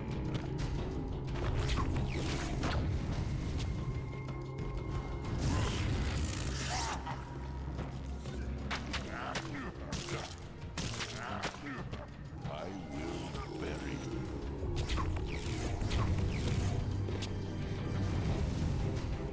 You know what really grinds my gears? When you're facing a boss, and it's like a sequence-based thing, where you have to do a bunch of shit to make it vulnerable to actually lower its health, and the last little bit requires an entire sequence on its own. Oh, it's got 3 tentacles.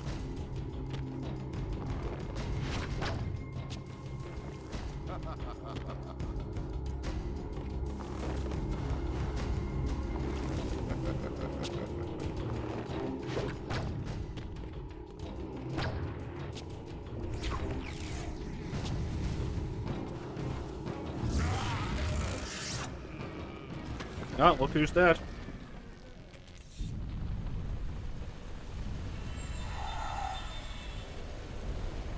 Yeah, it's like, I'll bury you under rubble, bitch. I can turn into mist. The wheel will turn. The plague of your kind will be purged from this world. And on that inevitable day, your wretched, stagnant soul will finally be mine. In the meantime, you'd best burrow deep.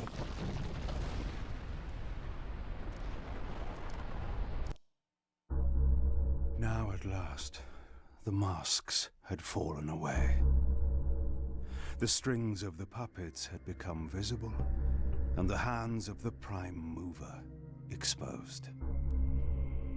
Most ironic of all was the last gift that Raziel had given me. More powerful than the sword that now held his soul, more acute even than the vision his sacrifice had accorded me. The first bitter taste of that terrible illusion. Hope.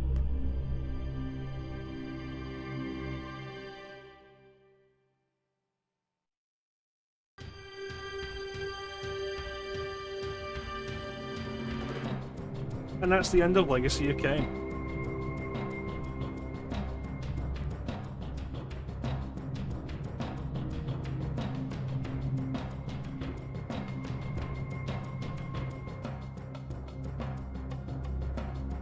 Game.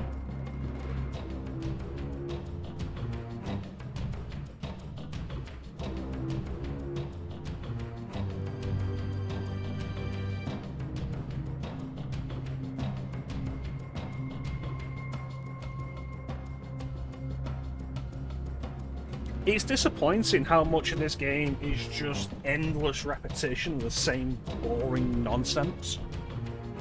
Like, it starts off with like, oh, story. And then just like 7 hours of basically nothing before story.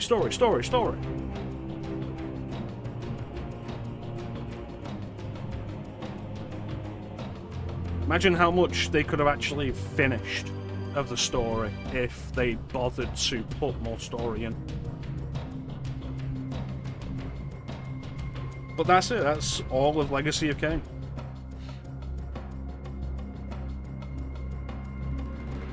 The next game that would release after this was Nosgoth, which was a MOBA, which I believe didn't actually exit beta and was shut down in like 2013. There was Legacy of Kain Dark Sun, which the prototype was leaked, or like the video footage of pre-release material was leaked. And it looked very much like what would end up being Shadow of Mordor. But that was cancelled by Square, when Square was owner of Eidos.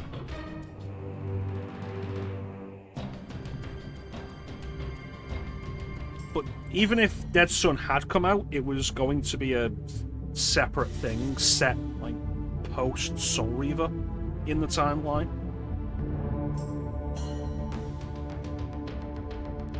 Or pre-Soul Reaver in the timeline, a point of time that wouldn't have progressed the story, basically.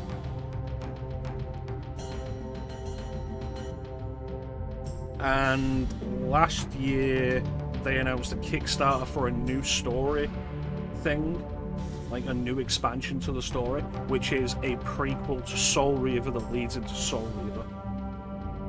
So this is never followed up upon.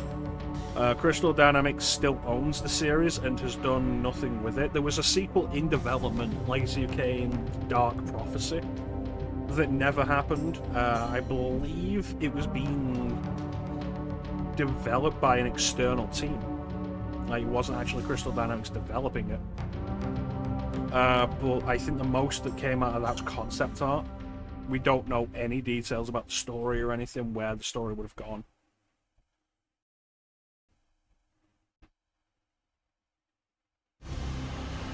So, like, I say this is the best ending the series probably could have gotten because it feels like it is the closest to an ending the series has had since, like, Blood Omen.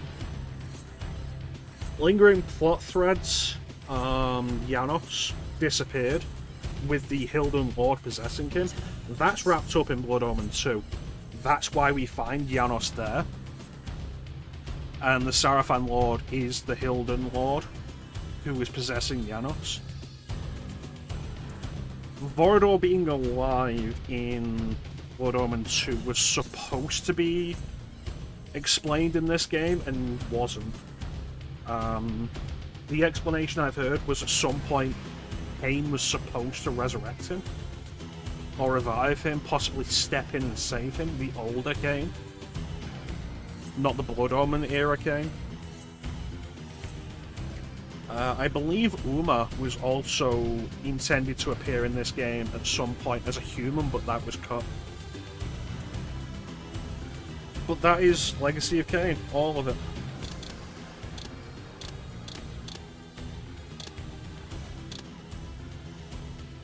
Here's Michael Bell, the voice of Raziel. Simon Templeman, the voice of Kain. Tony J, the voice of the Elder God, sadly passed now. Richard Doyle, the voice of Mobius. I don't know if he's passed. Rene Auberjoin. I still don't remember how to pronounce his name. He is also sadly passed now. Anna Gunn as Ariel. Paul Lukather as Vorador. Might have passed, I don't know. Alistair Duncan, Mortanius, Greg Berger as Terrell. And BJ Ward as additional voices, and Phil Proctor as additional voices. And then recording director, casting director. Lukather has also passed, thank you, Off-World Devil. Chris Zimmerman Salter, you play enough games, you'll see her name a lot. She's one of the most prolific voice directors. Like, she did all the voice direction for the entire Metal Gear series. Yes, Paul Lukather is also the voice of President Johnson in Metal Gear Solid 2. Richard Doyle is the voice of Big Boss in Metal Gear Solid 4. Michael Bell is the voice of the Fear in Metal Gear Solid 3.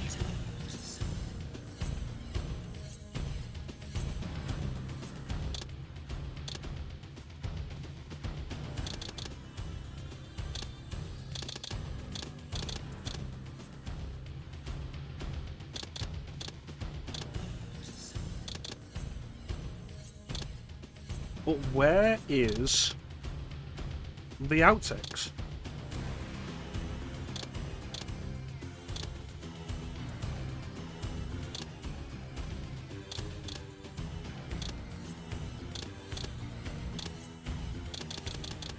Are the outtakes not in the PC version?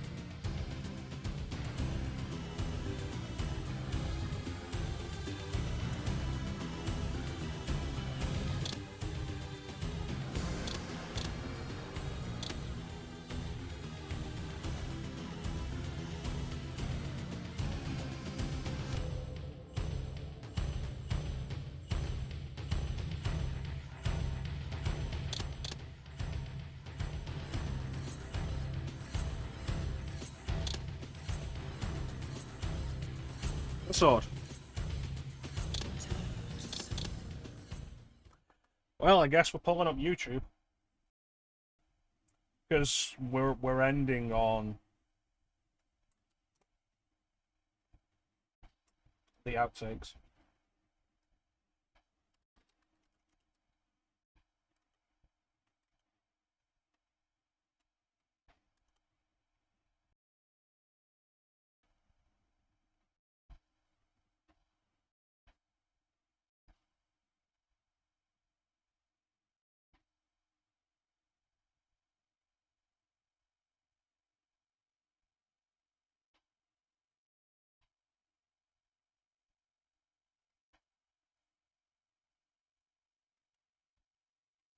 Okay, so these are all 4x3.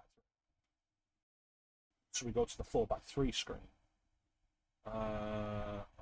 Set this up here, and bada bam.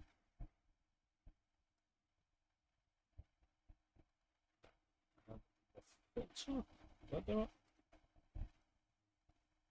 Yes, the filter is properly configured. And add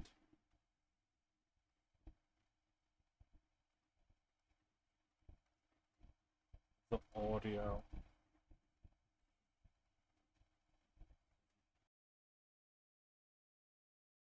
The Hilden. The Hilden. Hilden. The Halausi Hilton. Hilden. Hello. Hilden. Hilden. The Hilden. Hilden, how? Hilden. Hilden. Hilden. Hilden. Hey, Hilden. Hildenleben. My name is Raziel, his name is Kain.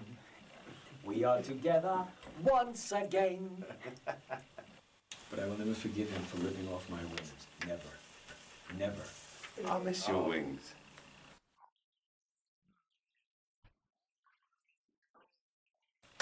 Sorry. Oh, sorry. What happened was the Elder God had a colostomy. It was not under control. I said no more yogurt, Elder God. Huh?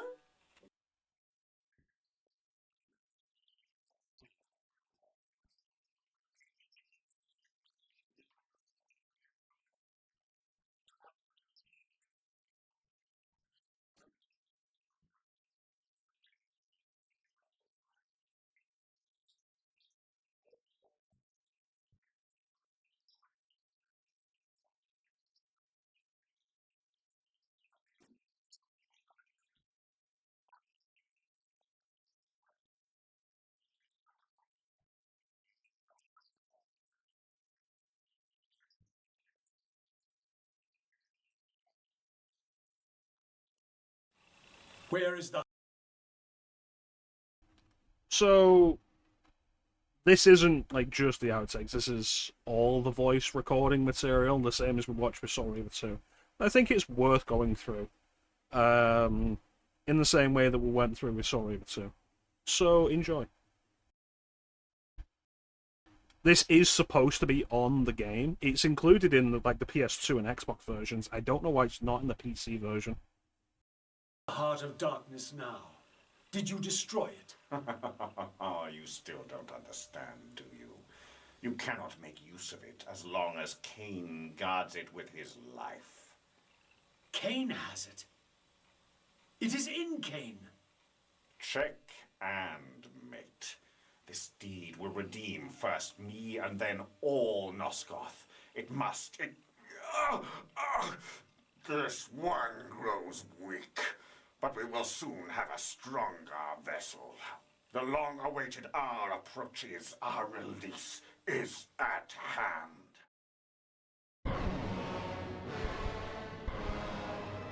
Kain is deified.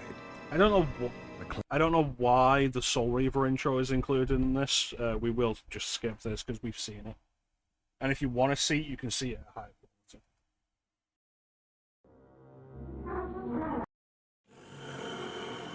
I smell no blood. Throat cut first, blood gouting, then it falls into the pit. Take it back. The sacrifice is rejected. You will know my wrath. You killed the rest, and now you have found me at last. Tyrell? Tyrell. Yes, that was my name then. The others were grotesque. This? Yes, I am changed. I have become a god, greater than you ever were, Raziel.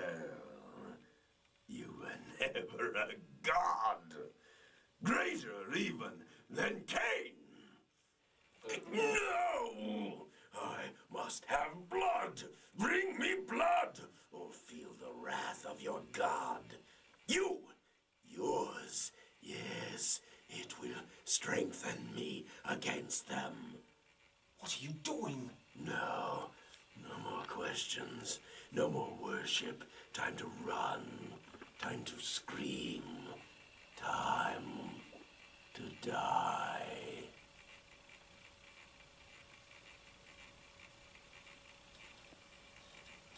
That guy's really an asshole, isn't he? What do you think, Jerry?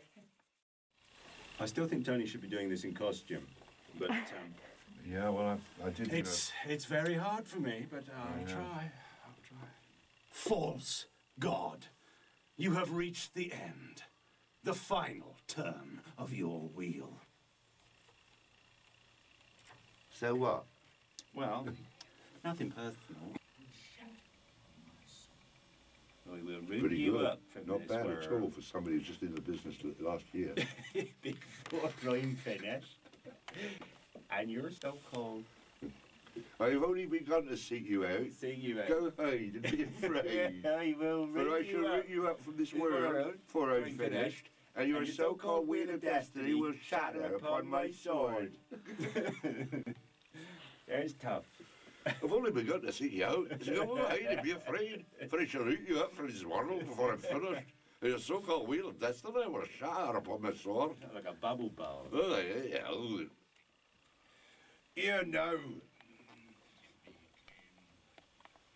How'd you do that? Look. God, that's amazing. How'd you do that? God, he's got the gear. God help us. Good heavens. I've only begun to seek you out. My lunch hour now. Is it? What's the time, Tony? 12:30, isn't it? Oh, is it? Oh, good. 25 to 1, actually. Actually, 25 to 1. 25 before 1. You think you've defeated me, Kain? It's not possible. I exist in places you cannot find. You think you have defeated me, Kain? It is not possible. I exist in places you cannot find. God. I'm not following. I can't follow that. I exist in places you cannot find.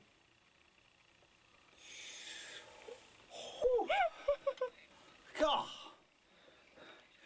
I think I need a bathroom break. It's coming through, but it's a bit tinny, isn't it? Well, you are. I sound. No, don't you? You bastard. Yeah. Doesn't matter if we hear you or not. We never listen. What the hell does that matter? I'm worried about hearing myself and Simon. No, don't listen to me. I'm shit. All right. I think that's the best you could do, isn't it? With that glowing endorsement. Glowing endorsement. This peculiar sensation was familiar to me.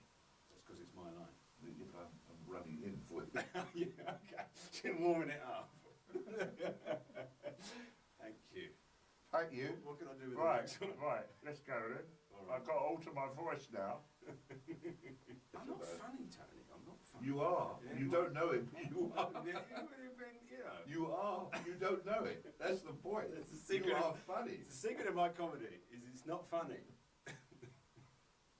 Once you lost your tentacles, you've lost it all, haven't you? And I lost mine. Yeah, I know. It's downhill, really. I mean, it's downhill all the way there. It is. Can't do much worse than that. I mean, you've got 8 of them, I know, but...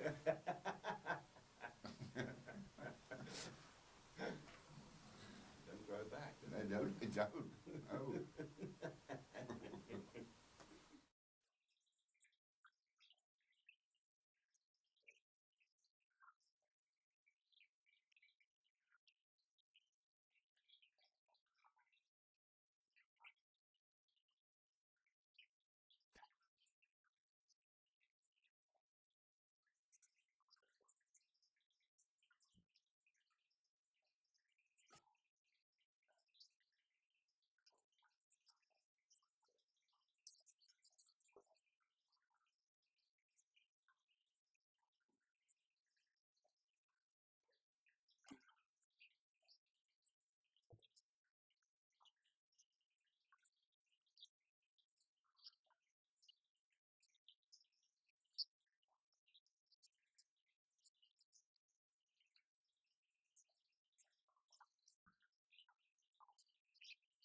Now, you will listen to me.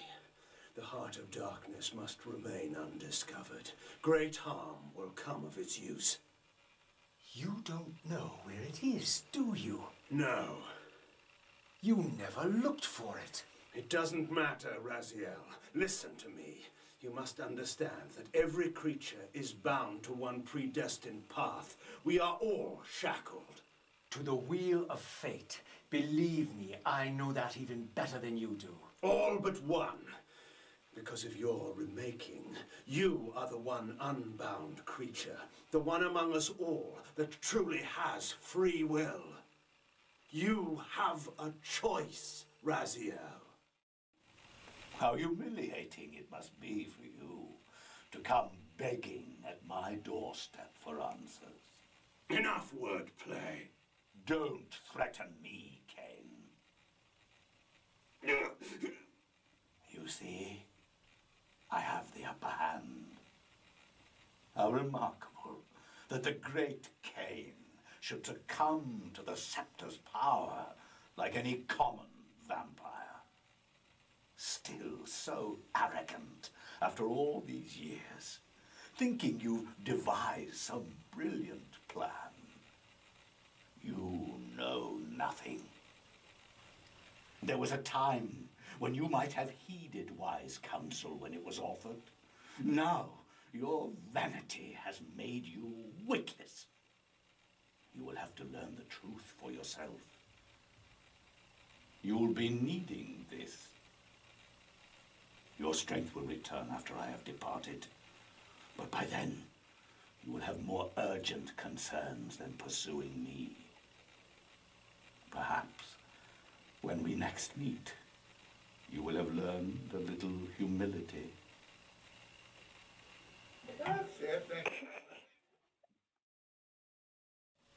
We sought an incorruptible vessel, and you provided one. We required the blood of our ancient enemy, and you delivered Janos Audron, having first been lured to the heart of darkness. Best of all, you murdered the Scion of Balance to get it. We've already won. Raziel, you must not allow them to carry out their plan. Kill me, and you end it now. Suicidal like the rest of them. Know your place, Raziel. The true hero plays his role and then steps aside. Well done, faithful servant. And now, I have an execution to see to. Faithful servant, this. Spin on this, Mobius. What is this place? And one more little different. What is this place?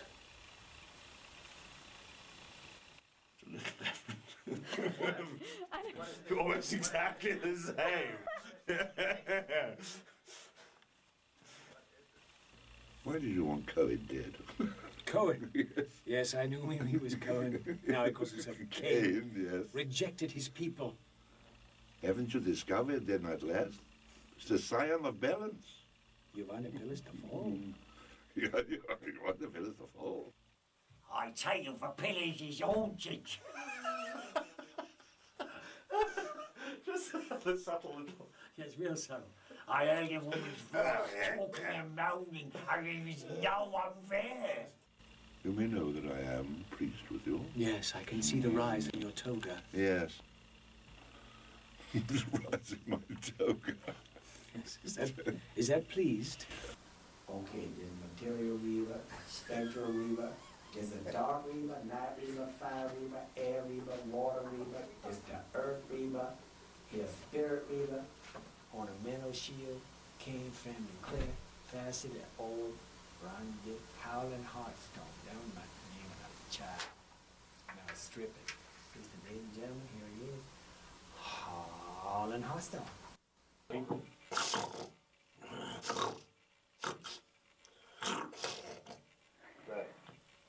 Didn't you do that, the production of Hamlet at RADA?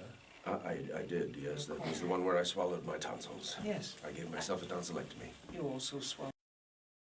Yes, that was Othello. Protection of the terror, yes. The enemy race, long banished, had a champion of their own. Flaming eyes and a fiery sword. Okay. Yes, and a tiara with full-length gloves and Joe heels. Why, he was Drag Reaver, a whole new series.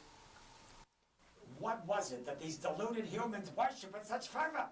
That's the idea. Was it the dreaded unspoken that Voyager had warned me about? Whatever so-called god inhabited this hideous pit, I was about to meet it. Oh, God. Very well, then. I'll indulge you. Then what? Hold a minute, please.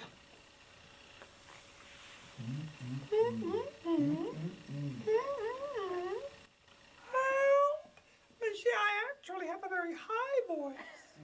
And so this becomes quite a challenge for me. I spent 7 years playing. In a deep, gravelly voice.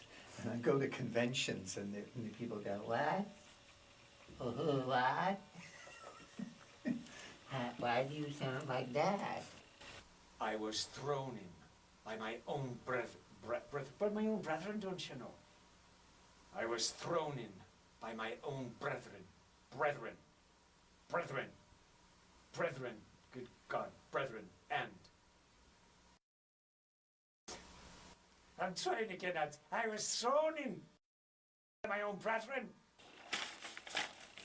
And now you will see the true enemy. And now you will see the true enemy. And now you will see the... And now you will see the true enemy. And now you will see the true enemy. Pick it up from your speech again. We've had enough, Michael, for one day.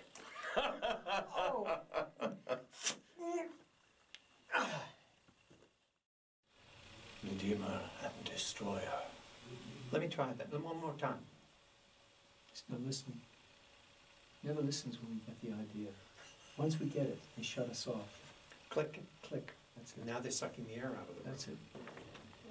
Oh, good. You have the big chunk. You have the big exposition. Thank you. Thank you for giving him the I haven't exposition. seen it yet. Well.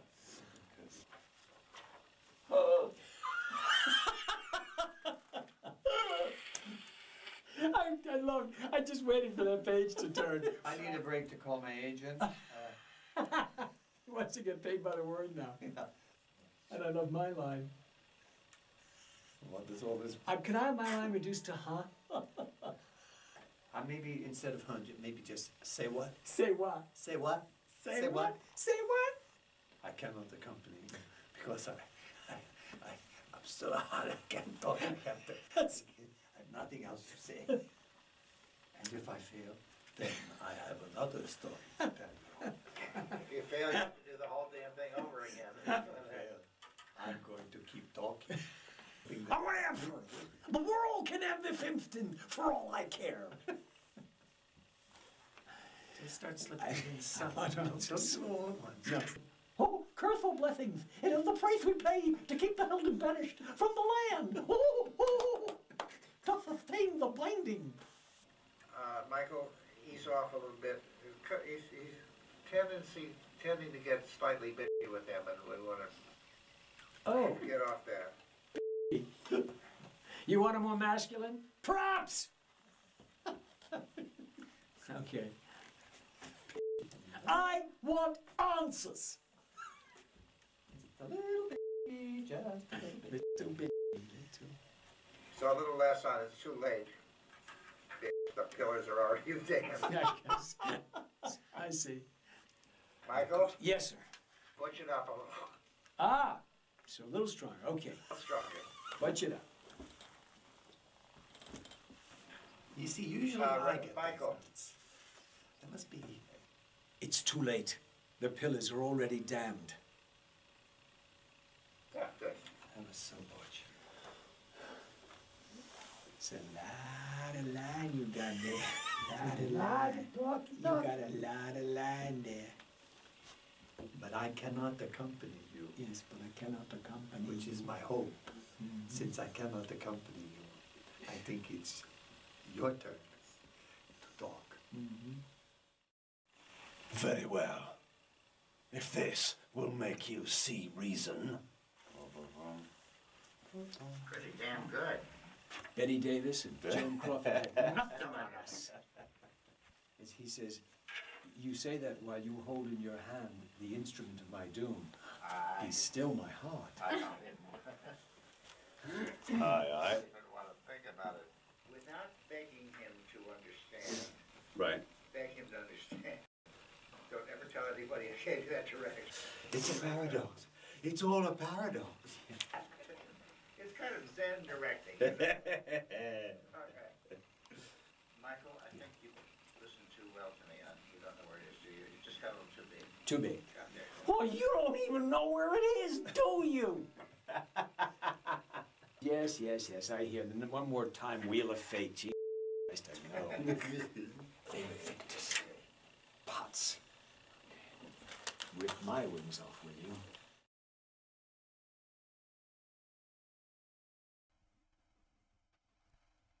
And that's all of it, I guess.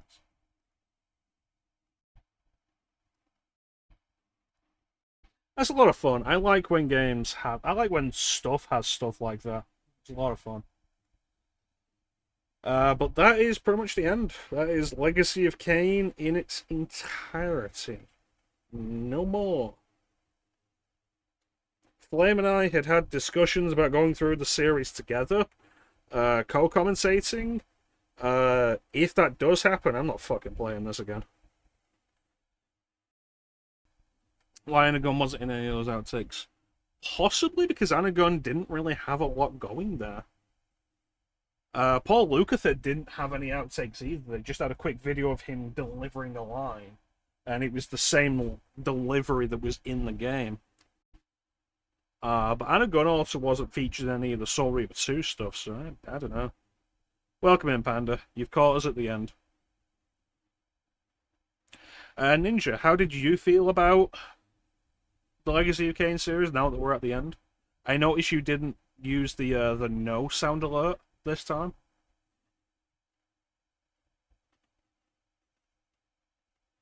I have 10 subscribers, what? Oh yeah, Teak gave out like 5 gift subs. That makes sense. Is Ninja still here? Did Ninja leave? The bastard. Ah, there we go. He's still here. I mean, it is a cliffhanger that was never really resolved, but like I say, it's the closest to an ending the series could have gotten.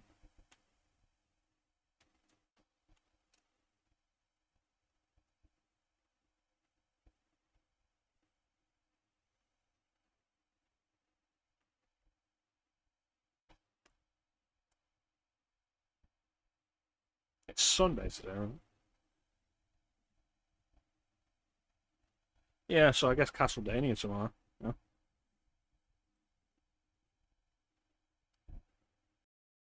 Well, Half-Life 2 Episode 2 is like imagining if the Legacy of Kain series had ended on Soul Reaver. Soul Reaver 2. Well, you'd hope there would be.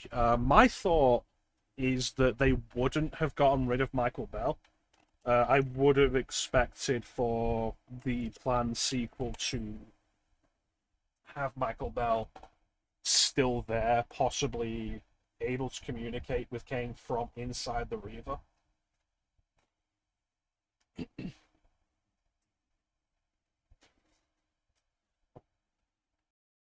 And they could have easily said something like Raziel's soul isn't necessarily trapped in the Reaver anymore. I don't know. They could have kept Michael Bell in some sense and kept Raziel in some sense. Whether they would have, we'll never know.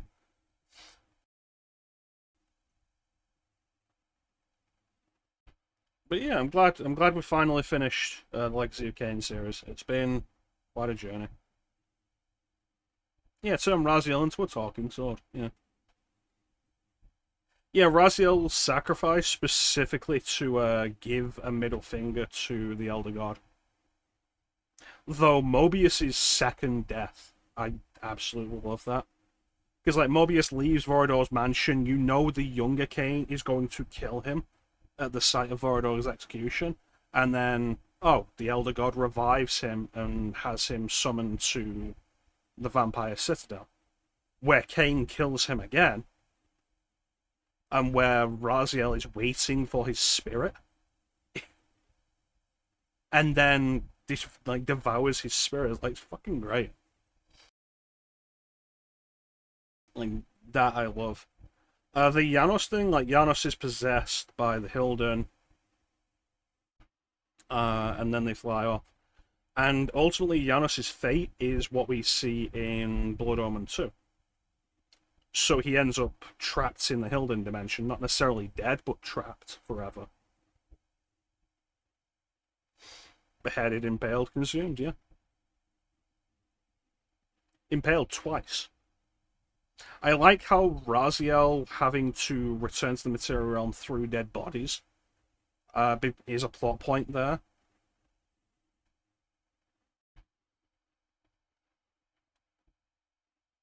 So essentially the Elder God removing the conduits, the portals that allowed him to return to the material realm, backfires, because with Mobius's dead body there, Raziel has a way back. Yeah, absolutely. Like, Janos has an absolutely awful ending.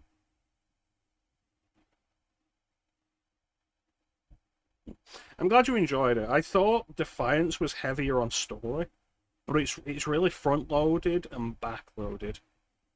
And then, like, everything in between is just so repetitive, and you're going through the samey environments over and over again. And it's really disappointing. It is absolutely the weakest of the series. Would I go back to Legacy of Kain again in my own time? Blood Omen 2, I'll probably do another playthrough of somewhere down the line in my own time. Mostly because of nostalgia. Because I played a lot of Blood Omen 2 when I was younger. Blood Omen 1, I genuinely think is probably the best of the series. It's definitely aged the best. Soul Reaver, I think, is also fairly strong. I was kind of surprised going back to that. I expected it to have aged worse. But Soul Reaver 2 and Defiance are like the absolute bottom of the series for me. I will not be playing them again. But yeah, that is going to do it for us today. I want to thank everyone for joining the stream. I always really appreciate the support. Big express thank you to everybody in the chat. Chat is always the best part of the stream. Who do we have today? Ninja, Klim, Bane, Teak, Offworld Devil, First Transit, Star, Panda,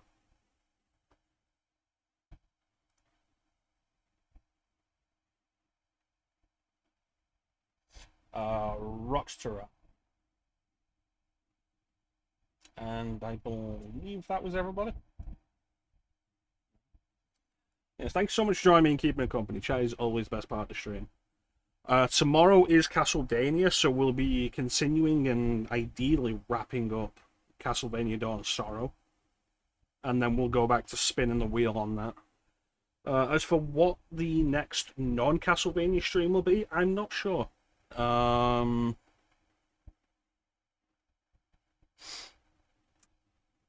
Not sure.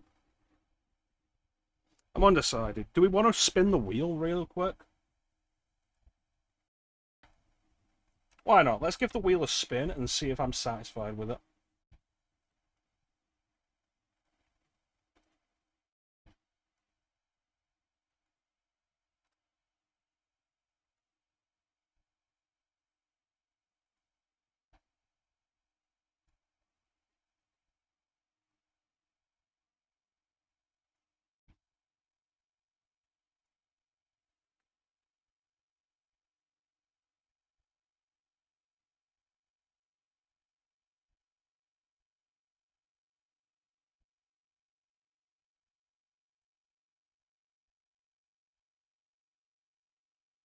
It's funny, I was actually talking with Klim yesterday about the possibility of him joining me for that. Because I've never played Subspace Emissary all the way through, and Klim hasn't seen it at all. So I had a thought that that could be fun for the two of us to do together. We'll see. I will discuss with Clem about the possibility of doing that.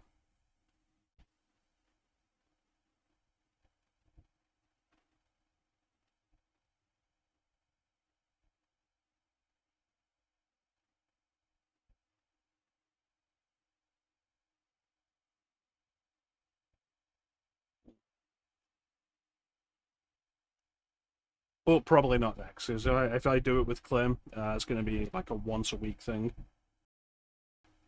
But anyway. Back tomorrow. Castlevania, Dawn of Sorrow. And with that, there's not really a whole lot else to say. Except, thank you all for watching. Have yourselves a fantastic time of day. And take care. We'll catch you next time, guys. Bye.